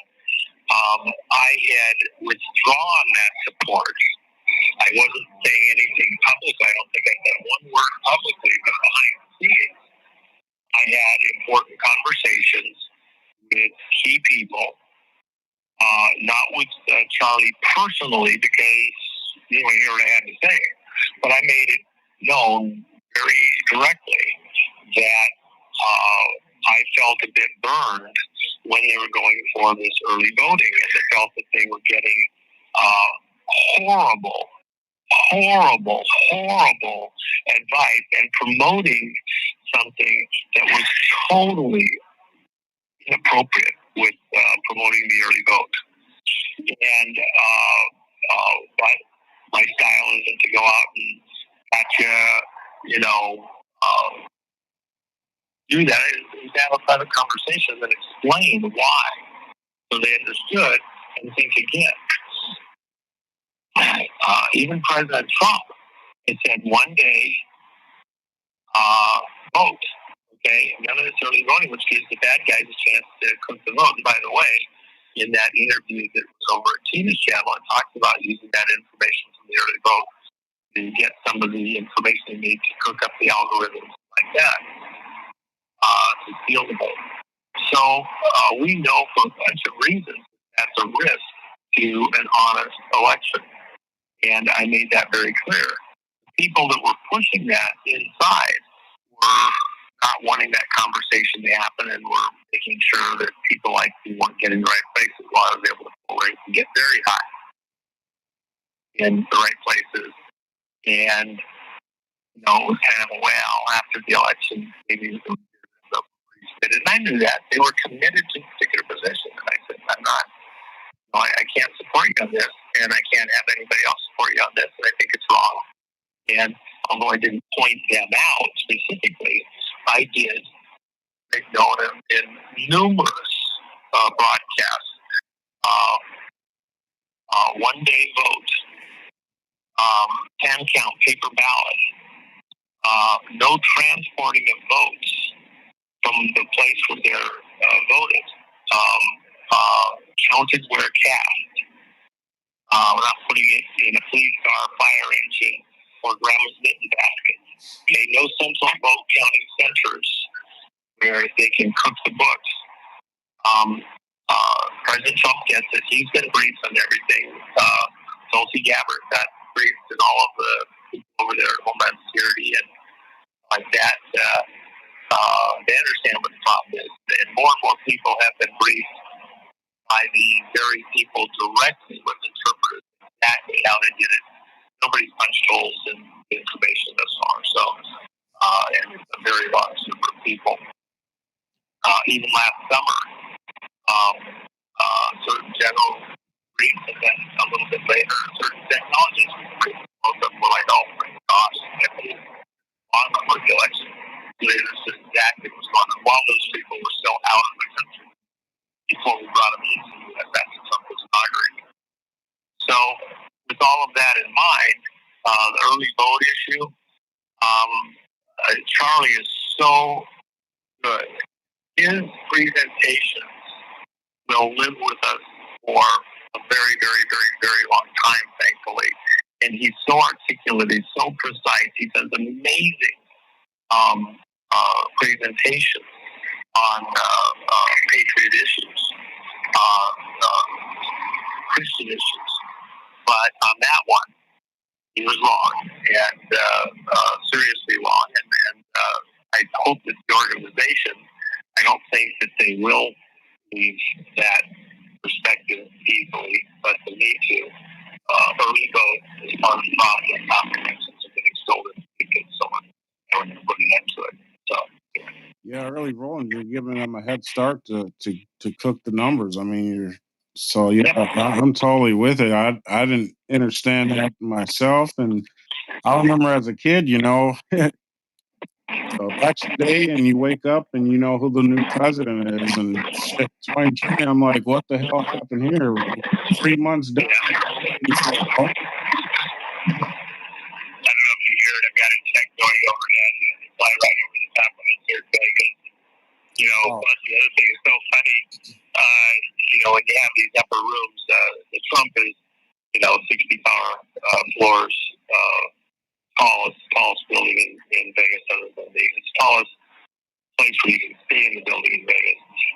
Over the stratosphere, they have the are up there at the 107th level. Oh, wow. And that's the only thing higher than the Trump here, 64 floors. But the helicopters come right by your room. So if you're on the west side, it's great during the daytime, but at night, between the trains and the helicopters on the west side, oh my gosh, it just goes on and on and on. So you go out and gamble all night somewhere else, come back and go to sleep at 5:30 or 6 in the morning, and then it's quiet. But just watching all of the stuff going on in the skyline here, being outside is kind of fun. Yeah.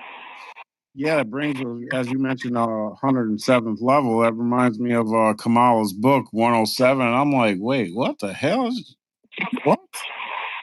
Well, there is numerical significance to that date, which is the new day type of thing and all that. So, but yeah, when they were building the stratosphere, the gentleman that was doing the work there, he laughed about it because it went up very slowly. He only built when he had money to pay for the next phase, and so he did it all cash, no loan. And when they were getting close to getting things done, and he was trying to come up with the name, I was talking about a particular restaurant that I liked. It was kind of a Irish restaurant over in Santa Barbara. So I lived up on I go down to Santa Barbara a lot of times late night, and they were open till like, I think it was 24 hours or something. Have breakfast. All the students go over there. So it was just the address of the location where the restaurant was on the street. And I can't remember what it was right now, 1305 or 905 or something or other. That was the name of the restaurant. And I said, they were saying that this would, if it was a floor in a regular building, it would be the 107th floor. I said, well, there's the name of your restaurant, 107. And so then it came. It was very fun. And anyway, that was fun period. 107 restaurant. That would be so awesome. Yeah, it's actually a beautiful spot. In fact, I had one of my great friends, General Barry Harrell, who was the general that's portrayed in the movie Black Hawk Down. It doesn't portray him accurately. He's steady as the wheel, amazing guy. Passed away last year, and a year and a half ago now. But we had his birthday up there several years back, just before he was diagnosed with cancer. And it was so fun. Such an amazing view of Vegas like that. Just very neat. So there's a lot of places. Vegas is switching. Gaming is becoming less and less American as well. It's not, the gambling like that. This generation is not bit by the bug. And, they don't have the $1.99 breakfast.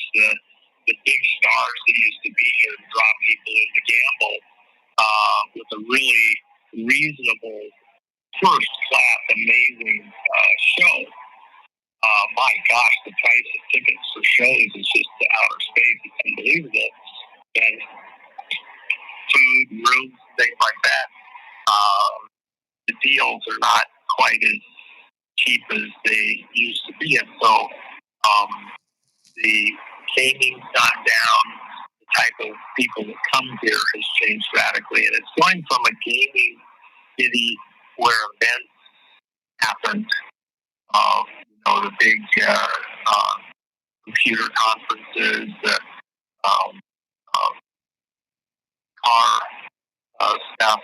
I was here for a farming convention many months ago on certain farming technology. It's a fantastic show. It's Westgate, the golf place. And with friends, my local members, David passed away 2 months ago. But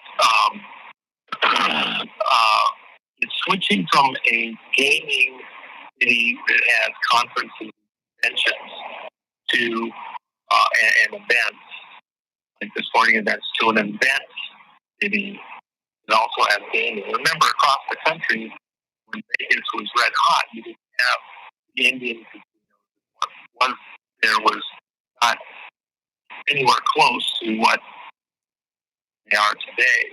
And so there's better deals, if you know, if you're gaming maybe closer to home for people like that. It's so expensive to get here to Vegas and to be here that people come here for the events, boxing, football, now a baseball stadium being put up, hockey, car racing, track, and other things, the F1 stuff here downtown. That people come here for the event, and they might do a little gaming once they get here, but the events are so expensive, the hotel and everything else. There's not that many people spending the kind of money that they were. Right. And so the city is going to have a problem because their business model is changing very quickly. Another thing that's an extreme concern for a lot of the people I had the conversation, one of the folks early in the week, who, we're in a grave situation right now. Even this meeting with all the generals and warnings out of Homeland Security and from the counterterrorism information stuff that we have, that, do we have a threat of a sum of all fears type of the situation? I was personally very concerned with the Charlie Kirk situation. He had something that was the equivalent of 3 Super Bowls all in one place, and a number of key political leaders there. And if anything had gone wrong, something happened, we could have had a horrible situation. So, if you do have some kind of attack on the larger events, what kind of an impact would it have longer term to a city built around primarily events? And it's just the casinos. Casinos have amazing security, and they are right on it. But it's, I think it's coming a bit unraveled, even though I think it is, and the risk for those that be built around events. So we'll see. I do like Vegas for a number of reasons. I'm not a gambler on the whole, in that kind of a way. The whole $100 in 10 years type of thing. Just doesn't get my attention. I have other stuff I want to do. Buy a car, buy a boat, do something fun. Bigger Vegas cookies. But I get it. People want to do that. It's a great location, though. It's easy for people to get in and out of all over the world. And so I like it because there's lots of variety things we can do. Somebody can come here and they got a spouse or something. They can go do something while we're doing another business like that. So it's great for me in that way. And I like it, but the threats for their future here could be horrible. And then, by the way, not different than anywhere else in the country, there's a problem within the politics that is going to have to be addressed. It's not straight, and going to have to get straightened out to move forward. So, anyway, I don't say anything more on that. Well, Juan, I know that you said we roughly had you for an hour because you got some important things to do. So I'll just drop one more thing. And by the way, that's the same thing. It's an easy thing to apply into. Earlier today, on a moment's notice, look, this can really only best be done in person. Yeah. I can't leave here right now for the moment because I've got other stuff going on here. But you got time to come join me for dinner. And I got to make this on a plane, a couple thousand miles away, and they're here. and they're ready to go have dinner. It's an easier place to get in and out of than many other places. The schedules use this kind of as a hub and direct flights like that. So that's part of the reason that I do appreciate having Vegas as an option for stuff that has to be done. But anyway, go ahead. Yeah, I'm going to bring up one more thing, and if you can close us out in prayer, because I want to respect your time, and I know you got some important things to do, and I really appreciate you joining us tonight. I remember in Trump's first term when he did the United Nations, I believe it was in Switzerland, and he pretty much pointed the finger in those people's face, and they got a little pissed off. And shortly after that, we had the China virus happen and all the other shenanigans. And this. By the way, the China lab with a Y was one of the 54 labs that was in Ukraine. The Fauci and team were doing. So China, the reason he sent that is to put a little emphasis on the China virus. You know what? My mom is listening in, and I tried to tell her a while ago about those biolabs in Ukraine. If you could just address that a little bit. Yeah, we have 54 biolabs that the CIA is funding, and they're doing like a James Bond movie, Spectre. They're trying to tie the genetics of certain populations to certain diseases. They actually were taking Ukrainian military persons, kids, who had parents that came out of Russia, who had settled on the Ukraine side. They targeted them internally within their own military, and then were doing tests on them with shots with different kinds of disease protocols that were targeting essentially the Russian side of things. Okay, and Russian families, bloodlines, things like that, to see if they could essentially create a tailored specialty disease that would hit the Russians and not really hit the Ukrainians. I mean, it's violence. If that was the last movie with James Bond tied to the genetics, give me a break. Okay, and by the way, I sure appreciate that we have people like your mom listening. Does she have like an extra special from the old school cookie recipe that I should know about? Oh, she cooks a whole lot of stuff. Her favorite black and white movies, Juan. Yeah, some of those.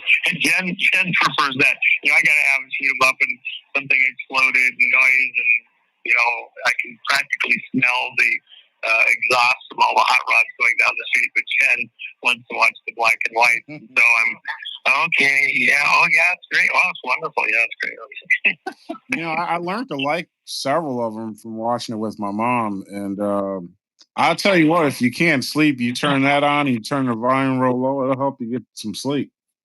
Well, that's true. Yeah, the flash rate that we trade.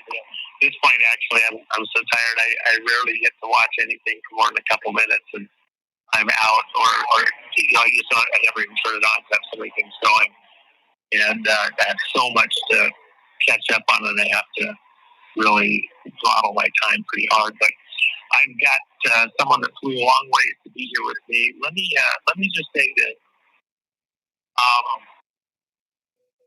We're at a very critical moment as a people, and as patriots, this specific community.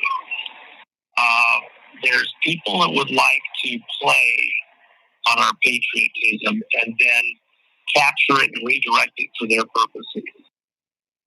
Some of them are good guys, a lot of them are bad guys. I'm not comfortable that any of them are doing it. And at the end of the day, how do we protect ourselves from that? It's literally hand to God stuff. It is his direct intervention. If we had 10 days of darkness just to get the crap out of our brain a little bit and give us a rest, fasting from all the disinformation, false information, from media, things like that. We don't have to wait for something like that to happen. We can do it ourselves one at a time at different times. At the end of the day, a short while back, I actually did a fast for 6 days. And then at the end of the 7th day, I just about halfway through it, then I broke the fast because I had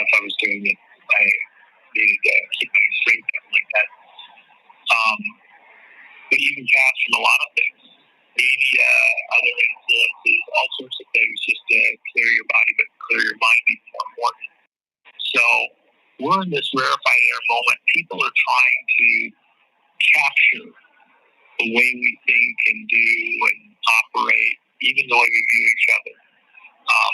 Father God in heaven, I thank you for each person here. We thank you for the opportunity to spend time together to contemplate the world around us and our relationship with you, Father God. In a sea of information, much of it disinformation, much of it tweaked or twisted, we pray for the ability to see more clearly, to see you, to see your way, and the fact that your ways are not our ways, so that we might be about your business. And at this critical moment, in a world that's confused, where there's all sorts of horrors that have occurred and people that would manipulate our responses, we look to you for clarity of thought and for clarity of purpose. What are we here for? Why are we here? What is our purpose within you? If we're this body of flesh, we pray that you would move into this with your spirit like a hand in a glove and make us have purpose because of your presence. Without you, we don't have purpose, we don't have function. Work inside of each person here to be about your will, Father God, to be about your way, to accomplish deeds that are important eternally, to bring people into your kingdom, and to protect hearts and minds from all of the attacks and assaults to try to zombify us or to manipulate us into places mentally that aren't where you want us to go. Give us a spirit of hope and not a spirit of fear. A spirit of hope that comes from being in your presence, Father God, where you know everything and there are no surprises. There is no deed that can be done against us in your presence. I pray for each person here in this audience that they would be protected, that you would extend that protection to their family, to people that they work with, that we as a community of believers, like your children in Egypt, would experience divine protection from the plagues brought upon your enemies, Father God, and your people's enemies, and that you bring us out of this moment where we are being enslaved or would attempt to be enslaved into the freedom of your kingdom, your government, your way. Protect our leader, President Trump, protect those military that are there for us, where they have committed themselves to our protection as a people, and those that aren't there with the correct motives or who've timed out. We pray for wisdom, insight by our leaders to move them aside so that we can move decisively forward, not just here in America for our own good, but across the world, so that we move the world from slavery to freedom and from fear to life, to enjoy every moment of this life, and to help children, families, people in disparate places that aren't able to help themselves right now for reasons that are beyond them. Help us to go be fathers to the fatherless, to provide food and shelter to those that are unable to do it within their own abilities. Give us the resources and help us use them correctly to do so. We ask all of this by your blood, Christ. Make it so. We thank you for authority to speak things into existence, to speak your will into existence in our own body. And by the way, health, wellness within the bodies, within this group, bring a new strength, no feeble amongst us. Strengthen every person here, whatever their age, or the moment that we're in right now and the moments just ahead, so that they will be the head, not the tail in every circumstance. And that they will be the one that brings stability within their household, their block, the people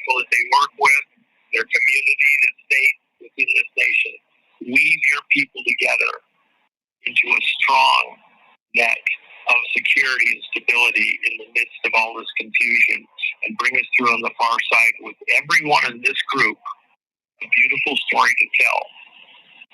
Praising you for your protection, your provision, and a word and right season to help people around them, the stability that they can bring, being good shepherds. Ask it all in your name, Jesus, by your blood, make it so. Amen. Amen. Well, thank you, Juan. I'll tell you that my mom's favorite is Fig Newton and a bunch of. Oh, I love Fig Newton. Oh my God. Yeah, that's her favorite. I love her already. Gosh. And a bunch. What do I got to do to buy her off so I can get a And a bunch of Italian cookies are. So we're part Sicilian and Polish. And my grandfather's brother's wife used to bring a really big bowl of Italian cookies every Sunday. So Fig Newtons and Italian cookies. Oh, beautiful.